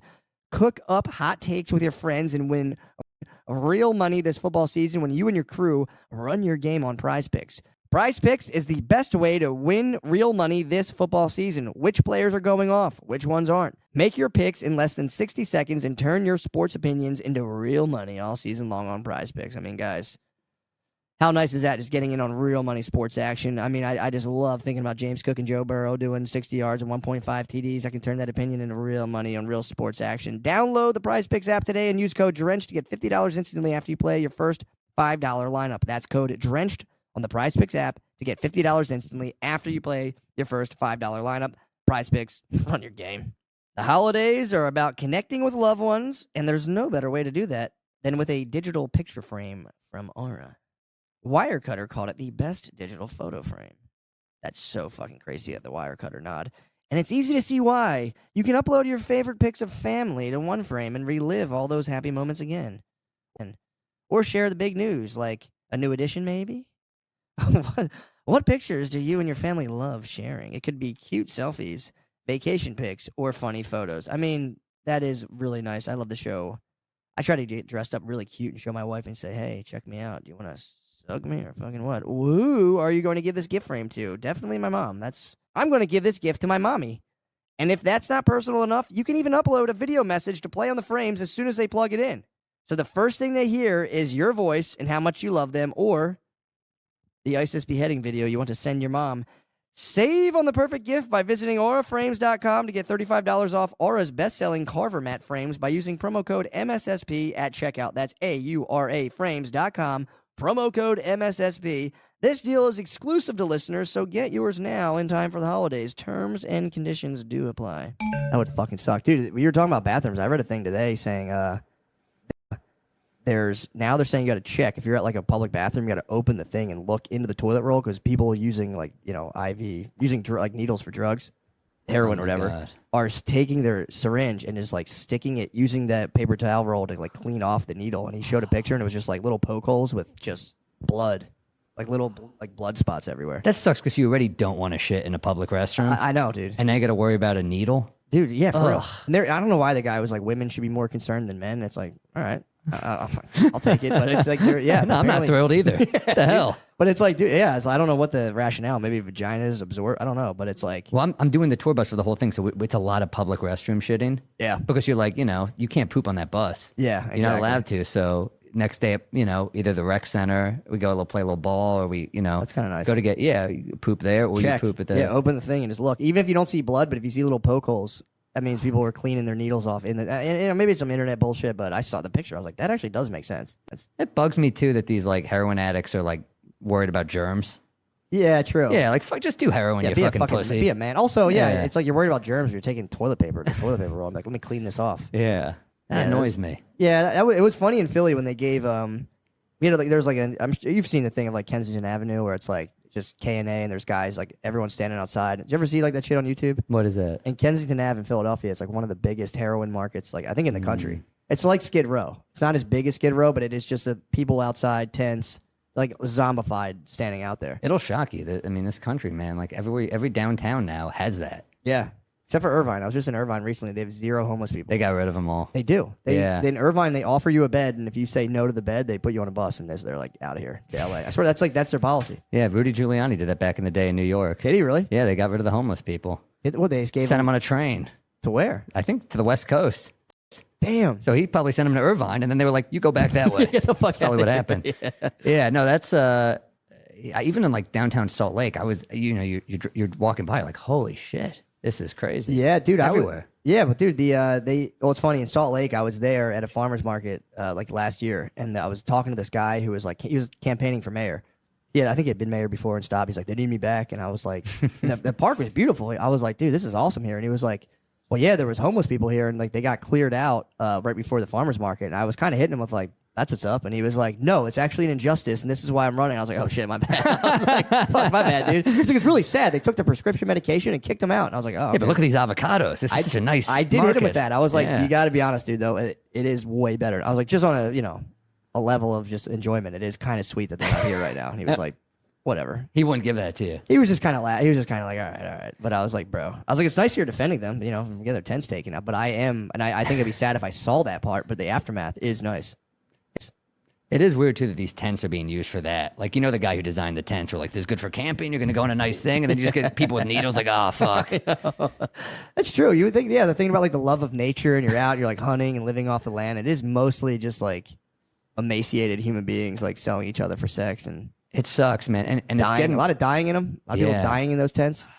It's getting worse, man. You go around, you just find areas where you're like, there are so many people unwell that you're like, yeah, it's not going to get better anytime soon. No, dude. And imagine nobody's getting really born. Is anyone born into homelessness now? Or do they just like, what do they do with you then? I guess they take your kid. Yeah, I guess so. I didn't think about the You don't homeless see a lot of babies. homeless kids on the street. You don't, just the adults. Yeah. I think they take you. If they see you as a homeless kid, no Oliver Twist. If they see you as like a young homeless kid, I think they're like, get the fuck out of here. I would hope. Because I'm just waiting, because if that becomes like a permanent class in America, that's what I'm kind of like seeing, like, where do they go from there? Yeah, You know the what I new mean? thing that Demolition Man predicted everything, and it's like the sewer people. That might be next. You're like, fuck, all these. Well, there are people who do live in like little catacombs and under bridges and stuff. And I heard Germany now, they have a crack epidemic in Germany. It's crazy. Nothing goes away. They just come back. Now Germans are dealing with like a hard 1980s crack epidemic. Oh shit! Like They're all it sounds blazing so rock. vintage to I know, us, but I yeah, know. to them. Crack in Germany. And that was like the one place in Europe I didn't go, and I was so bummed because I feel like Berlin is supposed to be sick, and I've never. Yeah, I was bummed I couldn't make that one work. How is stand up in Europe? They all speak It's English. though. amazing. Is it dude. fun? You know what's funny? It's my worst set I killed last year in London, and then this time I just was like, I think it was my worst show there. I hit like Belfast, Dublin, Paris wasn't amazing. Mm-hmm. I mean, the city's amazing. Just like the stand up is it's whatever. Paris is meh. That's my no. And then what else? Amsterdam, Copenhagen, Stockholm, and Oslo were all incredible. That blows Incredible. my mind. They can all like listen to stand up. I just assume I'm like, there's no way these guys. You would have a lot of fans over there. That's crazy. It's amazing, and they're. That's nuts. It's look, some places like blow you away. You're like, wow, I moved more tickets than I expected here, and then some you're like, man, it's a light show, but even the light shows were pretty damn good. That's awesome. I guess they're pretty happy. They're in another country and like fucking beautiful. Yeah, just some fucked up. But it is bullshit funny when you country. run into a fan on the street that like out of there. I saw a guy in Dublin, and he was like, "Oh my God, you're here!" I was like, "Oh, what's up, man?" And he goes, "Are you doing a show tonight?" And I was like, yeah. I was like, "Yeah, I think there's still a couple tickets available." And he was like, Like I was like, oh, he's not going to come. Like, what are the odds I run into a fan an American fan in another country, and he's like, nah, I'm good. I know. I was like, wow, all right, dude, that's cool. Yeah, that would be cool though, to be in another country. Like, oh, that's crazy. People are like, hey man, what's going on? You're like, what the fuck? They do a double take because they're like, why are you here? Yeah, but it's like, have you done Australia yet? I did. I opened for Shane in Australia. It's pretty cool. It was cool. It's just the flight is fucking brutal, fucks you up. dude. It fucks you up for like forever. The way back fucks you up worse. Yes. Like going there, it's like I just drugged myself. Yeah. Just a few muscle relaxers, a couple glasses of wine. I'm like, I'm fucking good. Yeah, out. right. But then on the way back, I was like, I'm bad for like a week. I was fucked up, dude. I had kids. That was like when they were really like even younger. So we did a show the last night, got home at like maybe 2 or 3, woke up at 5 for the airport. I don't think I really even slept. And then I can't really sleep on planes that well. So if I slept on the way back, maybe for an hour or two, and I was awake for the most of it, and then got dropped off at the Newark airport, and then had to drive. This one was in Philly.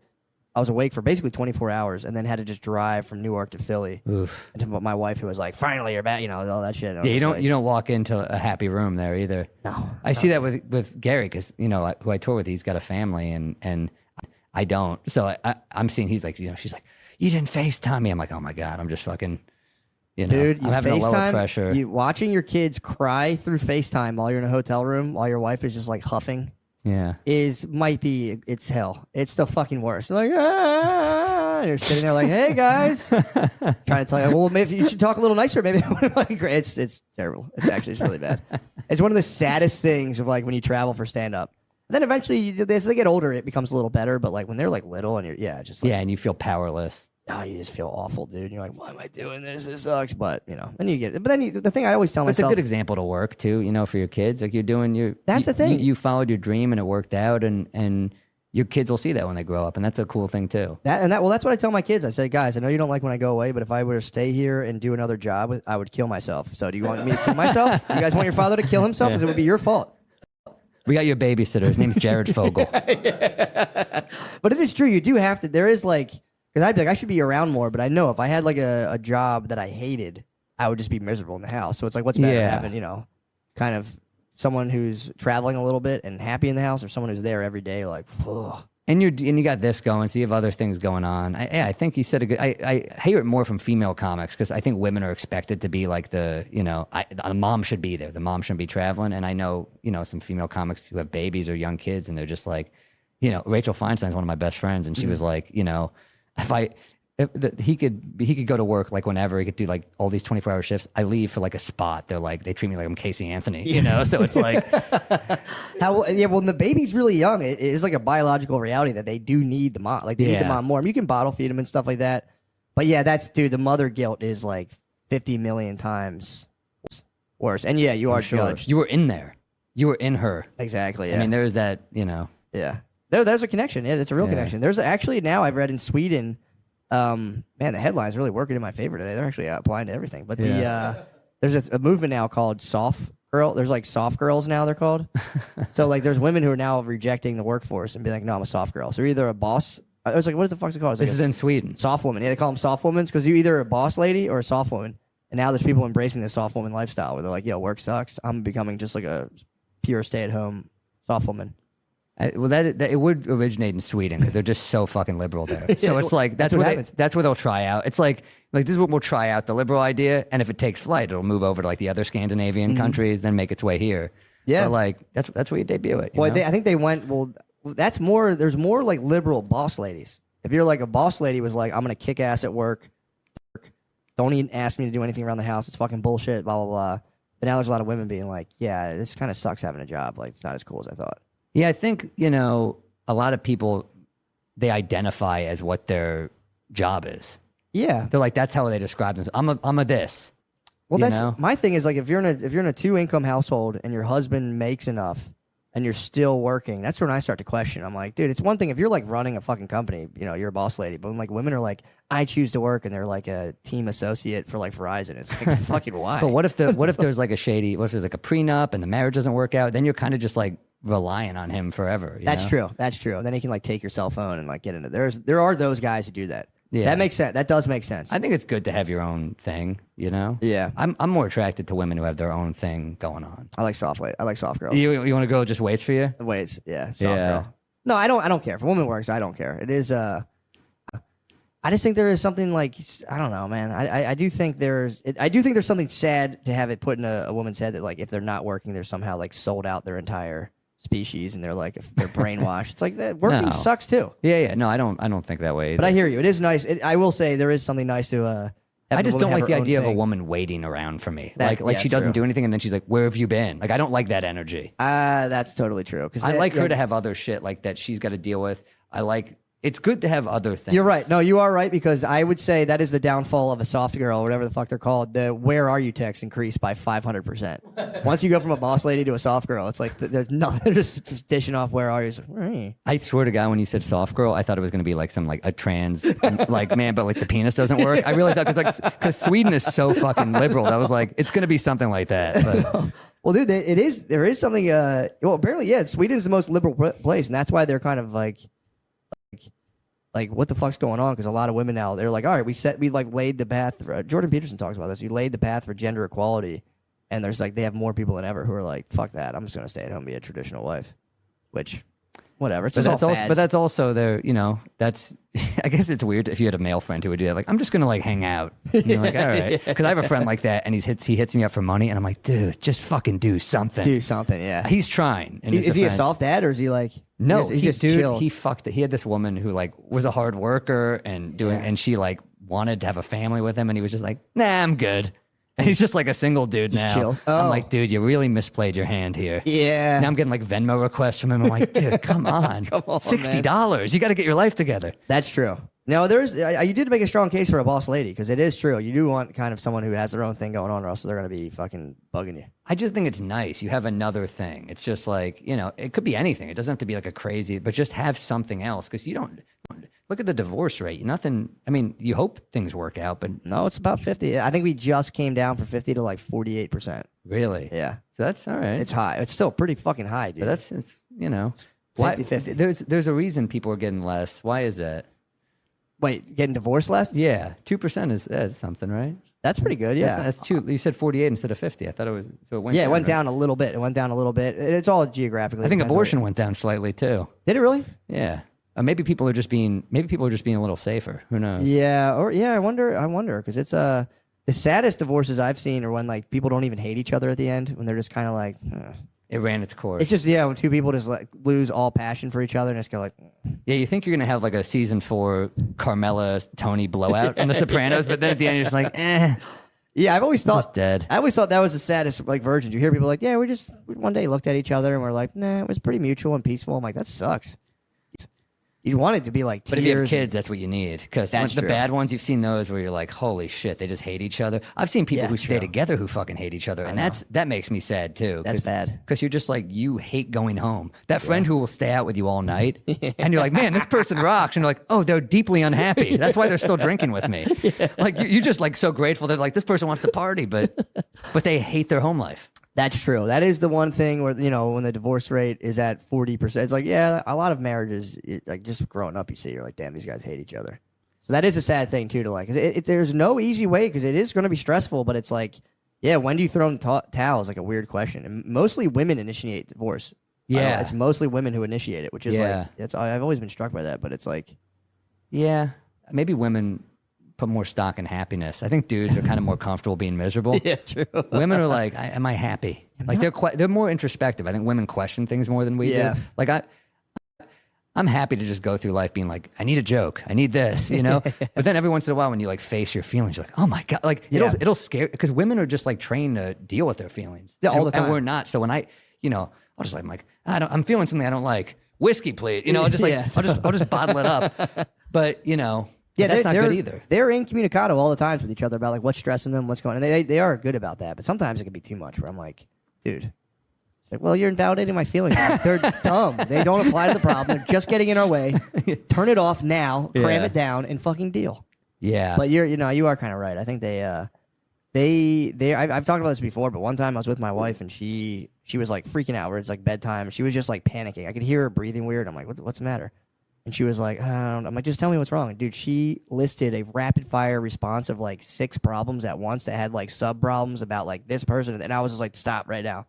It was so fast and it was just like And so organized. Yes, it was like this interconnected web of like this person, that, and this happened, and then they thought this and that, and I was just like, I was like, all right, I don't ever want to glimpse into that ever again. But I was like, I feel for you. Was it a work problem or just like a home problem? I don't even remember. It was more of like a friend group / work thing that she was Those kill freaking me. out. Oh, dude, it was like you watch these. I don't watch them, but some of my girlfriend will have these like Real Housewives shows on, and I'm like, you're just manufacturing problems. I know that they're like fake and they're written and stuff, yeah. but these people, just the idea of these people who have nothing going on, they're like, this person didn't invite me to a party, and that's like an arc. Yeah. And you're like, that's your life. That's like a punch in the stomach in girl world though. You have a party. That's true. You have a party. But sometimes it's even less than that. Sometimes like this person like cut me off or was rude to me, and you're just like, all right. Yeah, hold a grudge. You're right. The party thing is actually that was a bad example. No, 'cause but that's- no, that does make sense though. It is Yeah. dumb, but it is like that is a thing since women don't like. It does suck to not physically get fight each invited other. to a party. I don't Dude. want to go, but I do want to be invited. Yeah, man. Like I don't that's want to true. go to weddings ever, but like when I don't get the invite, I'm a little like, it's a bummer. I get kind of sad as well. Yeah. I'd really not like to go to almost anything, but if I don't get invited, I don't like. What the fuck would You just want to be thought of. You don't want to actually do it. You just want the. It's almost like at a certain point, the consent is better than the sex. Yeah. We were like that woman was like that woman would fuck you, and you're like, what? That's amazing. True. And then you just go home and you jack off, and you're like, who cares? Yeah, exactly. I don't yeah. need the fucking sex. I don't want to. Yeah, I don't want to. I want to keep the fantasy in my head. Yeah. But yeah, the you- sex would ruin it. The sex would, she would be like, oh, that was horrible. And you'd be like, oh, fuck. Yeah, that stinks. But the idea that it could have happened, you're like, oh, fucking. I'll take it. That's I always wonder. It's like, especially when you're before you're married, you do like, you're like, all right, I'm gonna have sex. It better be good. Now I'm just like, I'm not. I mean, if it's good, it's great. But if you'll just let me in there, I'm like, thank you, man. Yeah. Now you get to the point. I used to get like sad and resentful about that. Now I'm like, that is actually nice. You not wanting to have sex and letting me do that anyway. I'm like, thank you for that. It's considerate. That's very nice. I mean, that's very nice of you. You didn't have to do that. Next time, show some little more fucking spirit, all right? I'm dating someone. I was walking back to the hotel from the comedy club last night, and some woman was like, "Oh my!" She was like so excited to see me. I was like, "Oh, what's up?" And I was like, "Well, if I was." She was like, "I'm a big fan." I was like, "Oh shit, cool." And we were talking a little bit. She was attractive, and I was like, "Man, if I was single, I would try to have sex with her, and I would lose a fan. I might as well just keep the fan." True. I'm better at comedy than that. That is really funny, dude. That is, yeah. I've always been married. I never got to like sexually interact with my fan base. How long have you been married? 5 years. Oh, okay. So I've been married. I didn't get it when it was like good, really. I feel like because I was always just so quickly out of a breakup, and it was just like I was too sad, or I like when or I would ruin it. I remember I fucked like an older woman in Portland once, and I was so sad after a breakup. She's like a divorced woman. She had a really nice house. And right after I came, she was like, "What's wrong?" I'm like, "I just miss my ex." And then she was like asking about it, and I was like, "I'm sorry, it's just like very fresh." And she was just like, "Well, it sounds like she doesn't want you back." And I was like, "She might." Like we got into like an argument about her. I was like, "It could work." And I was like, "Wow, this is like the worst one night stand ever. I suck." There is something cool though about like the divorced lady energy. Oh, she was like, I'm glad those ladies cool. are out there. Oh my god, I love it. Like fuck your ex. Just has like $1 million house. Yeah, in she's like, Portland. "Yeah, things don't work out, kid." You know? Yeah. I haven't seen my kids in 6 months. They fucking hate me. Yeah, that is kind of funny to be like, she doesn't want you. I know. She was right. Oh, really? She was definitely right. But I mean, I wasn't ready to hear it. I was still sad. Yeah, and you're just true. trying to numb yourself on the road. It's like anyway, it's like what I'm saying. You're trying to avoid the feelings of feeling. Yeah. But you have to. I've gotten better at just feeling when I'm sad. Yeah, true. Or, what you were saying in that podcast the other day, like just forcing yourself. I'm not like working out hard, but I'll go to the gym and you get a little boost, Do something, yeah. Yeah. No, that helps me. I've been good at that. Like, I've been trying to do a thing where I just like, if I'm in a hotel, my first instinct is like, I'm just gonna fucking watch porn and jerk off because otherwise I can't fall asleep otherwise. And I've been like forcing myself to just lay in my bed and just feel whatever that feeling is of like, before that would go away if I just jerked off. I know what And, you mean. It's so tempting. It's like made up perfectly for it. It's crazy, and I'm like, what is going on in me? And then I'll sit there and feel it. I'm like, maybe I can just fall asleep naturally, and then I will actually get relaxed, and then I'll just watch porn and jerk off. Oh my god, now I'm really gonna fall I asleep. did the exact same thing last night. The only difference between me now and me in like in my 20s is I read afterwards. Oh, I nice. had my book with me. I was like, I'll read a few pages, then I'll fall asleep. That is, yeah, like Yeah. nobody needs melatonin. I still watch porn and jerked off, but You read your book. I read my book. That is the melatonin company does not want you to hear this, but yeah, if you watch porn and then read a book, You could do it. you do not need melatonin. You get sleepy. You do. I read every night before bed. I love it, man. What are you reading? Right now, I'm reading a book called Money and the Meaning of Life. That's like, it's pretty good. This is professor talk. He's like a comparative religion professor who just like yammers on about like how money is like central to like, just like it's so deeply embedded in people's psyches and how it's like, we're pretty unique in that regard as like a civilization because it's like relatively new, I guess. And he just says like how you just need like to come up with a way in life that like money's always going to be important. If you try to tell yourself it's nothing, you're just fooling yourself because it's like when you put like a lesser or base desire, you try to banish it from your consciousness, it just becomes wild and then just like goes crazy and like goes out of control. So his whole thing was like just try to make money the second most important thing in your life because he's like it's probably the most important thing for pretty much everyone. It's understandable that it is, but if like you can make it the second most important thing, he's like that's an amazing achievement. That's true, and family will be your number one. No, me. No, but yeah, anything, family, just anything you're doing. It gets into the gift economy. How a true gift never stops moving. Like you're like it's like there's like I don't know, but yeah, he's like if you can make it second most, and it's like money's tied in with all of your other kind of like creaturely concerns. Where he's like if you can try to somehow make that second most important, he's like amazing achievement. That's pretty. It was a good book. It's a good lesson. Yeah, sometimes you just need to be reminded of things that we kind of already know. Yeah, exactly. You kind of know it, but a guy's just like it's with everything. It's like fuck. Sometimes you just see a comedian, you're like, oh yeah, I'm just supposed to be funny. Yep. Sometimes it's just so simple. Like you see the most obvious message in a movie or book, and you're like, why did I know that, but why did I lose sight of it? All the time. Yeah, it happens all. And that's what he was saying. He's like, when you try to banish these things from your consciousness, they just kind of work in the shadows and just take right over again without you even knowing. But yeah, that's helped me a lot in stand-up. Because I used to always fucking panic everywhere. I'd be like, oh, fuck. Now I'm just like, there's people here. They want to laugh. I'm going to do my best. You had anxiety to perform, you mean? Yes. Yeah, all the time. Yeah. All the time, yeah. Yeah, I would just sit there and go, ugh. I dread it. I get really, and then I'm on and I feel fine. Once I get the first laugh, I feel fine. But like, yeah, I dread the waiting. Yeah, a comic before me could run the light by 2 minutes. I'm like, oh, you're killing me. Get the fuck off. I just want to fucking go on. I know. Yeah, I've like relaxed a lot, but if I'm in a new scenario, like when I moved down to Texas, I had to go to the mothership. I was just like, it's you have to prove yourself all over again. Yeah, I mean, a lot of people know you, but you still have to, you feel like you have to prove it's yourself. true. And I was like working on pretty much newish material because I like did the special and like I was like still trying to like build up like an hour. So I was just shitting myself the whole time. But it's like now I've like tried to take myself out of the equation as much as I can and just be like, these people want to laugh. I'm going to try to make them laugh. And if I don't do well, it was a valiant effort and I'm not going to like freak out or be like, you're a fucking piece of shit.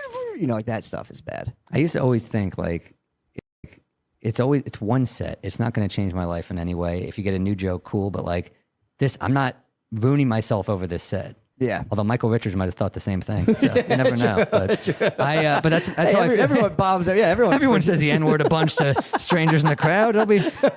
Luckily, camera phones aren't a real thing yet. True. Wait a second. Yeah. No, you should have had the yonder bag, dude. Yonder bag's so important. Yeah, Chappelle has it to protect material. Other comics are like, I might have a racist tirade. I just need. No, but I really do feel that way. Like nothing really that bad is going to happen. You know, like you just give them the best show you can, especially when you're like really, you know, you're working on stuff and you're building, and hopefully the crowds now are sophisticated enough to understand like how we have to do this, so they know, you know, they listen to enough podcasts and stuff. Or you're doing your show on your tour and you're like, this is where it's at right now. I hope it's good enough, but like it'll get there, you know? For sure. You still get those psychos like, so you're going to do the same thing on the next show? And you're like, yes, I am. Get the fuck out of here. Do you like make it up every time? You're like, no, dude. What the fuck do you think I am? I know. People think that. I know. Isn't that like, crazy? They're like, so you're going to do like, what are you going to do for the next show? Just like something totally different? I'm like, no. Well, you do. I mean, look, there are moments where we're riffing, so they think that maybe the other stuff. There are moments where we're like, you know, at the end of the show, I'll fuck around with the crowd. I'll like scream at a current event. I'll try to, you know, or I'll do whatever. Say that's kind of fun. Yeah. Stuff like that, just to, because I get bored with the material anyway. But like, yeah, the fact that they think it's all off the dome is insane. It's crazy. But that would be so fucking. I mean, I've seen there are dudes. I think Rory Scovel would do some shit like that. He did a whole special where he just went completely off the dome. He's a different breed though in that way. I think that normal comics you just can't. No, I don't know. That would be. It'd be a fun experiment, but it's also like. But it would do a disservice. Like, can you imagine like Chris Rock off the dome as opposed to like seeing his? I want to hear his polished stuff. Yeah, you know? true. Yeah, true. It's one of those things that sounds cool, but you'd also have to tell the audience because that way they're bought in, so they're not just kind of like, what the fuck is this guy doing? I know. But well, dude, I think you crushed it, man. I think we're at an hour. Thank you so much. So fun, yeah. That was a blast, dude. It's the most we've ever spoken. I know. Yeah, if you're ever in New York, you got to come by ours. You know, please, that'd be awesome. Yeah, this is what I've been video recording my basically first time really meeting people. It's really sweet. It's really cool. It's really awesome. But dude, thank you, man. What do you have? Do you have anything you want to? Yeah, you know, I'm on tour like crazy. Start in January. I got, you know, some clubs to warm up in, like San Antonio, Liberty, and Liberty Township, Ohio, which is like somewhere near Cincinnati, I think. Nice. And then Pittsburgh Improv, and then it's just like all theaters going forward, and we're doing the bus, so it's like Charlotte, Richmond, DC, Philly, you know, Tulsa, fucking Austin, Dallas, West Coast, every city. So it's just samuel.com/shows, and if you don't see it, it'll be there. You know, it'll be there in the fall. I'm coming everywhere. So that's Segura. I'm so jealous of his tour name. I'm coming everywhere. Is that what it is? That's what he called. Like, what a great tour name. That is pretty good. But yeah, so it's just my website. Go to shows, and I'm really coming every city, and it's a new hour, and I feel like it's getting there. It'll be good by then. So hell yeah, dude. You better get the fuck out there and go there, dude. And we got our whiskey, Bodega Cat, which is going to be, it's me and Mark Norman's whiskey. I brought you a bottle. It's good stuff. It's everywhere in New York now. It's going to be everywhere here soon. So I'm pumped. Fuck yeah, dude. That's awesome, man. Hell yeah. Well, thanks for coming, dude. Thanks for having me. Appreciate that. Thank you guys. Love you guys. Goodbye.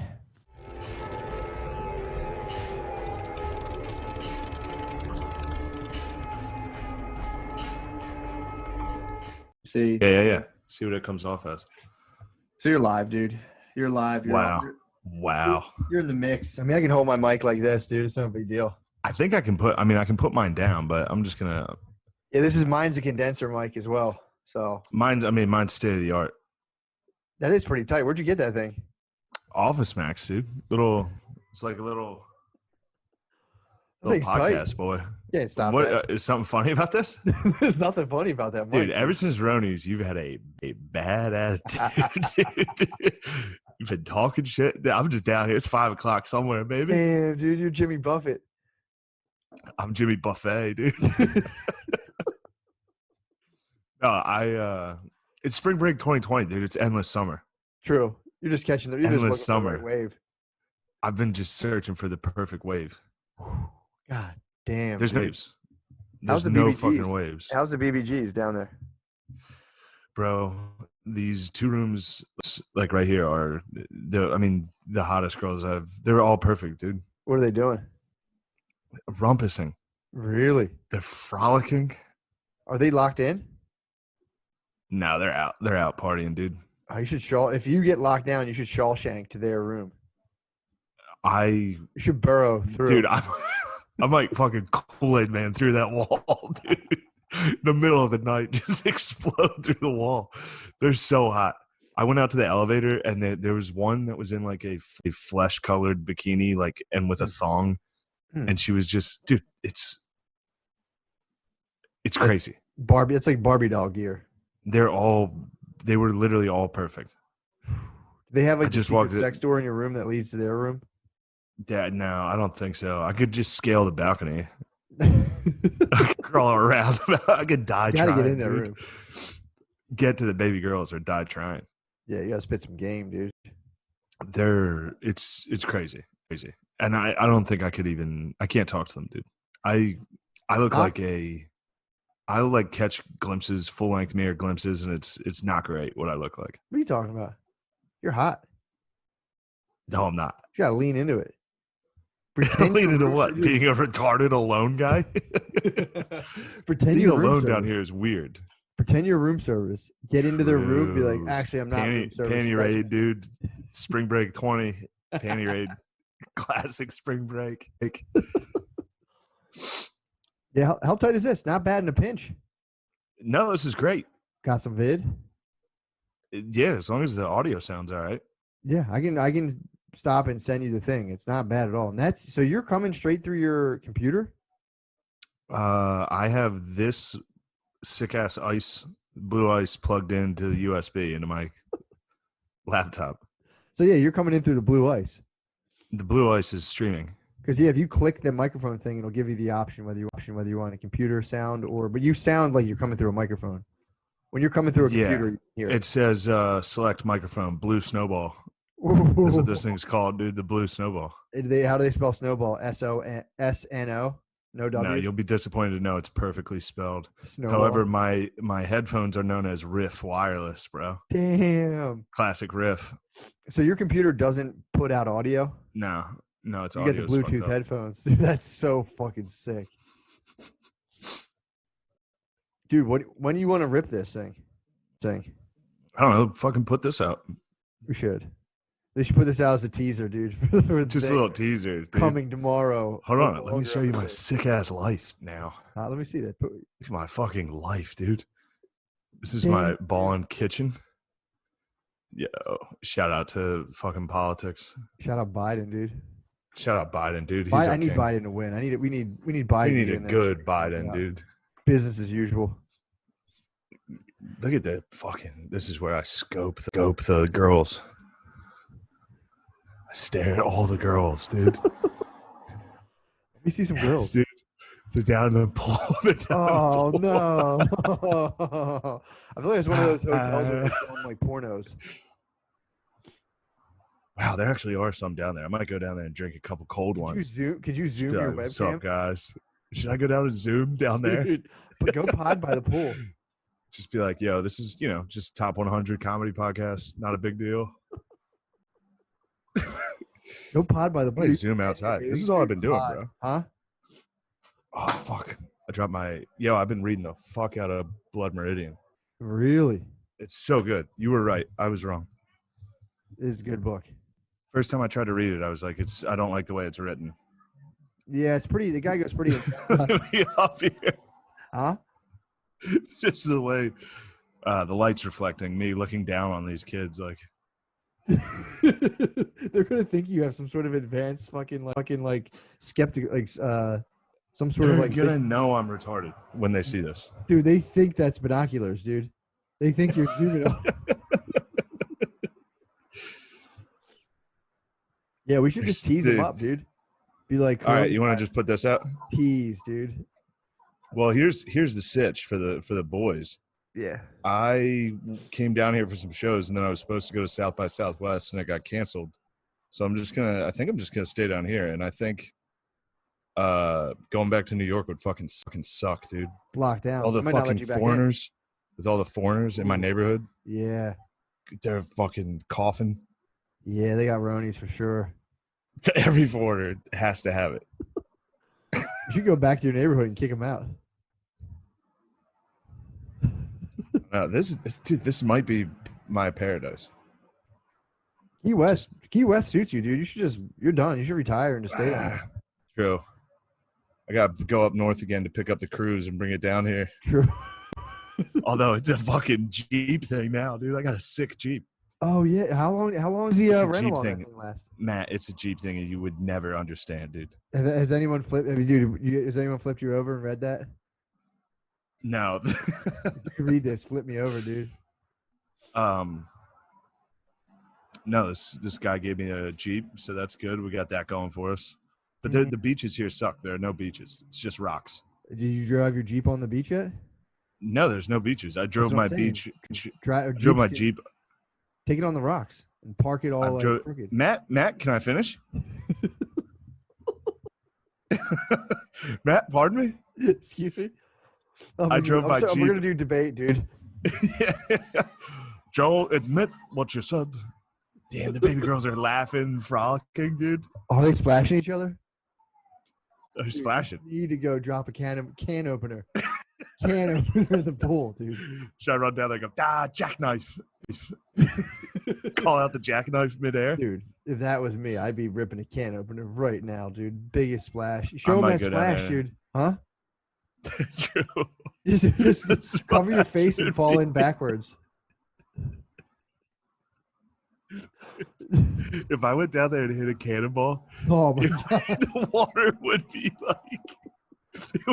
it's not that big a pool. It would actually disrupt the pool.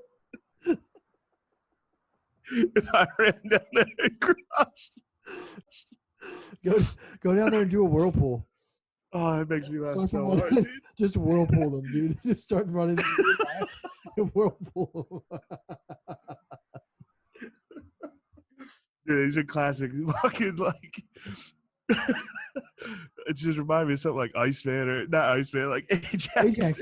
Dude, Ajax, every time he goes to get in the pool, he runs, he covers his face, and I think it's called a suicide where you land on, it's like a backflop, and you just land your whole back, and it's the most immense splash. Cannonballs, are all hype.